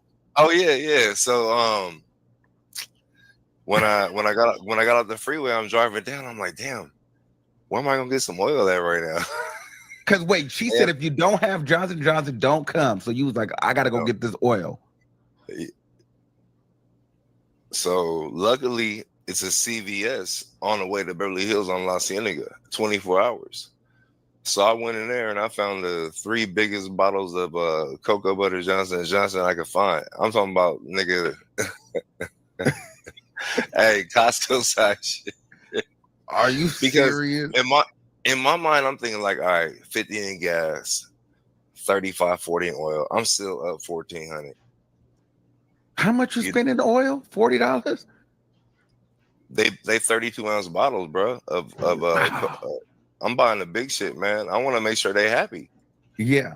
You know, who gonna offer you $1,500? Like what? You throwing me a super alley-oop right now. So I got the oil. I get there. I guess everyone who was supposed to know was forewarned. They put me on a little ass elevator. It was like probably maybe this big. Wait, what is that? Elaborate. We may not. I don't like know an what elevator. that means. Like no, I get that, but yourself that was supposed to know, so you felt like it wasn't hard getting up there. Like it was just like, oh nah, that shit was seamless. So you're saying that it was already set up, like they knew you were coming. They had it already worked out. Yeah. So like you went to the front door, or did you meet KK, or did you make happen? Nah, I just walked. I walked in. Security looked at me. He said, "Are you Flash?" I said, "Yeah." He said, "Go to the right and make a quick left. Hop on the elevator." Hopped on the elevator. It's like a little, like Diddy security or the other regular security, or the building security. Security of the building. Okay. Right. So I didn't see any of Diddy's security when I was there at all. Okay. I get off the elevator. I walk down the hall. Knock on the door. Man, and she opened the door. She had a wig on. And I'm looking and I'm like, damn, I know you. Like, okay, let's stop right here. She had a wig on. What color was the wig? It was like a red wig. It was like down to probably right here, red, maybe auburn, cherry reddish. Did it have a Like, bang? Was it a swoop? Did it look like a Halloween store wig, or did it look like a Nah, it looked like one of them wigs where you like you got a bad bank robbery disguise on. Oh, okay. Yeah. So she was gonna rob something. She was gonna rob that dick and that on. You know, okay. Yeah. So she was incognito. And so what did she have on at the top? Like, was it lingerie? Was her titties out? Like, what was it giving? Man, she had on like this like Chinese themed like robe, short robe when she opened the door. And I'm just looking at it like, were there high heels on, or was it, you know? She had high heels on. She was fully done up, nigga. I'm like, wow, I get paid to do this. Okay. And so when she opened the door, she said like, hi, or hey. She's like, no, she was just like, how you doing? I'm glad you came. So I walk in and I'm like, where'd I get dressed at? And she's like, oh, you won't be needing that. And I'm like, I don't need the bag? Like, okay. So I just put the bag down. And then she's like, let's have a seat. We sat down on the sofa. And that's when I sat down on the sofa, I could see out the balcony. And that's when I noticed, I'm like, okay, we in prime real estate. Cedars-Sinai, Beverly Center. You know? Okay. And so when we're inside the house, was it like red lights? Was there plastic everywhere? Was there towels? I mean, was it set up for a freak off? Like, what did it look like? Was it covered in towels? It looked normal. The only thing that wasn't normal about the setup was this. They had a glass table and it literally had like each section had its own drugs. Like they had pills, they had weed, they had some other like, you know, I bring my own weed. Okay. So, you know, I don't fuck around. So I just smoke my own shit. You know, they didn't make me do anything, but she's like, you know, it's here. I'm like, so it was cocaine, Molly, whatever, you know, some pink crystal shit. The ketamine. I don't even know. Okay. And so you just sat on a regular couch. It wasn't covered, like because they were also saying they covered everything in towels and stuff. So that's not true. That's inside the bedroom. Oh, okay, okay. So we're not in the bedroom. The bedroom looked way different than the living room. Okay, so the living room was just regular, like the pre-party. Now, did they have any smells? Were there any candles, or was there burning heated oil? In the bedroom. Okay, so everything was in the bedroom. Only thing that was outside in the living room was a laptop and all the shit on the table. Okay, so you're sitting in the living room, the shit is on the table, and then what happens? All right, so I come in, I sit down, and I'm just in my head, I'm just like, damn, this motherfucker's fine as hell. I sit down, and then she sits down on the sofa, so I'm facing her like this. And she's like, can I see your phone? So I give her my phone, and she turns it off. She's like, you mind? I said, does it matter? And she's like, my husband and I, we like to do role playing, and you know, he likes to give instructions, and he likes to see men dominate me that are of physical stature. And I'm like, no problem. I'm like, so are we gonna fuck? Because I ain't bring no rubbers, and I don't give a fuck how fine you is, bitch. We not, you know. Hey, I'm not. No way, it ain't.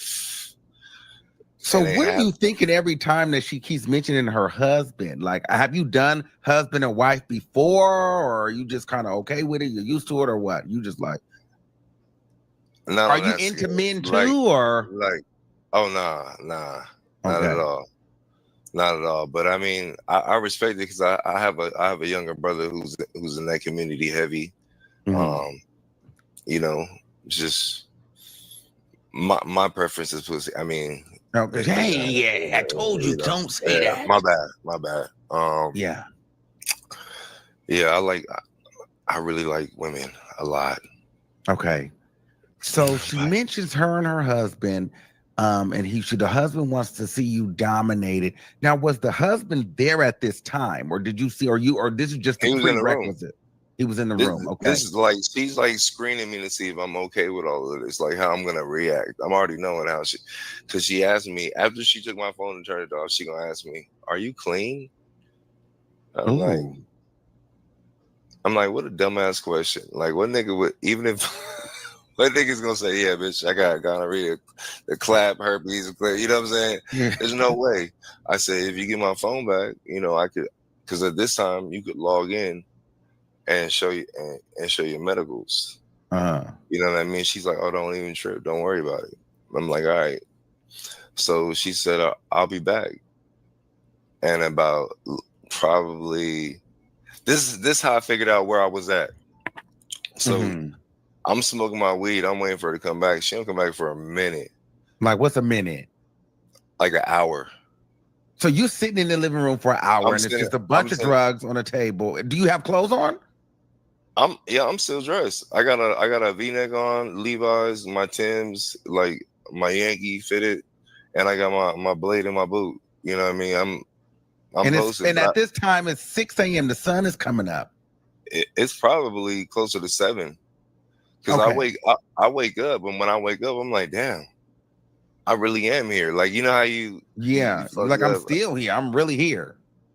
So I noticed that the music was off. So I get up and I go press the space bar on the laptop. What music was playing? What music was playing? It was just a mix of like Spotify or something. Okay.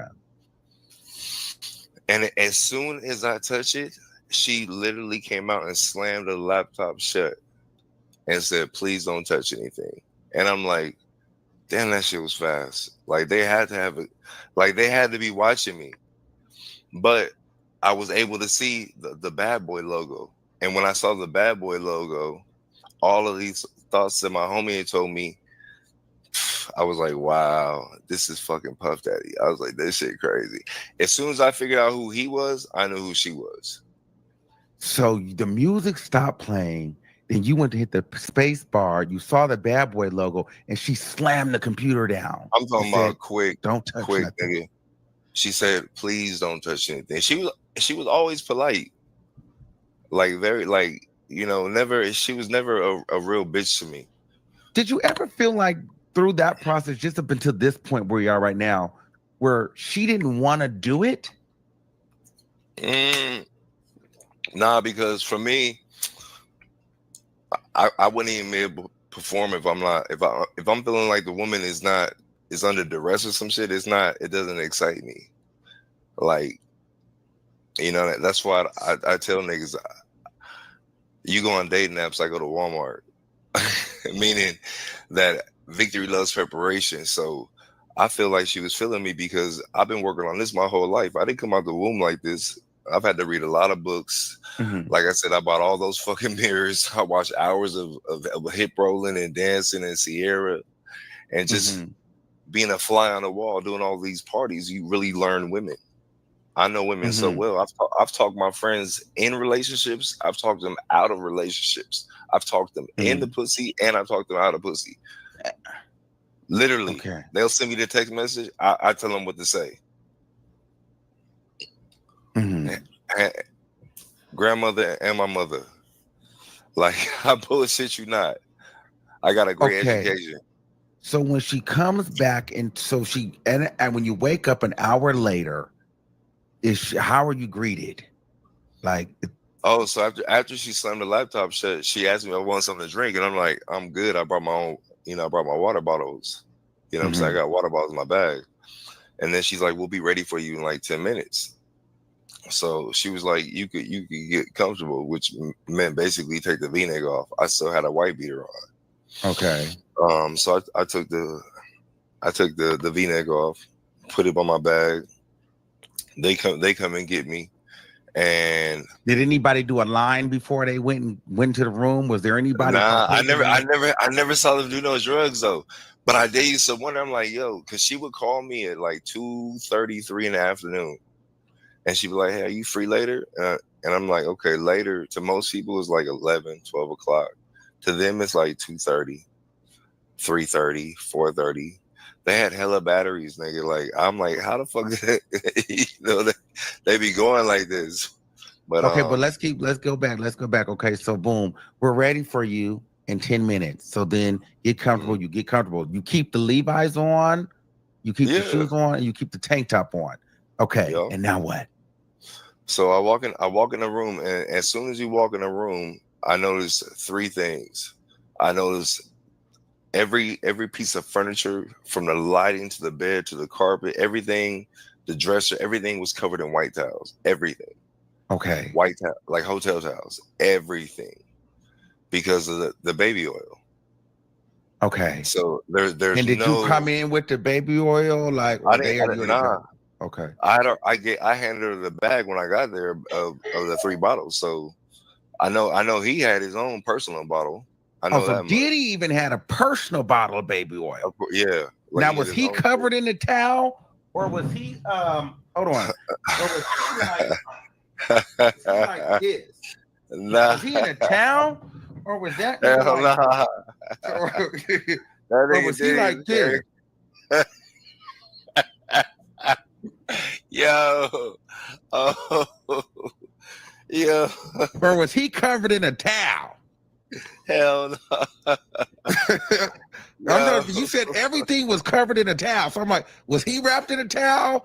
Or was he like he wasn't wrapped in it. Yo, I swear to you, like I walked in and you went, and when you walk in the room, the bed is literally right to your right in front of you. And then if you keep going to the right, it's a corner where there's like a lazy boy chair. That's where that nigga was. He's like the mob boss. Just but sitting back. But what did he have anything over? Like he was just sitting back like this? Yeah. With baby oil. Bro, he had that on. He had the motherfucking he had a hoodie on, a black hoodie, pulled with the straps all the way to his face. With a bottle of baby oil. With Celine glasses on. And no pants. No bottom. And no drawers. Nothing.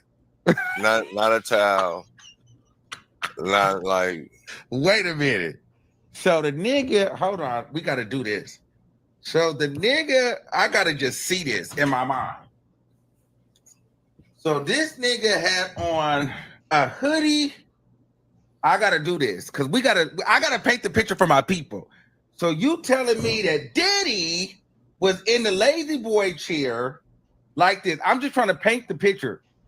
So he had this on like this. Pull tight if you have the thread. I can't pull it tight, and I ain't got the right glasses, but we just gonna see. I just gotta give him a visual. So he was like this. Hold on. We gonna do this because I need to really do the scene.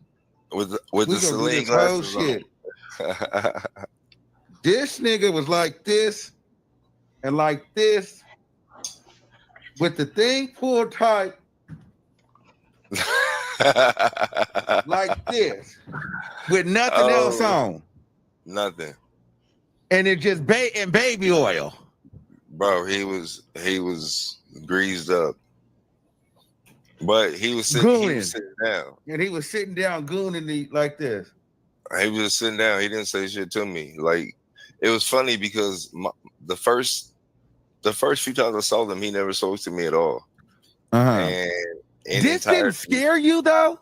When you saw a nigga sitting like this don't look scary to you? Like, what the fuck is this nigga doing? Nigga, I keep it, man. I'm not like he's a decent sized nigga. Like, he was 6'1", probably 215, 220, but I really wasn't in my worried mind, about that. Wouldn't you think, nigga, all this hiding, you definitely somebody. I already knew who he was when I saw the laptop. Okay, and so he's sitting back like this. Now keep going. All right, so she as I walk in the room, he's narrating, like telling her, like, damn baby, you picked a good one. You like them niggas, huh? Oh my God. Mandingo niggas. I'm like, in my head, I'm thinking like, this nigga's fucking ill. Wait a minute. Hold on. Now I gotta come out of it because now we gotta get into it. Wait, mandingos. Wait, hold on. Wow. Hold on. Excuse me. Okay, now we're back. I have to get into it. Sorry.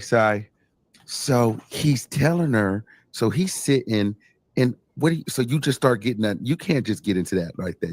So you start getting undressed. And how did he see the Mandingo? Where were you facing? What was happening? You got to start this. What happened? No. All right. So I think he was referring to Mandingo by a tall, big nigga. Like, you know, I'm 6'2", 240. I hadn't even took my unbuckled my fucking belt yet. She hadn't even unbuckled my belt. And she was like, "Yes, daddy." She was like, "You want to undress that nigga?" And so she pulled my white beater off, and she's like, "Oh, what that nigga up the way you like?" So she oil that nigga. Diddy said this. Diddy said, "Oil that nigga up." And so, are you facing Diddy? Are you facing Kathy? Are you like how are you in the room? He's sitting over my left shoulder in the chair about 8 feet away. Like, okay, to the side, like behind you or to the side. Like I can see him behind me. Okay, but he's so is your back towards him? Yeah, exactly. So she's laying on the bed, like on her missionary style. I'm in between her. Mind you, I never take my boots off. So as I'm in between her, you know, she hops up and she's rubbing the oil on me and she's like, "Pull that nigga dick out." Yeah, pull that nigga. Yeah, I'm like, whoa. Who said that? Diddy? He wanted some dick that day. So it was like she was. Well, he's like, "I know you want to see it. I know you want that motherfucker." Like, I was like, God, guys. Yeah, we're definitely fucking. And then I start tripping because, like I said, I'm not barebacking, yo, and I want my money. You know, I'm not barebacking, yo. I'm sorry, I'm just not. I don't need that anxiety. I don't need it. I'm not barebacking you, hope it's crazy. Nah, like, fuck that. What? Stop. Okay, playing. and so Diddy is saying, you know, okay, so let's get back. So you know, you like those Mandigos, baby? Yeah, oil that nigga up. You know, you want to pull that dick out. Pull his dick out. So she unlocked the Gucci belt. Hit the flies. I had the Levi fly bottoms, fly joints on. The ones with the multiple. The shit. She pulled my shit out, nigga. She's going to work. Yo. Wait. So she just started sucking it. Damn. He's like, "Yeah, suck that shit, bitch." She like it. I'm like, "Whoa." Oh my God. She's like, "Yes," like, "Oh my God." Like, he's like, "Taste so that." she like, "Oh yeah. Pretty much. I mean, yeah. It was like I said. It was better than I expected because usually them ugly. I mean, chicks that are like on that rated level, their head game is fucking trash. Okay, so pretty girls don't give good head. Not really. Okay. Not really. Not in my experience. Yeah. So did the jeans drop, or she just pulled it through the hole, or like the jeans part? drop. Okay. Jeans drop. So now ass and back is facing Diddy. Exactly. Wow. And that nigga is over there going to work, boy. Going to town. Oh. He like you got a big booty too? Is it like, was it like you was it like a lump shaker? You know what's funny is I didn't even know that women looked at that shit until I danced. I didn't even know about legs and ass and that. I didn't know any of that. So I ain't struggling. Okay. but so now Diddy is getting the back visual, but directing her, because you know they said this in court. They said that he would direct it as if it was a scene. So everything that you're saying is corroborating what she's saying. So I'm hearing the Rico because it's like everything that is being said in court is like you're telling us. So he would direct her, but what I'm not hearing is that she just hated this stuff. Her hopping on you and doing all this and then suck it, bitch, and all of that. And so how did it, when she was sucking it, she sucked it like she wanted to be there, is what you're saying. She didn't suck it like it was no like a garlic bread or nothing. You know what I'm saying? Like it was some tamarindo. She like, I mean, it was cool, but it wasn't sustained like that. because after that, the nigga was, like I said, he was going to work like John Henry versus Like the fast. machine, like going to work. And then he hopped up and he goes into the back and he walks past me. And so as I'm laying, I'm standing on the bed like this, right? Yeah. She's up. He walks by me. The first door is a door. Back up a little bit so we can see. We can't really get into it. Let me see. Back. Okay, there we go. Yes. So yes. He walks past me, walks to the bathroom, turns the lights on, walks out, and goes Can you give us the stomach visual? Yeah. Oh, wow. Amon want him. Amon want him. Yes. Okay. Now Amon what? want that. And you have. Go ahead. He comes out the bathroom and he flicks the gold condom in the air, and that shit was in slow motion, bro. I'm telling you, like, this shit landed on my right hand. I'm looking at it like, okay, they prepared. So he just walked past you and threw the condom like, fuck her now. Right. He's like, you want that dick, bitch? I'm like, oh wow. Oh my God. And excuse the vulgarity. I'm trying to censor Yeah, I it. know. At this point, we're not getting monetized. Y'all need to deposit your checks, but keep going with the story. So thankfully it was the ecstasy joint. So they got the extra lube on them. So, I'm able to play with my shit. But as I'm getting it on, I'm getting it going, this nigga just starts going like overtime. Like pow, pow. Okay. And I'm just heard hearing him like, bro, I'm hearing him. He's beating his dick so hard. And I'm sitting there and it's so distracting. And I'm like, I got this fine ass like bitch in front of me. And finally, after a minute, I'm half mast. I'm getting it in, but it ain't like in. Stop it. The nigga hops up, half dressed, storms out the room. As he leaves the room, he says, "Dick better be hard, loud as fuck." And I was like, he got upset and like stormed. I said, "That dick better be hard, bruh." I looked down to make sure I had my blade because I was like, "Oh, $150 this nigga. I don't give a fuck, nigga. I will cut. I will cut this nigga, dog." Like, So he got upset because she was taking to get hard. Yeah. Like what do you think that was for? Lord, I mean, that ain't no regular type shit, nigga. Like, you got to think. I went to college, nigga. I never ran no trains or none of that shit. Like, you know what I'm saying? Like, I'm not used to a nigga just over here just beating his meat while I'm trying to knock the chick down. That shit is strange. Yeah, like I wasn't ready for that. I came there under the pretense that it's a show. Oh my God, could y'all imagine that with all? So a show isn't, doing a porno on Doheny. Y'all, but ladies, look, I don't mean to, I don't want to gross y'all out, but you know what they say? You know what they said that sound like, and y'all don't get no, please. They said that sound like, when you're making macaroni and cheese, and they say that's what basically they sound like making macaroni and cheese, and it's in the pan. They just, oh my God. Okay, here we go. Woo! Think of macaroni and cheese. That's what it sounds like. So after he leaves, and he says that, she looks at me and she looks at me like Bambi, and she doesn't say anything, but her eyes tell me everything. She's like, "It's okay."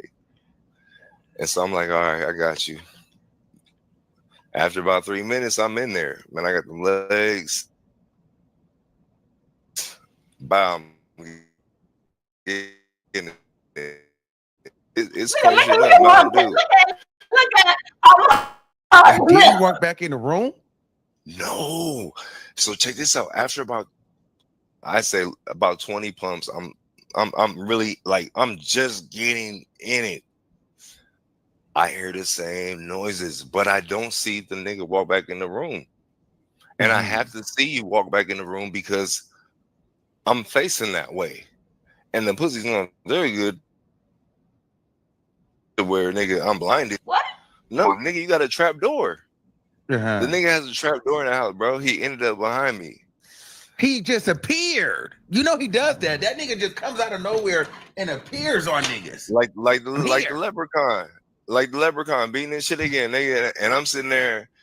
So he left one way out the front, but then he didn't. But then he appeared behind you again. Ooh. After I'm better be glad he didn't try to take your ass. But go ahead. He was sitting down. So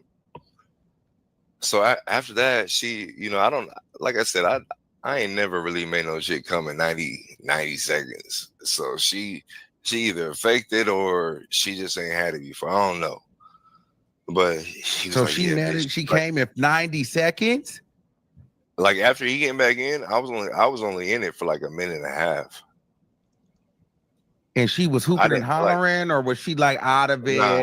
Nah, she was just, you know, making a noise. She wasn't loud and shit. Like, oh, so it was like she didn't want to. Like, what I'm saying is though, because she would say she would just let it happen because she didn't want to be there. So was she just doing like or was like, oh, daddy, baby, or was like she moaned. Like I said, if she wasn't feeling it, if I got the type of energy, I'm not gonna, man. I don't press these hoes at all. There's no way, because I don't. First of all, I don't want to be in this situation. Second of all, if a bitch don't like me, a bitch must not like men. You know what I'm saying? I say what I say. But hey, Patty. I never got that what feeling. What do you say, Pat? Especially being that she hit me up a couple of times when he wasn't even in the fucking United States. And I'm like, are you supposed to be fucking? Well, hold on. We're going to get to that in a second. So after we're going to get to that. So she netted whatever. And what is Diddy doing now? Busting. Then he starts commentating again, asking her like, so you want that nigga to come on your face or come on your stomach? What? Oh my God. And what are you doing after she netted? So you just kind of standing there like, now what?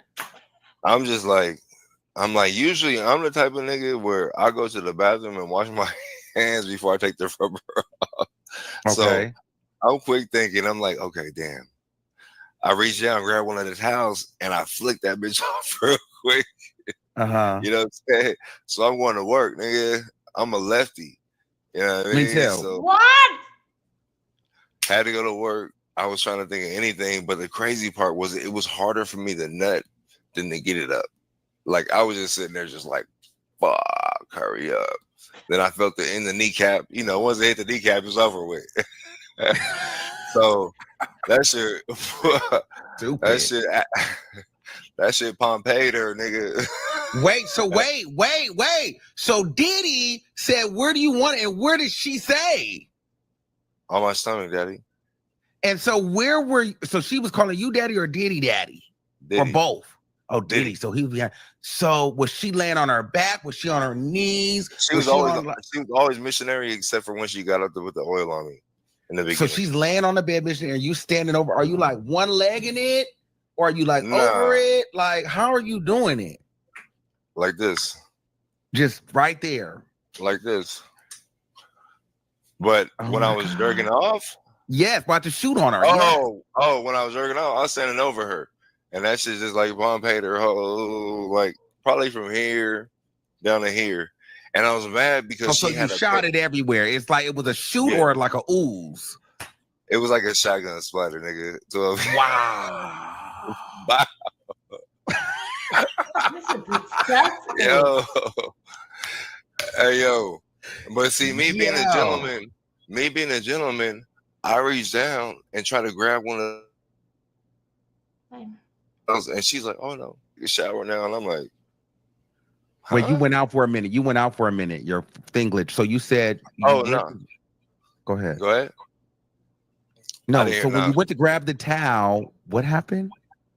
Oh, so I grabbed a towel and I went to try to wipe the shit off, right? And she's like, "Oh no, that's okay. You can go take a shower now." So let it stay on her. Okay, nigga. You talk about one of the quickest showers a nigga ever took. I didn't even We breaking My up. socks Diddy and fell off. her was eating it up. We losing Got you. it from the drum. All over her body when he Hold was on, bring me out. back. I'm gonna drop you and bring you back because Y'all we're don't losing know. you just a little bit. His service just All a right. little bit grainy. Okay, we brought you back. Okay, so it was the quickest shower. There you go. So it's the quickest shower you ever took. Okay, go ahead. Quickest shower I ever took. I get dressed and I'm thinking like, oh shit, like it's like 12:30 p.m. I've been gone all day. I'm thinking like, damn, I turn this phone back on. Whoever's at Because you got a girlfriend back home. Exactly. Oh my God. And so you've been gone since 3 a.m. till now 12 p.m. 12 p.m. almost, right. And so I run to the car. No, wait. So after I put my shit on, I open the door and like The Shining, she's standing at the door with a robe on, $5,100 bills. I look down at my periphery. I didn't actually look down like that. I'm looking at her. I snatched the money. I know what 1,500 for like. This ain't 1,500. Can we call you again? I said, absolutely. Call me anytime, goddammit. Put that shit in my How pocket. much was it? 5 racks. That was $5,100. $5,000. $5,100 bills. That's how I bought my first house, man. I saw them a total of 8 times.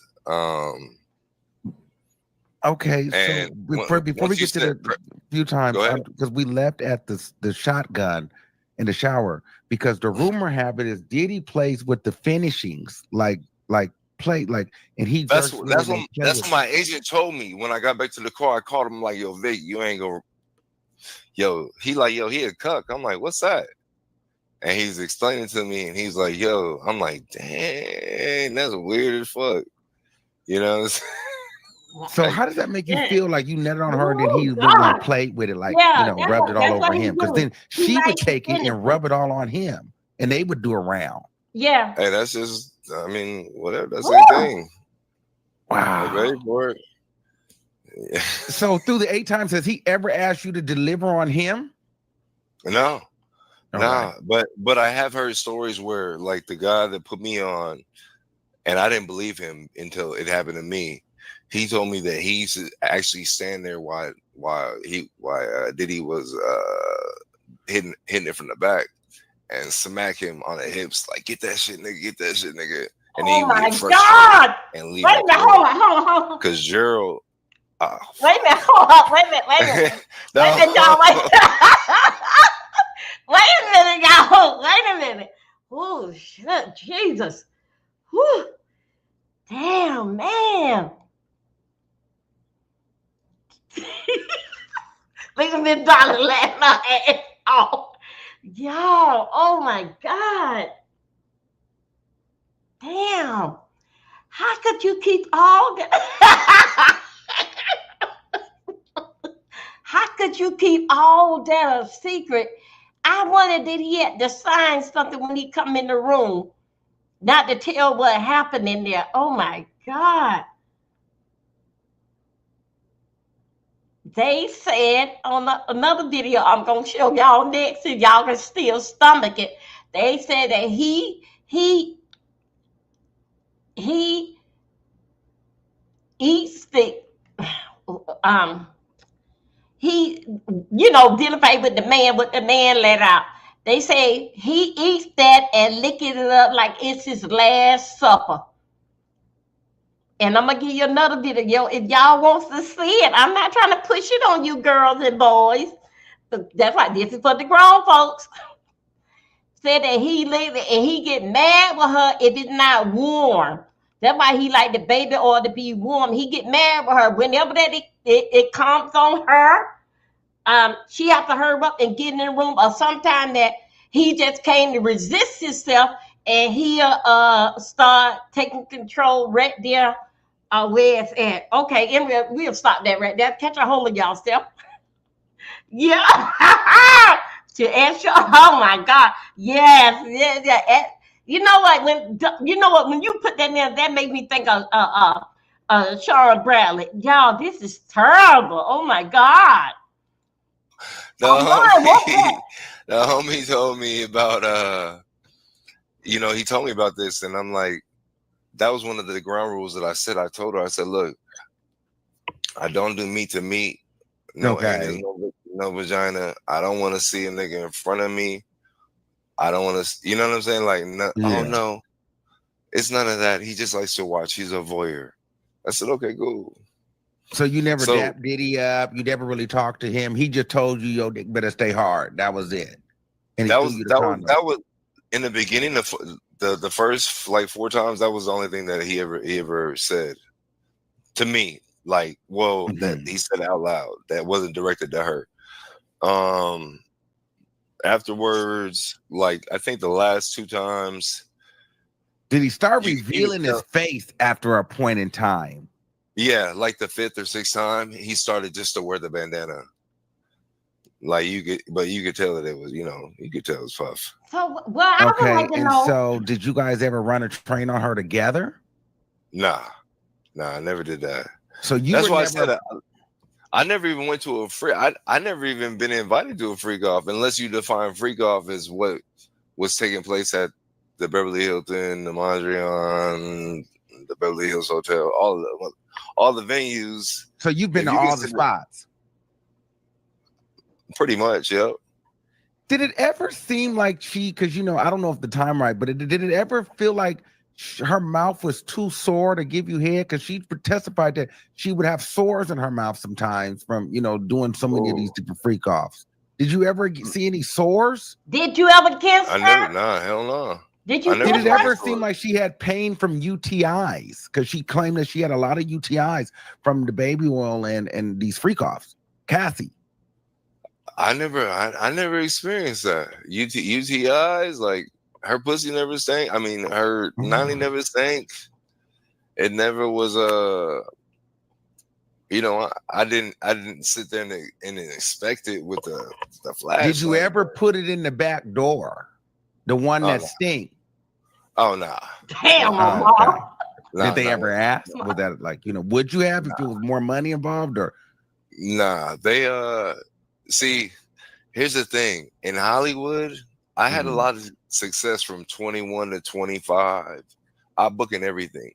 But once you start getting a lot of different things, they want you to compromise, because if we're gonna put you in this position, you're gonna be exposed to a whole lot. So we want to make sure that we either have something on you or we don't. And me, you can't pay for my masculinity. You can't ain't enough money in the world. You know what I mean? So I think they always had a filling out process of what guy is willing to do what. Do what, and you just didn't give. I'm going to go the extra mile. Oh no.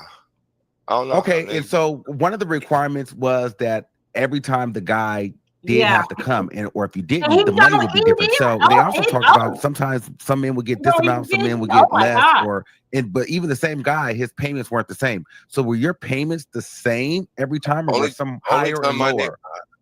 I got $3,800 one time, and I figured that the nigga just didn't have the cash. Okay, and that was at the I don't know if there's a hotel. I think it's on Rodeo Drive. If you're walking down Rodeo, it looks like a storefront, but if you walk inside, it's an actual hotel. It's probably like 20, 25 rooms, and that place is the only place where I got $3,800. So that was when you're used to getting 5,000. Do you say, nigga, like, where the rest of my money, or you just say, you know, this is cool? Hell no. Fuck you. What? I mean, you got to think about it like this. Like, I was looking at like, yo, I'm about to be able to put a down payment on the crib. This ain't nothing but a drop in a bucket to him. You know, $5K ain't, but you know, that ain't shit. That ain't, especially when I saw the niggas 800, I'm like, what? I wouldn't even got out of the bed for that. The people in the comments, you know Diddy, but they're asking me, does Diddy have a Tootsie Roll? What does that mean? Does he have a small penis? And I don't know. They just want me to ask that. I don't know. I know you probably don't want to answer that, but I have to ask. I mean, it wasn't like outside of his fist. What? Wait a minute. It didn't take 2 palms, but I mean, so it's not bigger than yours. No. Okay, this is crazy. Okay, so okay. Okay, listen, I'm over here cracking up at you. You're funny. Okay, so tell me about the time where you couldn't get hard because you said he was watching you. That was just the first time. See, after that, oh, okay, I called my pops, and my pops had gave me some what they call those things, like Cialis and Viagra. And so I would chew them things like Skittles before I go over there, nigga, and I'll be over there. I'm ready to go, nigga, no matter what. No matter what the situation.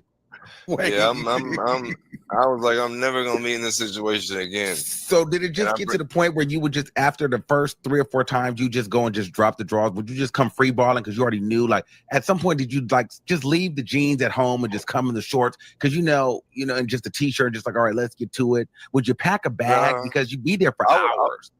I would always come fresh. Like you always want to come, always come fresh. Always, Aqua de Joe. That was my go-to back then. He does not need to. Yeah, Aqua de Joe was lit. I always wore Timbs. I got it. They light. I move well. Oh my God, you can hide something and conceal things. So it was interesting. I would have never been here. I would have died with this, man, had they not put my face everywhere. Do you know how? Let me ask you this: Would you like, if you could do it all over again? Would you? Fuck yeah. Who wouldn't? Oh, so you enjoyed it? It's a story. Okay, listen. First of all, women don't spend money on men. And yeah, Diddy was spending the bread, but 5 racks a pop to pop something that everybody wants already. That's why I tell niggas, like, yo, you niggas is jerking off to chicks that I'm getting paid to bust down. Like what are you even talking about? Like, I'm actually getting whatever you call me, a sex worker or whatever, nigga. Ain't too many niggas out here that could be sex workers and be like, and that's why I think that they had me separate on even 50 Cent posted me to his shit. He posted me by myself on the side because if you look at all the other men, they all look kind of questionable, except for me. When you look at me, you like, yo, what did this nigga do? You know what I'm saying? Like that's what it says on the text. That's why I hit you up. Like, what did this nigga do? And it's funny how they still haven't been able to identify me. Like how? Like that picture that they put out, that's from like 3 years ago. So that doesn't even cover the time span from then. Now you said that Cassie was hitting you up privately when Diddy was out of town. Tell me a little bit more about that. She hit me up a couple times. She hit me up once, and she was just like, "Hey, how you doing? Miss you. Hope you're doing okay. What are you doing later?" And I'm like, "Are you supposed to be calling me?" Like question mark. Because to me, first of all, that nigga got $1 billion. He could erase me easily. Yeah. Second of all, it's too many men in prison and in the dirt over a piece of ass. So for me, I was happy that I was eating. So I wasn't even gonna. And the second time she hit me up, I didn't respond. So she hit me up until the first time I responded, and she didn't say anything. The second time I didn't respond. I didn't say anything. Okay, so why did you stop work? So you worked for them from 2012 to 2013, or a course of a year? It was about 8. It could have been more times, but like I said, they had the weird ass hours, and it became very difficult in relationships to get out the house. Like, yo, what do you mean you got to go? Like, what do you mean you got to go make some money? Like, it's 3 a.m., 4 a.m., 5 a.m. So you didn't get to tell your girlfriend, hey, I'm banging Cassie and Diddy's watching. Eventually, after I told her after, but I'm pretty transparent with everyone now. You know, I tell the story, and it's funny because nobody believed me. I know nobody believed me because who fucking will believe that? Right? But why would I make it up? Like, if I really wanted clout, I could have came out last year when the hotel video came out, when he was knocking her around. Like, if you niggas would have never put me out, I wouldn't have came out. Excuse me, y'all. You know, that was 13 years ago. So why are you speaking out? Why? I mean, not speaking out, but why are you talking? Is it because some people's like, well, why is he talking? You know, everybody's doing interviews. So why are you talking? I'm talking because unless you consider a freak off 3 people, I never participated. I never got no white party ticket, and I was never doped or forced to do anything. And like I said, to me, please like everything my that video happened and between subscribe, please. Cassie and I was consensual. Otherwise, like I said, I wouldn't have been able to perform. You know, I just that was the main thing. And then I got people from Connecticut all the way down to Florida hitting me up like, yo, son, I just saw you on TMZ. Like who are you, nigga? Like I done transformed. You know, I was doing motivational speaking, telling my life story, telling how I came from, you know, from nothing to something. Pretty much every situation for every black child in America. You know, single mother. Yeah. Section 8. You know, I didn't realize I was poor until I was in 6th grade. You know, when I didn't have the cross colors. I had Miller's Outpost. I had Anchor Blue. So let me ask you this. So do you think that what Diddy has done is a crime, number one? And then 2, when you were with them in their aura or their orbit, did you get any signs that he was abusing her? Because we see the footage, we know that he was, but did it ever give he was beating her around that time, even though she says that he was? She never had. That was the one thing that I noticed. Her body was flawless, bro. And when I say, like, you know, some chicks will have like chicken pox marks and, you know, knife. She was perfect, boy. She looked like a filter. Wow. And I remember she had a diamond pair that hung from her top of her belly button to the bottom. And it was probably about a carat and a half. And it was like the cherry on top, because she came out with the all white like swirly halfway swirled around, and this part was all naked. And I was like, bro, she used to have an outfit, so I ain't gonna lie. That nigga, he was spending some money on some fits, boy. He was. Hey, so did you ever hit it doggy style, or was it just always missionary? Would you ever hit her doggy? No, later on. The first time it was missionary though. Was y'all kissing and stuff? No, I didn't kiss. I don't kiss. Okay. Good. That's what I want to know. And you never ate her out. Oh fuck. I might as well bareback you. If I'm eating you out, I might as well hit it raw. What? Okay, and so let me ask you now. So, you know, with the Jane Does of it all and the different women now, is that something that these people in the industry they're doing now? Like, is this a thing? And is Diddy just the one that got caught? Because for us that don't know, or we're just not in that life, is this a whole scene of a cuckold scene? What is this?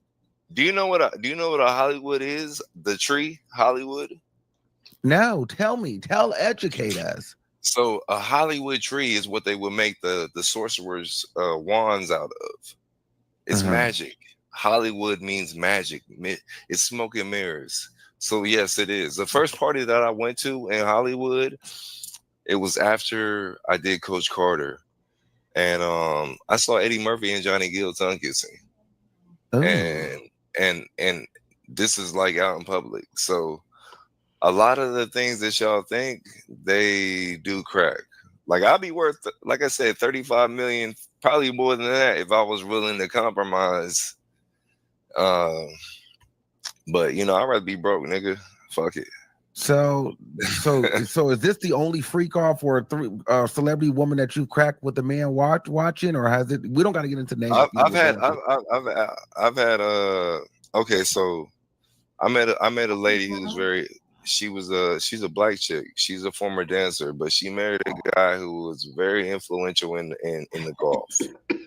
So she would basically, I did her 45th birthday party.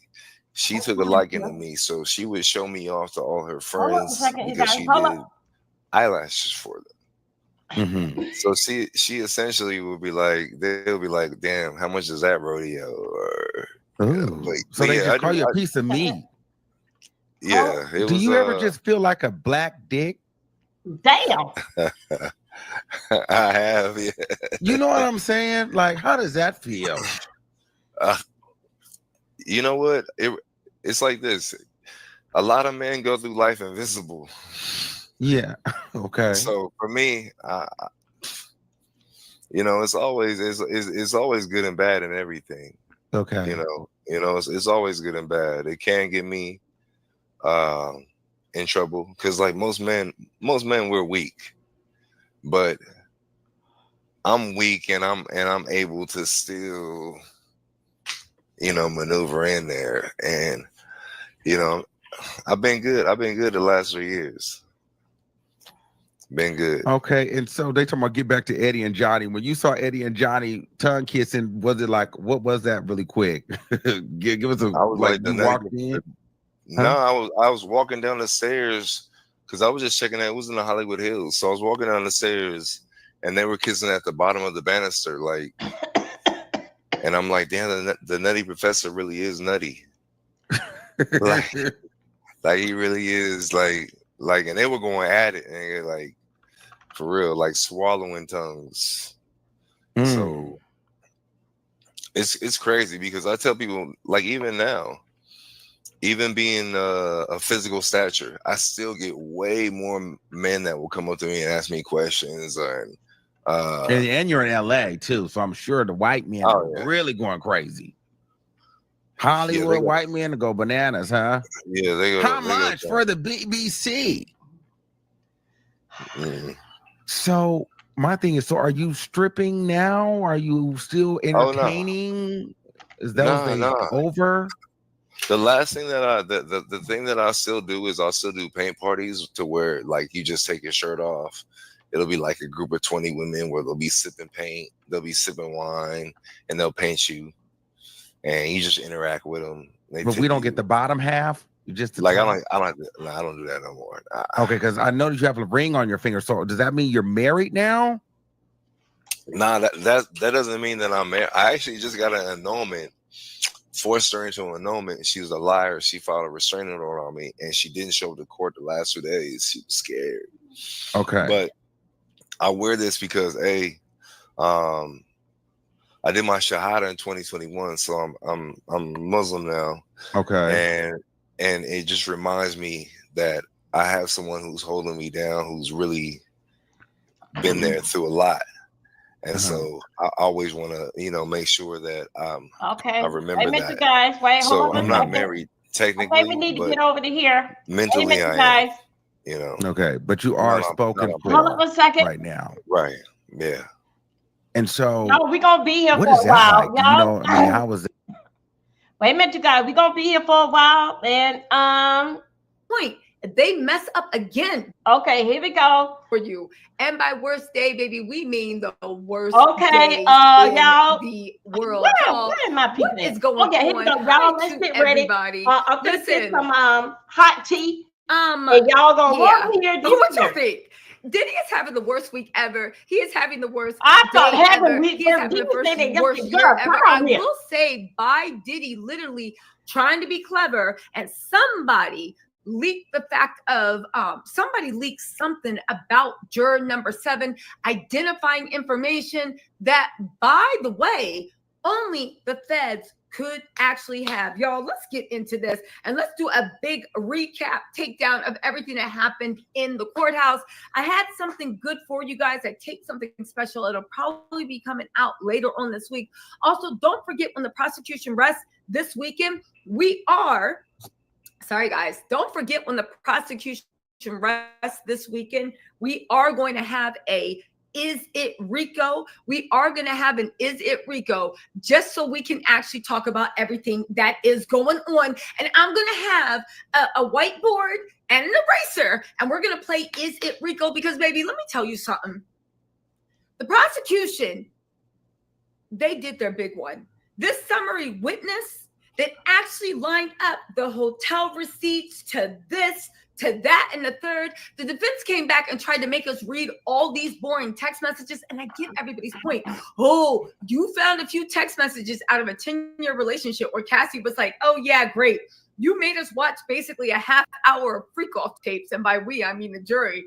A half-hour freak-off tapes. Well, what did that really prove? That Cassie and Jane and not Mia, were high out of their minds and was doing anything. I keep confusing Mia for Jane. Y'all know I've been doing the best I can to make sure I don't say anybody's name. And I literally, these are the tricks I have to do in my mind. Mia, Jane, that, and the third. Y'all, let's get into the best of everything that happened in Diddy's thing. We are going to call this the Diddy Takedown Day. Hold up a second. Now let's talk about juror number 7, right? Okay.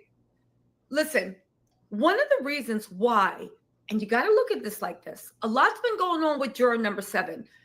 Judge Aaron seems to be implying that he thinks Diddy's team leaked something. Why? Because leaking information about the jurors, especially identifying information that nobody could know except for the people inside the room, it doesn't help the prosecution at all. It only helps the defense. And why would the prosecution do anything for defense? Really quick, we're going to have a little matcha latte.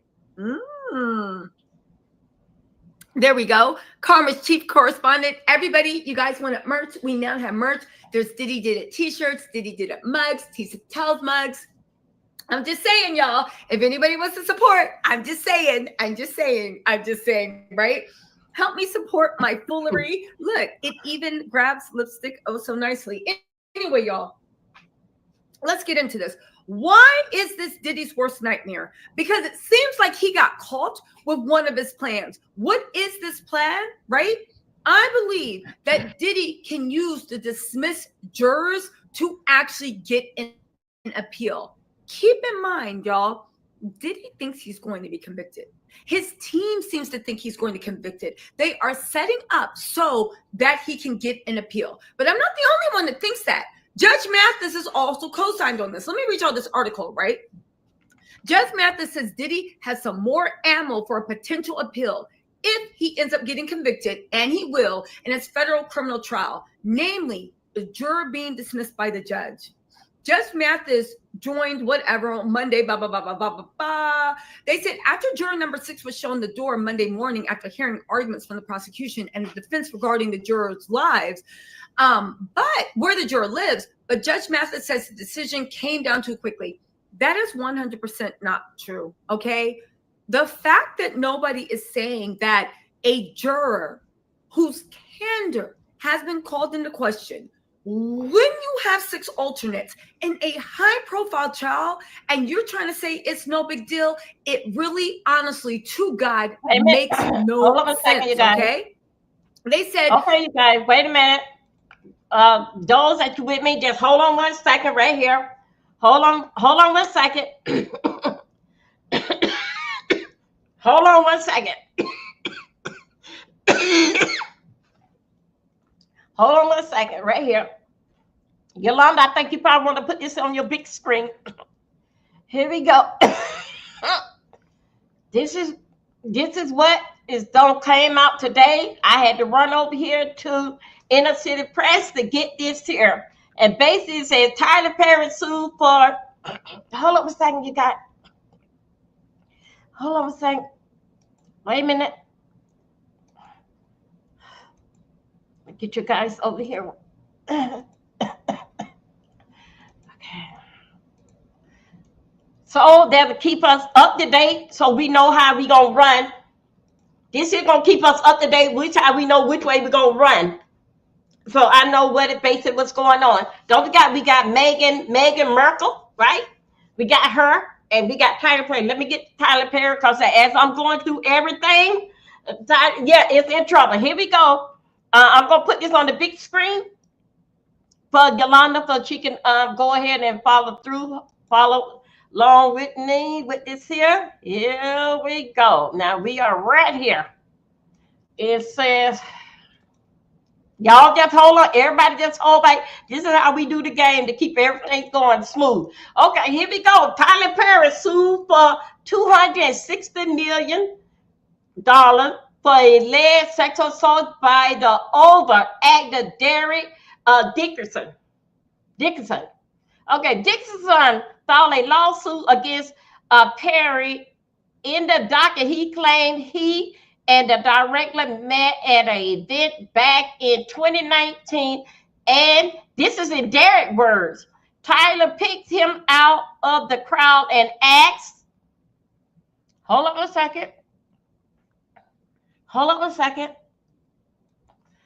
Give me 1 second right here. So to keep us up here. Okay, here we go. Okay, now Yolanda should be right with me right now. Okay. He picked him out of the crowd and asked him for his phone number, suggesting he might have a role for him.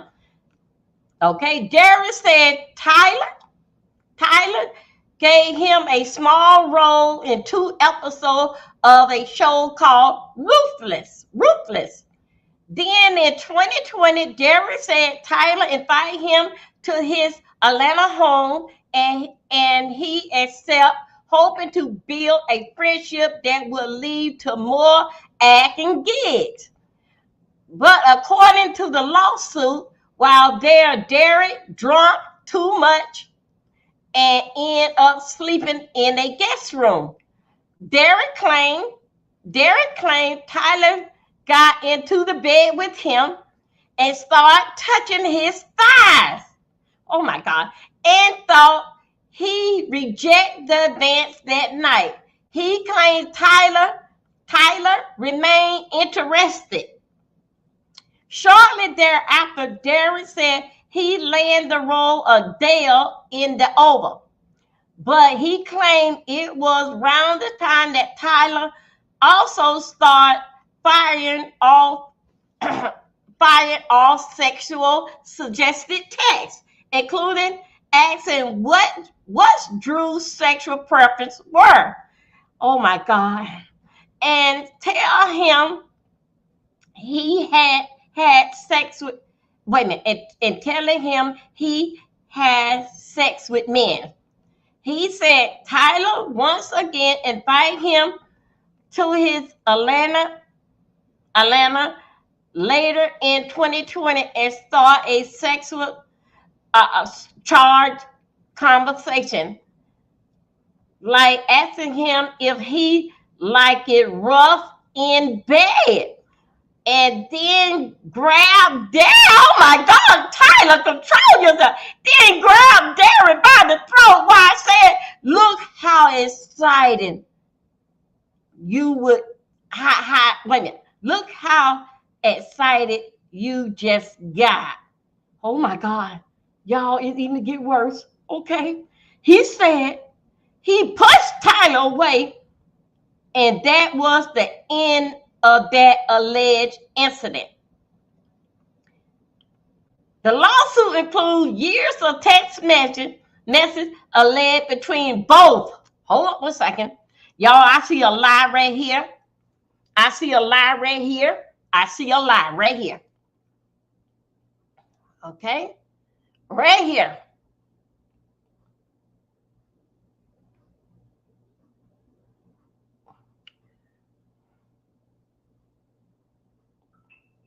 Okay. Okay, right here. The lawsuit. Okay, wait, hold up. Let me go right here. Okay. He said, I see a lie somewhere here. He said he pushed Tyler away, and that was the end of that alleged incident. The lawsuit includes years of testing alleged sit between both men. Most of the ones Tyler allegedly said or sexual charge. For instance, one read, no straight man would be going on a walk with you or cooking dinner for you unless they want to F. I want the F you.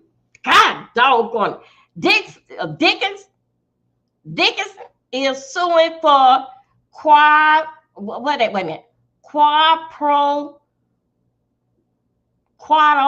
and workplace sexual harassment and sexual assault and battery, and he's seeking $260 millions in damage. Okay, hold up a second. Let's go right here. I'm gonna tell you right here. Here we go right here. I'm gonna do this here. Then we going back to teacher tales.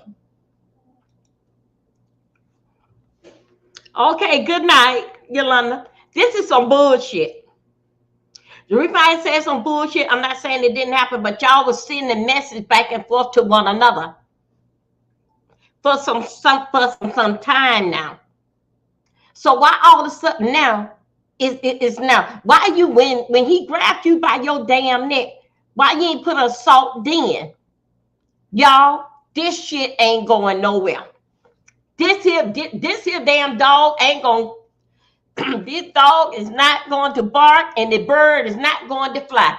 This is by some bogus ass shit. Yes, it did happen. But you wanted more than he was. Because you remember you said that you wanted the role, and then he had you in 2 short scenes. You complaining about what? He did what he said. He gave you 2 shorts, put you in 2 shows, 2 a scene. Then when it ain't like Weinstein, then put them in shit. It ain't like Bill Cosby, then put them in shit. He did what he said he gonna do. Boy, you don't get somewhere and go and sit your broke ass down and get a damn job, a real one. I'm tired of these damn fake ass guys. So what? He said you're allowed, and then but you went back over to his house to say again. After the first time he got in the bed with you and start filling you up, this and another. But you haven't. You went back again. You willing. Something about it happened that you is pissed off at something. Really, it ain't gonna happen. You are pissed off with something. You had a relationship with him. Something just didn't go right. So it comes from 2019, 2020. Now all of a sudden here we were 5 years later. Now you said that you don't get your goddamn ass down and go do something with your damn life. Now let's go back over to the details. I'm sorry. Oh, I had to basically like everything basically was coming to me. I had to basically like just had to get that out there. Okay, here we go. We go back over here to teacher tales. Okay, here we go. Go. Hold on a second. I'm sorry.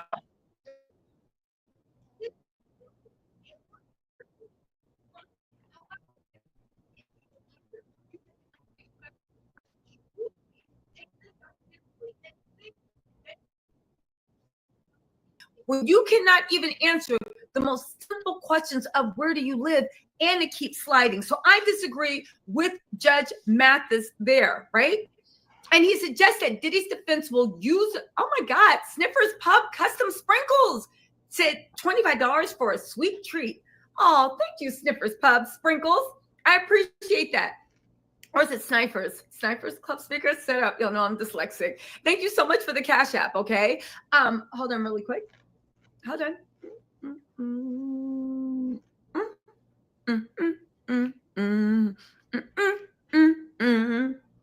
Merch. Anyway, y'all, listen.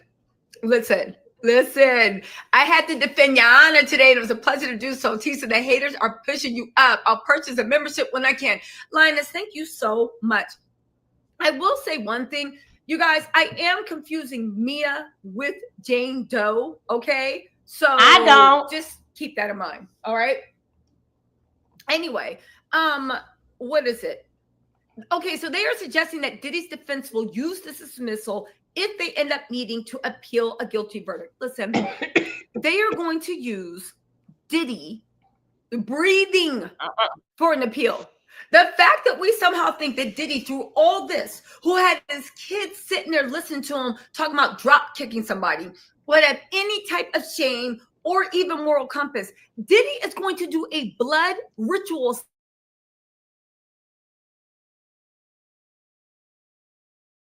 on the rats and roaches in his jail cell of his children to a traitor in the south of France. He will do anything at this point to get away with this. So of course he's going to apply for an appeal, even if he has nothing. Look how many times Tory Lanez applied for appeal. Look at Harvey Weinstein. He's going to apply for appeal. Now, here's the thing. I still keep going back to, why did Diddy want that juror to stay so bad? And don't give me, oh, it's because diversity. This is one of the most diverse juries, even Diddy's team has said. And there are other, if that's the issue, Black men, right? So why were you fighting so hard for this jury? Why were you acting like it was the last flight out of Armageddon? But then you look at juror number 7, the way they strategically leaked information about juror number 7. Now, here's the real gag, right? Let's get into juror number 7 and why the judge is so mad and why that juror might be dismissed too. Again, I feel like Diddy is stacking the deck. Okay. Now, juror number 6 is, oh, I knew it. Everybody said he was Black. I was like, I don't know, maybe Afro-Latino, but we don't know, right? And he's been replaced by the first alternative. Okay. Now they have released doxing information about juror number 7. I'm not releasing that because he's still, as far as I know, a juror, and y'all not getting me kicked out the courtroom. I don't care who publishes it. Diddy's team has got me with the, I believe to be Diddy's team, has gotten me with the okie doke, I believe, a couple times. I believe they super chat me, knowing that I'll be paying attention to something. I wanted me to say they have tried to trip me up. They have literally teamed up in my mind with scumbag blogs that literally watch my lives religiously and try to repost stuff to create a false narrative. They have done everything they can to get me out of court in my mind, except for get a real PR person. Because people keep telling me that Diddy has PR boots on the ground. And I will say that if they do, they are doing an absolutely horrible effing job. You cannot convince me that Diddy has, in the last 4 weeks, has had any PR. Because what PR person with any type of mind would link up with scumbags? I get it. If this was like the court of public opinion, maybe the scumbags would be loud. But who literally links up with scumbags when your client is accused of being scumbag? Do you not know you need to take it to the church? Do you not know you need to start praying? Y'all look. Do you not know that you need to disassociate yourself with the Hey, scooters, check out our favorite person, Yolanda. Self-love. Let me show y'all what our favorite person. Let me show y'all what she doing. Let me tell y'all. Let me show y'all what she was doing this morning. Our favorite person. The one that was screaming and yelling in the courtroom. Oh, they trying to take a Black man down. Oh, Diddy. Leave Mr. Jean alone. Here's your girl right here.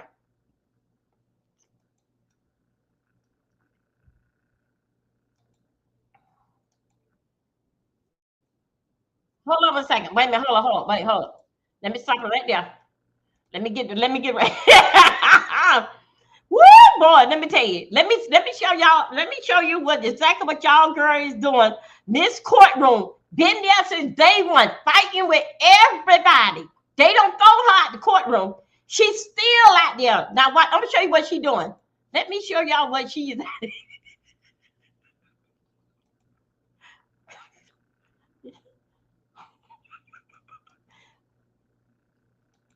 Y'all look at y'all auntie. Y'all wait a minute. Y'all look at y'all auntie. Yolanda, self-love, early in the morning. Let me show you what she's doing. Taking a bath. She was so I got it all on my arms and I think that was all of it. Wanted to be the number one. It smelled like a goddamn tripe. They didn't want anyone else to be doing anything. You know what I'm saying? But I mean, they didn't want these other women to be getting treated like they were, or specifically not. That shit stinks like fuck. Can you pass me my goddamn perfume? That's gonna smell even worse. Imagine smelling perfume when it's hot. I stink. Can you put your clothes back on? What? Put your clothes back on. This is my clothes. This is my first outfit before I put the dress on. But that's not appropriate for B out here. Hello? Yes, it is. There's a sprinklers over there. They said the sprinklers was in the park. This is my bathing suit. I don't want to get my dress wet.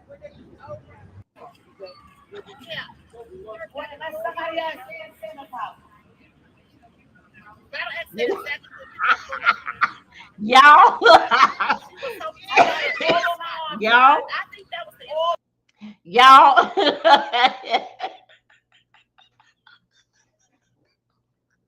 Y'all, that's nutty ass New York. They don't throw her out. She team Diddy. Everywhere that she go, she's fighting. Diddy.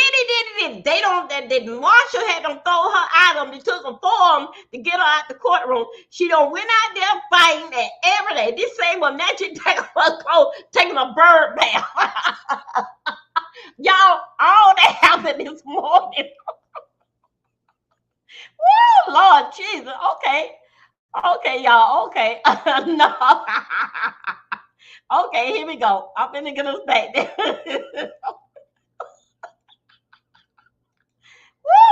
Woo!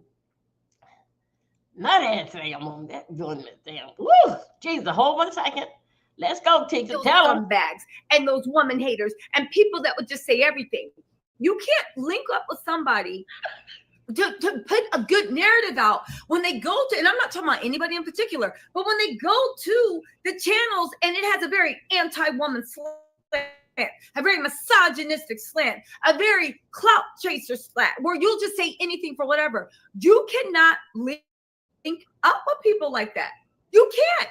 Now, if it was me, I would have tried to link up with Rotten Mango. I would have tried to link up with Armand Wiggins. I would have tried to link up with Queen Sheba. I would have tried to link up with so many, with Trent Out Loud. I would have tried to link up with like Remy from All Hip Hop Canada, which by the way, All Hip Hop be getting some scoops. I would have tried to link up, and there's other Mel, Watching the World Mel. There's so many reputable bloggers that are in the courthouse right now.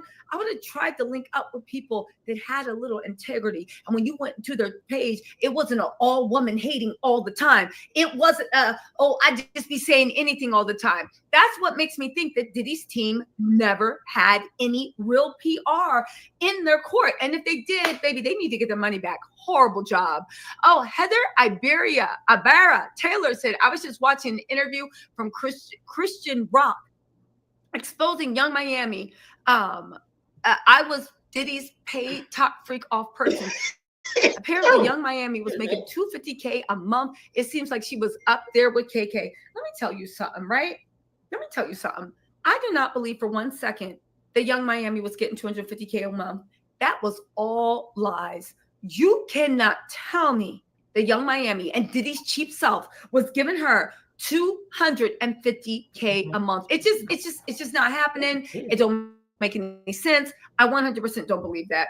All these lies that people have been telling about what they've been getting from Diddy, listen to the Jane Does. Listen to the Cassie. Cassie wasn't even getting $250K a month. And Cassie was with Diddy at the height of his thing. And Diddy, well, I don't want to say love, but for a monster, that was his favorite victim.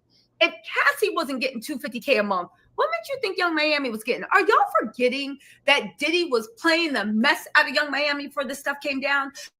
She was up in the nosebleed seats she was buying that full change. She was up in the nosebleed seats talking about some gold poppy by young, who was it? JT was like, girl, sit down. Diddy let people on Twitter curse out Young Miami, call her this, that, and the third, and then been like, yo, that's surely what? He wouldn't even claim that girl. And you telling me that he's giving $250K a month? He ain't never given a woman $250K a month. He didn't. Listen, Lachey Mitchell said he gave her a show on Revolt. Okay, but honestly, Young Miami could have gotten that show on Revolt. When Diddy got with Young Miami, she was at her City Girl prime. Now they both stepped away from the City Girls, JT and Young Miami. But can we stop? And again, This is how Diddy changes the narrative. Y'all act like when Diddy got with Cassie, she was a bum. She had a #1 hit. She had the #1 mixtape for a year. Back then, she was up there like going toe for toe with Beyonce. Now I know Beyonce now you exaggerate. Beyonce was just another popular artist. Cassie at one point did dominate. Diddy got with her because of that. Same thing with Young Miami. Diddy didn't give her a show on Revolt. Young Miami could have gotten that show on her own without knowing Diddy. She was half of the biggest rap group of a female rap group in the last 8 years. She was doing big things. Diddy is a master at getting with women when they're at their height of their fame, and then everybody acting like they're bug. Diddy didn't give Young Miami a show on Revolt. Revolt TV use Young Miami to build the platform. Now, she could have said she wanted a podcast. He might have said, yo, come. But that Carisha Roulette, Young Miami gave Diddy millions in free advertising for that tequila he had. She gave him millions in free advertising. She made Diddy current. She put Diddy back on there. And no, I'm not talking about the people that were going to the Bad Boys reunion concert. I'm talking about the fact that Diddy needed to be pulled down. Let's not forget that Young Miami is only 20-something? We're not thinking about Diddy's 6-year-old stuff unless you're talking about looking at him like he's a trick. Diddy ain't give Young Miami nothing. And even with that show on Revolt, Young Miami's talent and interview style is what made Carisha Please blow up. And for everybody to act like Diddy couldn't even give his own self a hit album. Diddy couldn't give his own self a hit show. So please tell me, you know how Jay-Z said, if you really put me on, put yourself on too. Diddy couldn't give his own self an album. He couldn't give his own self a hit show lately. So how did he give Young Miami anything? You can't give somebody something that you can't even get yourself. Survivor's Voice, thank you for being a member for 1 month. You said Tyler Perry being sued by a man for essay, and he has all the receipts. They're going down. Yes, listen, as soon as I'm done giving the Diddy recap, we're going to go in, and I'm going to go live, and I'm going to read the whole Tyler Perry lawsuit. Miss Know-It-All. Miss Know-It-All, you said, Tisa, I've been waiting for day 26, the whole trial. Girl, so have I. Is it day 25 or day 26? I don't know yet. I'm just here for the vibes. Just Trina 333, thank you so much for this super chat. I appreciate you greatly. Also, hold on, we're going to get in. Oh my God, Greer Curtis, thank you so much for the super chat, right? People said, but here's the thing. Y'all, let's go somewhere. People are saying Cassie was a bum. She wasn't just 19. Cassie was super, super, super hot. She was 19. All the guys wanted her. All the girls wanted to be with her. She had the #1 mixtape. She had the #1 album. The fact that people let's go over here. Is a reason why Diddy decided to claim Cassie. So much that I can take on her basic exaggerating things. With Tisa, I mean, hey, I like her, but for her to say that that group didn't stay around for long. Hold on a second, y'all. Let's go. That group didn't even stay around for long. The judge is saying everybody in here will subpoena their phones, call logs, text message records, email threads, and will be subject to witness testimony and can be possibly charged and convicted of civil or criminal crimes. He was not playing with them people today. So, Tisha, why you can tell it like that? Very upset. So whoever is talking to the media and trying to get their narrative spun, whoever's trying to soil and spoil the jurors, people are watching more than ever now. Okay? So the judge wasn't having that. He was pissed. So anyway, they also talked about the duration of the defense's case. It should be between 2 to 5 days, 2 to 5 trial days. The prosecution is set to rest Thursday or Friday. The way it's looking, the prosecution may rest Friday. They thinking about deliberating, charging the jury next week. We can go into deliberations as soon as next week, guys. This is really coming to a rapid end. I don't know if that's going to happen, but it could. So this could get really, really interesting. And then so the deliberations can start next week, and we can be looking at a verdict within 2 weeks. So let's get into this though. So we started getting into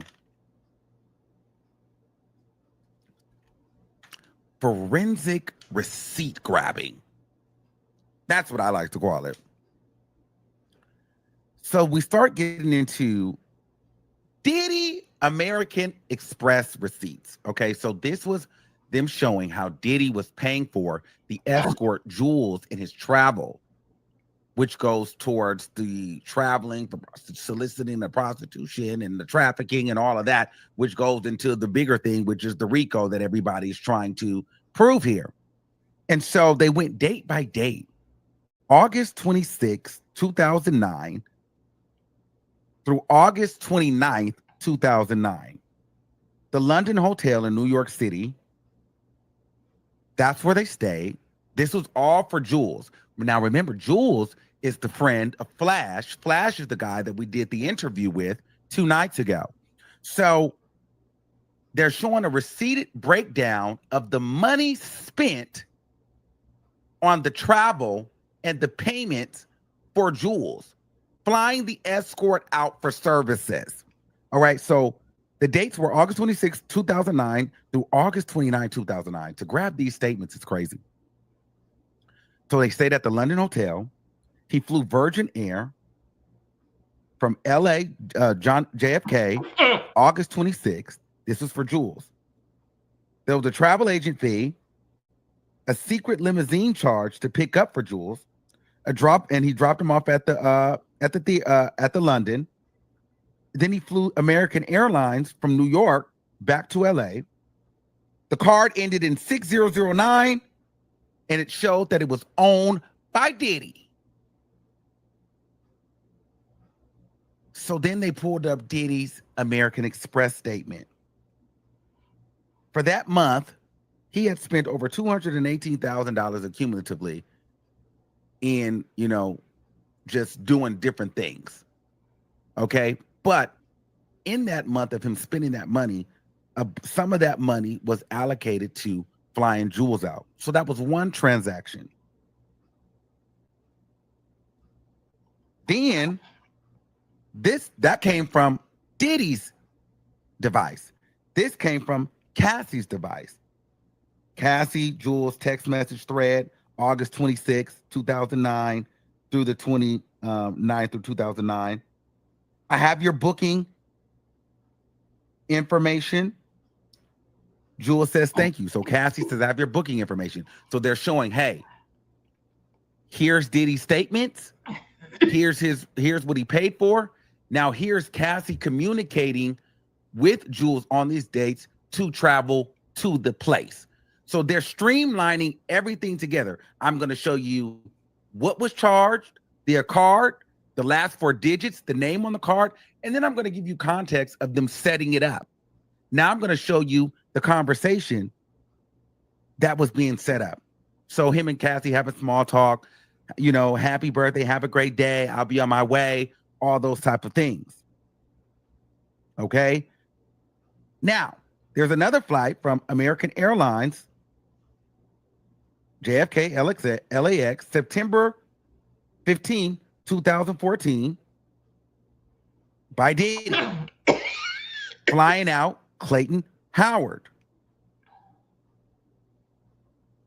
Selected charges. He used the card 5002 American Express, the Four Seasons Hotels. It was the travel for Clayton. Ending balance $307,000 for that month. It was, and he paid the credit card debt off by 5 different bank accounts. 5 different bank accounts. That thing had so much money. They listed all the 5 different accounts. It was 5 signature accounts. I guess it was 207 Anderson LLC, 56 in Broadway account, Bad Boys production account, Combs Enterprise account.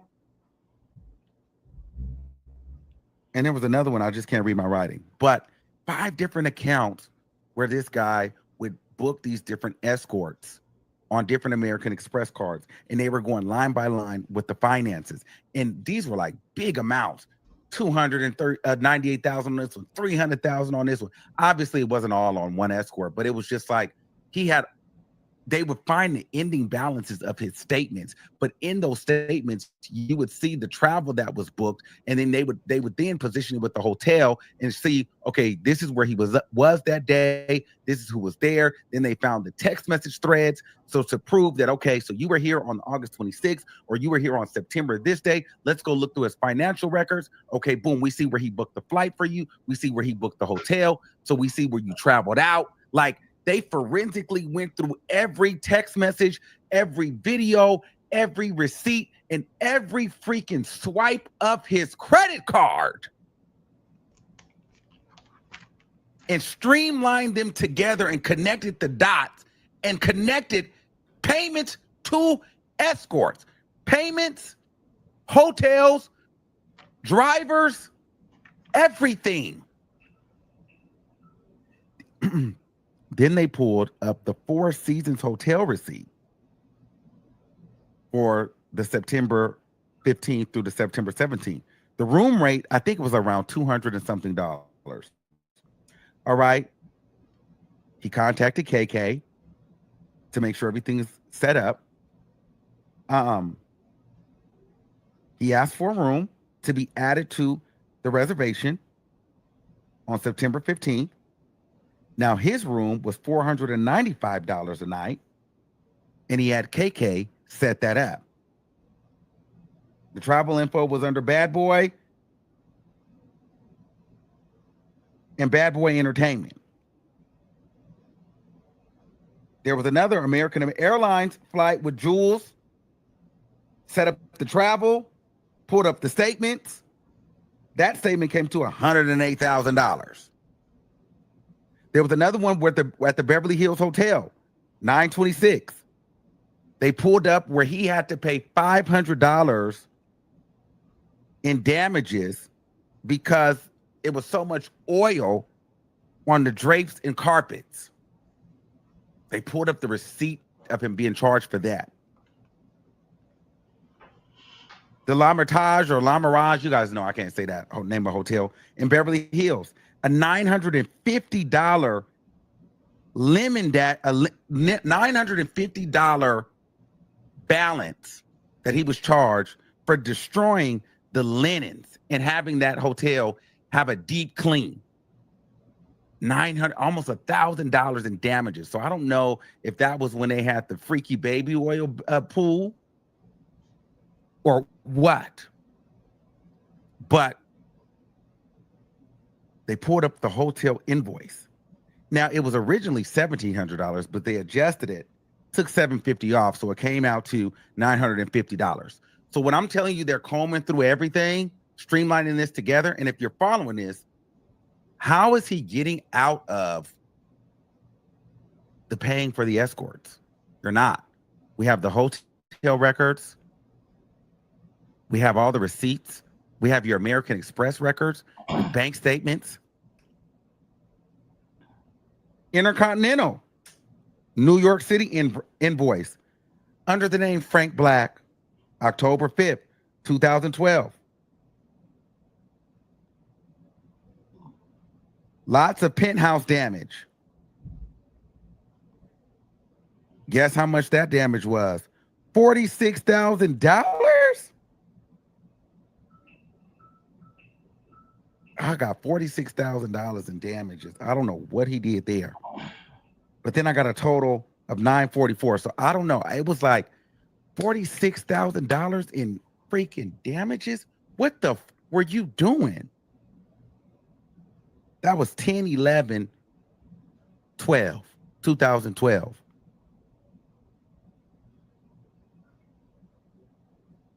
That's a lot of oil. That's a lot of damn oil.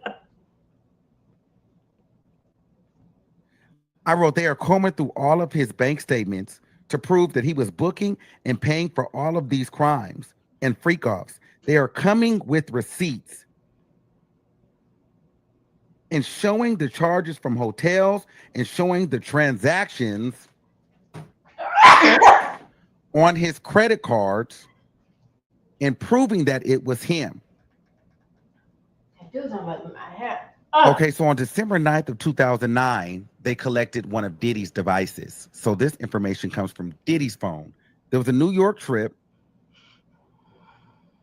and he was calling about a 12 o'clock massage. What do you want to do? Hey, blah, blah, blah. I'm trying to get it. No, are you? Sorry. Okay, so he's on the phone with an escort,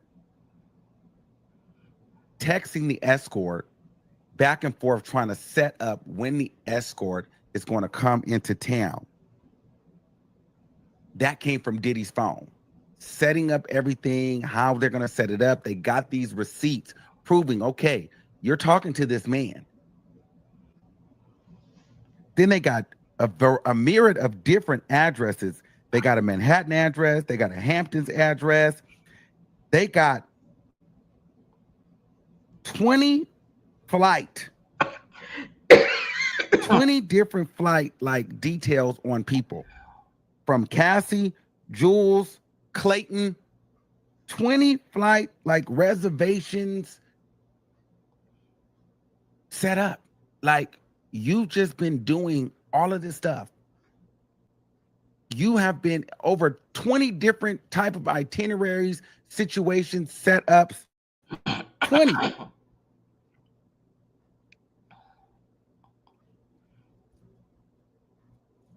And all either with Cassie, Jules Theodore, or Clayton,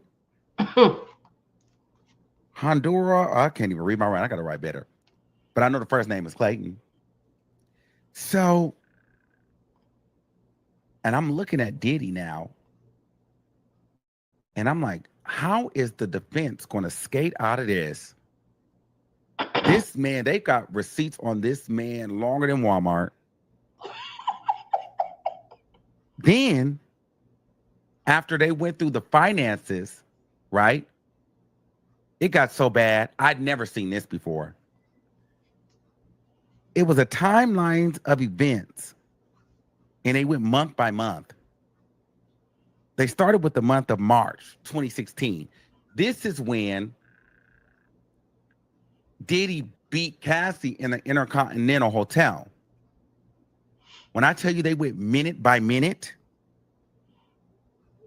they started from 6:04 p.m. to 6:39 p.m. on March 4th. And they went into the sequence of events.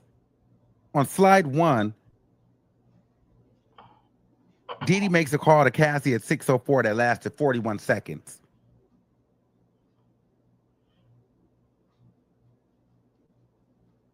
No answer.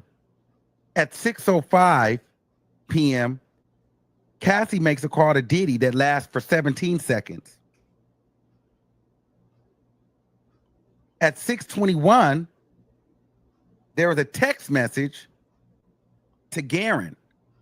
So Garen is the guy that ran Cowboys for Angels and that would connect them with the escorts. Are you following? In the text message, it said, "Fun tonight?" At 6:33, there was a text message back that said, "Yeah." At 6:34, Garen replied, Mr. Schuyler. At 6:34, Cassie texts back, "Yes." At 6:39, Diddy called Cassie, no answer. Are you seeing where I'm going with this? They're not playing with this nigga. They're going minute by minute, call by call. Answer, text, video, picture, minute by minute, month by, like they're not playing. So this is when they're setting up before the whole fight happened. March 4th, 2016, the time 6:47 to 7:47. Cassie.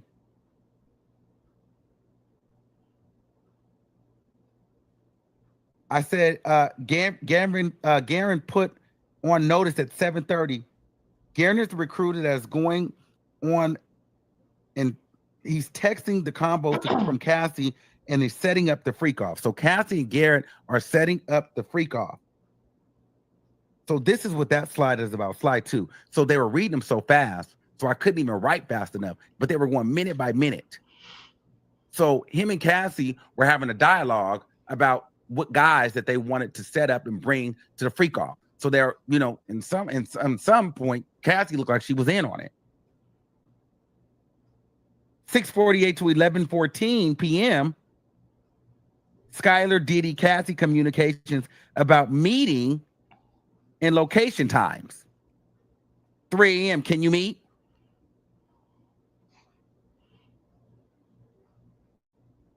That's where Cassie was texting. Can he come at 3 a.m.? Then she texts. Then Cassie and Skylar talk on the phone at 1:50.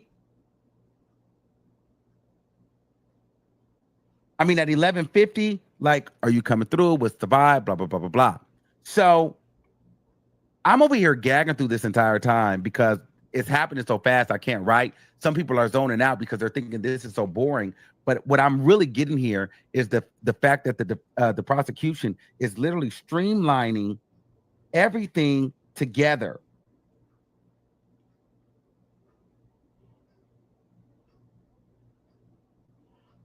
I got from 1:27 to 4:18 in the morning. Skylie messaged her,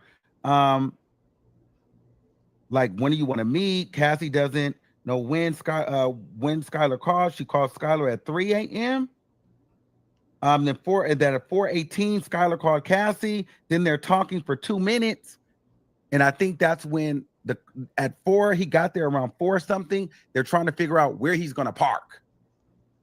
It was really happening fast, guys. I was trying to write it down, but it was happening too damn fast, so I had to summarize what was going on. From 6:30 a.m. to 11:14 a.m.,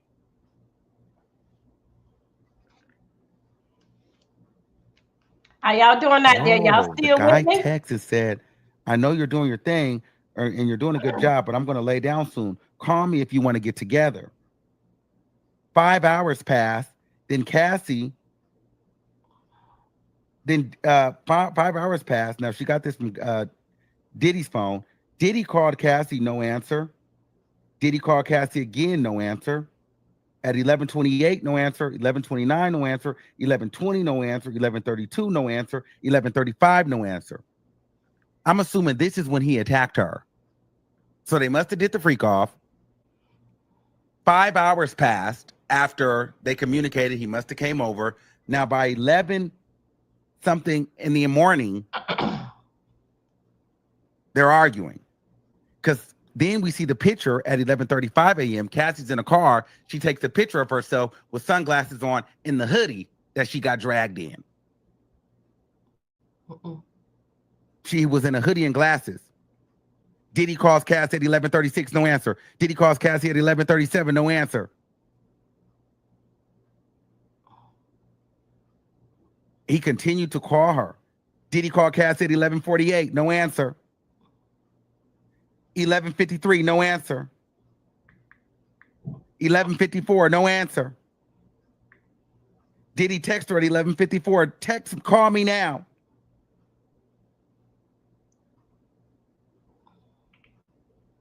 Cassie texts back at 11:56. I went and I talked to security. Everything is good. Just don't disturb the peace.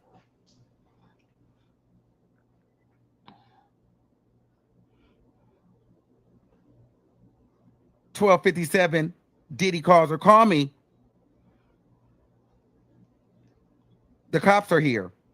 That was at 12:07. At 12:08, Diddy called. They talked for 18 seconds. At 12:09, Cassie called D-Rock, and the phone connected for 22 seconds. Like they were going this meticulous. Diddy texted 12:09, so you're just going to abandon me? Then he called her 2 more times. She didn't answer. I said they are doing a timeline of the events before and after the 2016 beating on Cassie. This was a great play because you can see it was broken down minute by minute. So if you didn't understand before, you see it very clear on the RICO, the beating, the trafficking, the kidnapping, all of this, the coercion, the lies. Diddy is texting Cassie, I'm about to be arrested. If you don't pick up the phone, you'll never hear my voice again. After that, Diddy called her at least 25 times. I couldn't even write it fast enough. And Cassie did not answer. At 1:04 p.m., Diddy text her, I'm getting arrested. Diddy called Cassie at 1:05, no answer. Diddy called Cassie at 1:07, no answer.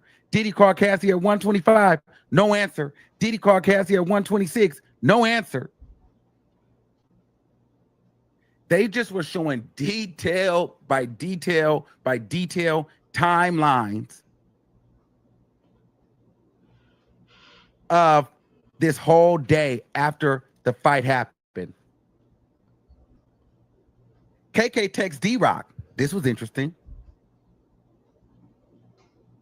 Tell him, because eventually KK had to get involved. So then Cassie ended up answering the phone for KK. KK texted D-Rock and said, tell him that we FaceTimed. It's bad. He needs to chill. So you know what that meant, right? Girl, this woman got a black eye. She's beat the fuck up. This dude needs to relax. He's making it hot. Casey and KK to KK then texts Cassie and says, talk to him. He said he's not going to come by there if you talk. I don't want to be in it. I'm sorry to overstep, but I just don't want him coming back to where you are. So there's KK being the fixer, you see? So then they got her on record saying, just talk to him. But the problem is this. Nobody's calling the police. Everybody set up the freak off. You had Skylar come. You got the hotel. You beat Cassie, drug her into the freak off when she wanted to leave. Now you're harassing her, calling her. Now when she won't answer for Diddy. Now KK and D-Rock are calling her, trying to convince her to go and talk to Diddy.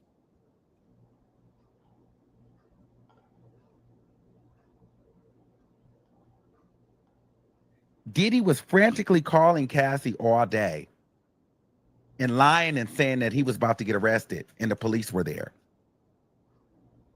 Then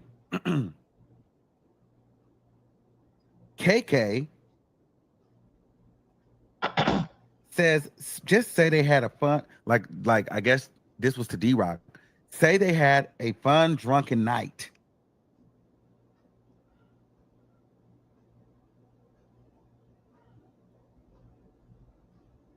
Just say they had a fun, drunken night. I know that was to the assistant. If the police came, just say they had a fun, drunken night. Just say they had a fun, drunken night and things got crazy. So let's hide it. So to a lot of people sitting in the courtroom, you could tell people are like, I don't care about this. This is all stuff that we heard. But this is the summary because they're having to tie together the actual RICO and all the things that has happened. This is what got interesting to me. KK started calling Carrie Morgan. You know, Carrie Morgan is the one that Diddy came and choked behind. The white woman that's no longer friends with Cassie and is no longer friends with, you know, and left him and sued Diddy, and she got, what was it, $30,000? So what's amazing about this situation is that Carrie Morgan sent a text message to KK with a police card and said, I don't think anyone should call her.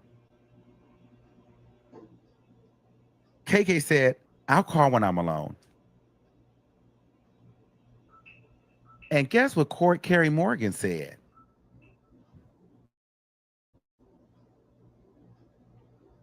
I only said that because she was waiting for anyone to say something so she can run and say domestic abuse. So Carrie Morgan had flipped on Cassie and was now trying to be a part of the Diddy team. Saying, oh, she was waiting for y'all to just say something because she's ready to file a domestic suit. White woman. I'm like, ooh, this is some nasty work.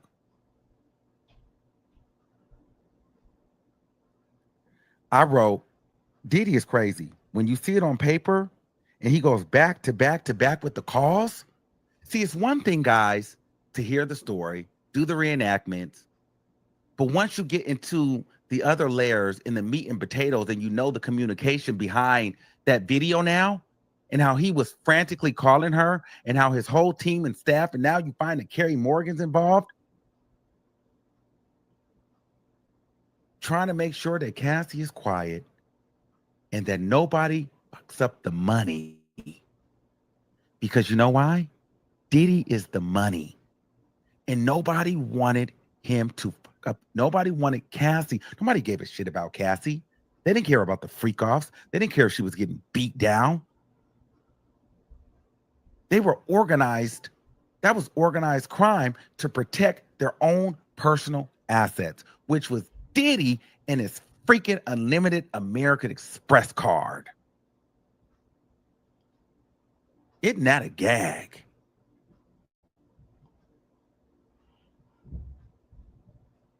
I said they're showing how the enterprise kept all of the abuse and coercion private.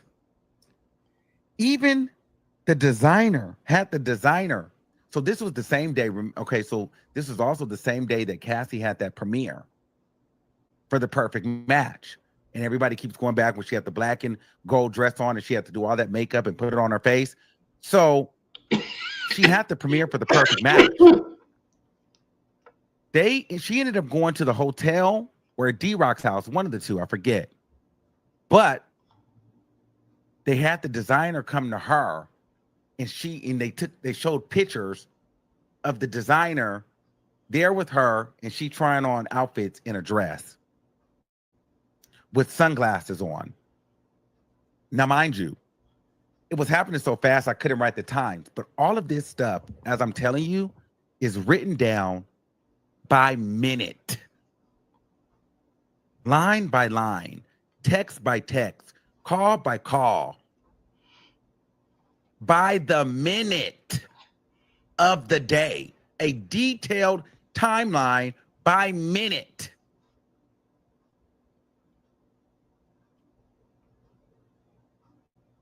By the minute. Then they showed more exhibits that came from KK's phone when they did the raid. KK had pictures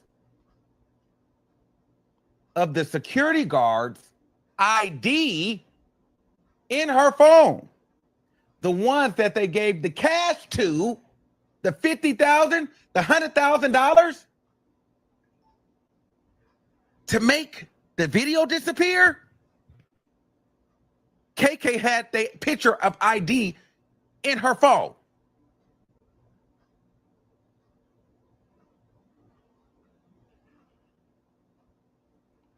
I forget who Cassie was texting, but there was a message where Cassie said, I should have sued.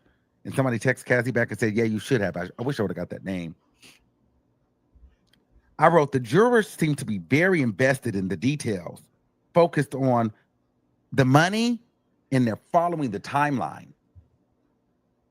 Diddy does not look happy today, and the energy is very intense in court today. So it was a forensic timeline summary day today. And I wrote, Diddy is done. Because after going through that, this was the end of her testimony for the prosecution because she started yesterday. But I'm like, after this, I don't know how he gets through this. And I don't know how he gets past that. So then the defense comes out, and I wrote the defense fights back with resurfacing Cassie asking for freak offs and talking about big black dicks.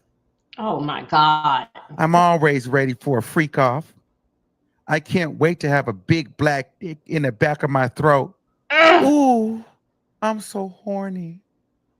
Remember all those texts where she was talking about big black dicks and wanting a dick and wanting to get fucked and setting up a freak off and choking on a dick.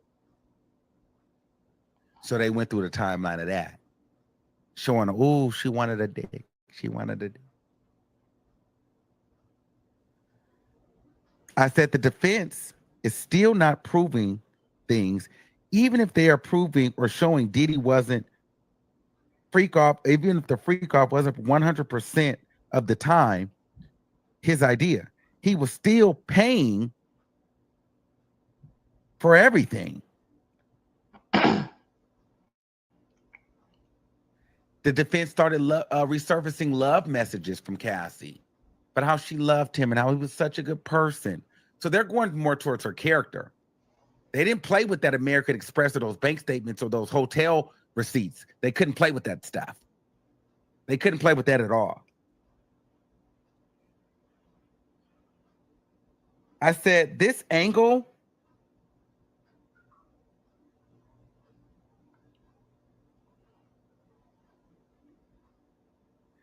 I thought this angle was kind of weak because I think this was all about like making Cassie look like a freak and making her look like she was a part of the freak off, which we already knew. And so I think that angle can make it muddy for the jury, but you can't really unsee the finances. The numbers are black and white. The records are there. We can get into, okay, well, she wanted a big black dick and he wanted some, and he wanted to see a dick. You want a dick, he want a dick, we all want a dick. But who paid for the dick? Who damaged the hotel? Why does KK have pictures of the security guards' IDs? So when the testimony of the security guards say, hey, he gave me $100,000, well, then KK having the picture of the motherfucker's ID corroborates his testimony. So how are you going to cross-examine that? How are you going to say you didn't buy back the tape? How are you going to say you didn't book the hotels? You don't know these escorts. It's all a lie. When we have your bank statements, we have the hotel receipts. We've got your alias names. Yeah, Cassie might have wanted to choke on a dick, but so did you. And we have the video footage.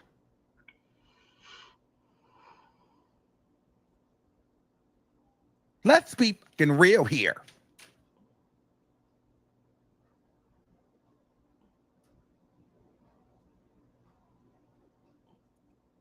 Okay.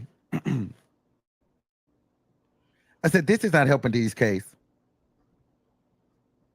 And I said, the white reporter in front of me keeps, what? Oh, keeps gagging every time they mention a freaky Cassie text. Because every time they mention Cassie wanting a dick, the reporter in front of me go,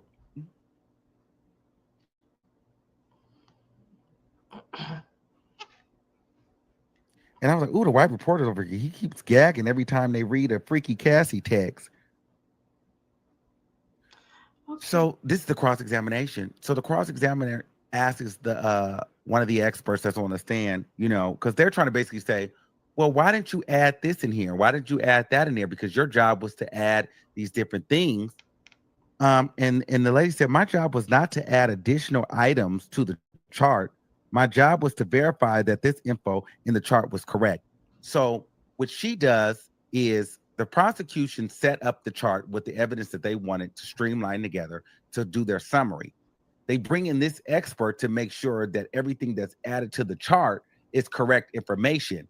But the the defense is like, well, the prosecution left this out. They left this out. Why didn't you add it? The lady said, ma'am, I don't know the details of this case. I don't give a shit about the details of this case. That's not my business. My business is to make sure that the information in the chart is correct. That's my job. I'm not here to add this, to add that, to take away this. There's somebody else's job to make it a cohesive chart, and she was already on the stand yesterday. That's more of a question for her. But even in that, the prosecution decides what they want to put in the chart. There's a woman that streamlines it together and makes it all make sense. And then I come in and verify that the stuff in the actual chart are facts. So you're barking up the wrong tree, Garagos.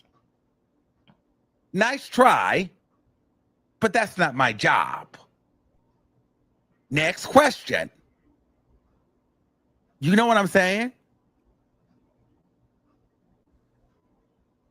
And so then we get into the freak off footage. Of course, they turn off the freak off footage for all of us. But somebody's listening on the headphones next to a microphone. So you hear the nasty freak off music. And all you hear is doors opening and closing. And you hear talking. Now, yesterday I heard a little, oh. Today I just heard talking. Now, here's the thing, guys. I'm gonna be honest with you. Motherfuckers be lying for clicks and views and headlines on their publications or their channels. I didn't see no jurors in there laughing. And today I didn't hear no moaning. So you're probably going to hear 50 different things.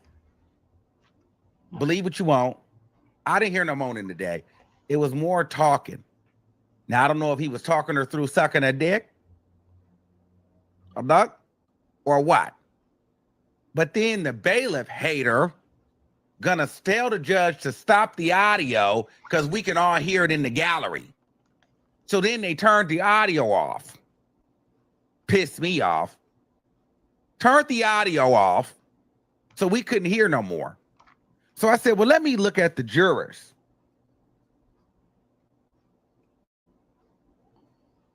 Okay? I said, let me look at the jurors because everybody's always making it seem like, you know, oh, this juror laughed. I'm like, I didn't see no juror laugh. I didn't see none of that. I didn't see, you know, people be making stuff. So I looked, but there was a juror. It was 3 jurors. Now, there was the older lady. Now, she was obviously disgusted. She was uncomfortable. You could tell she did not want to be looking at freak off videos. There was another juror that every time the freak off would end and we get into another freak off, he'd immediately snatch his stuff off like this. Like, all right, I'm done. And then put it back. Whereas other people, majority of everyone else, just leave the headphones on and wait for the next video. He would just always take his off. Like, all right, I've had enough. Then he go on again. Then he go off. But it was interesting because I was like, he was looking irritated. But I'm trying to read it like, is he for Diddy and is he feeling like this is not helping his case? Or is he disgusted like, this guy is a monster? But there was a juror, bald head. Well, I don't want to describe him, but there was a juror, and he would be watching it, right? And I was watching him because I was trying to figure out. Through him, I could feel what was going on. I could feel what was going on through him because through him, he would go, you know how you watching something, you're like, all right, it's cool.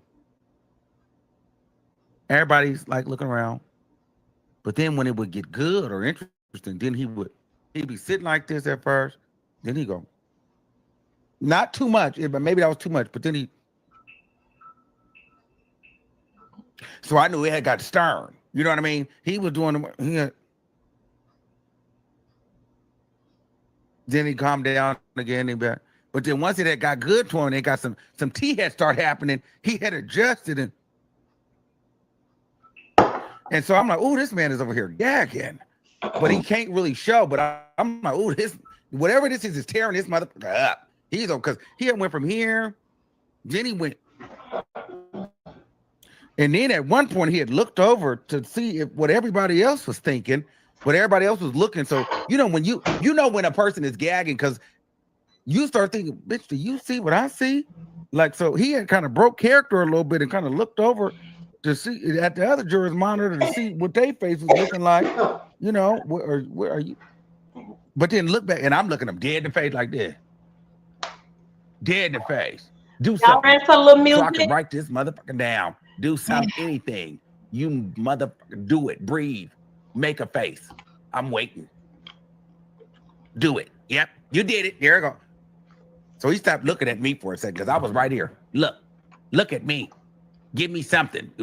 Is how many dicks is it? Is it not lean this way if it's one and lean back and forth if it's two? Is this if it's piss just go like this? I'm trying to give him cues. Is it one dick or two dicks or is it piss? You know what I'm saying? I'm like one dick, two dicks or piss. Like which one is like talk to me. That's what I'm trying to figure out. You know what I'm saying? And so I was trying to see where we were going with it.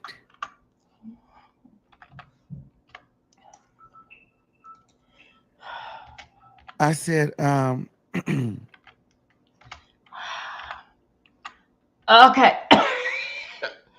Okay. I said the old lady just shook her head. She's over it.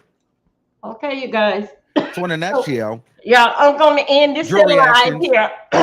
Yeah, I'm gonna end this live. I feel like one juror would be very engaged at times, almost to the point where he would adjust himself. I could tell there would be a lot going on because at some point he would sit up and look around at other jurors to see what their reactions were. I'm gonna play a little bit of music here so I can test out my equipment. There was another juror. She was disgusted, shook her head slightly. And you could tell by her face, but she often tried to disguise her face and her reaction by keeping her hand over her mouth. Bye. There was another juror that snatches her headphones off every time.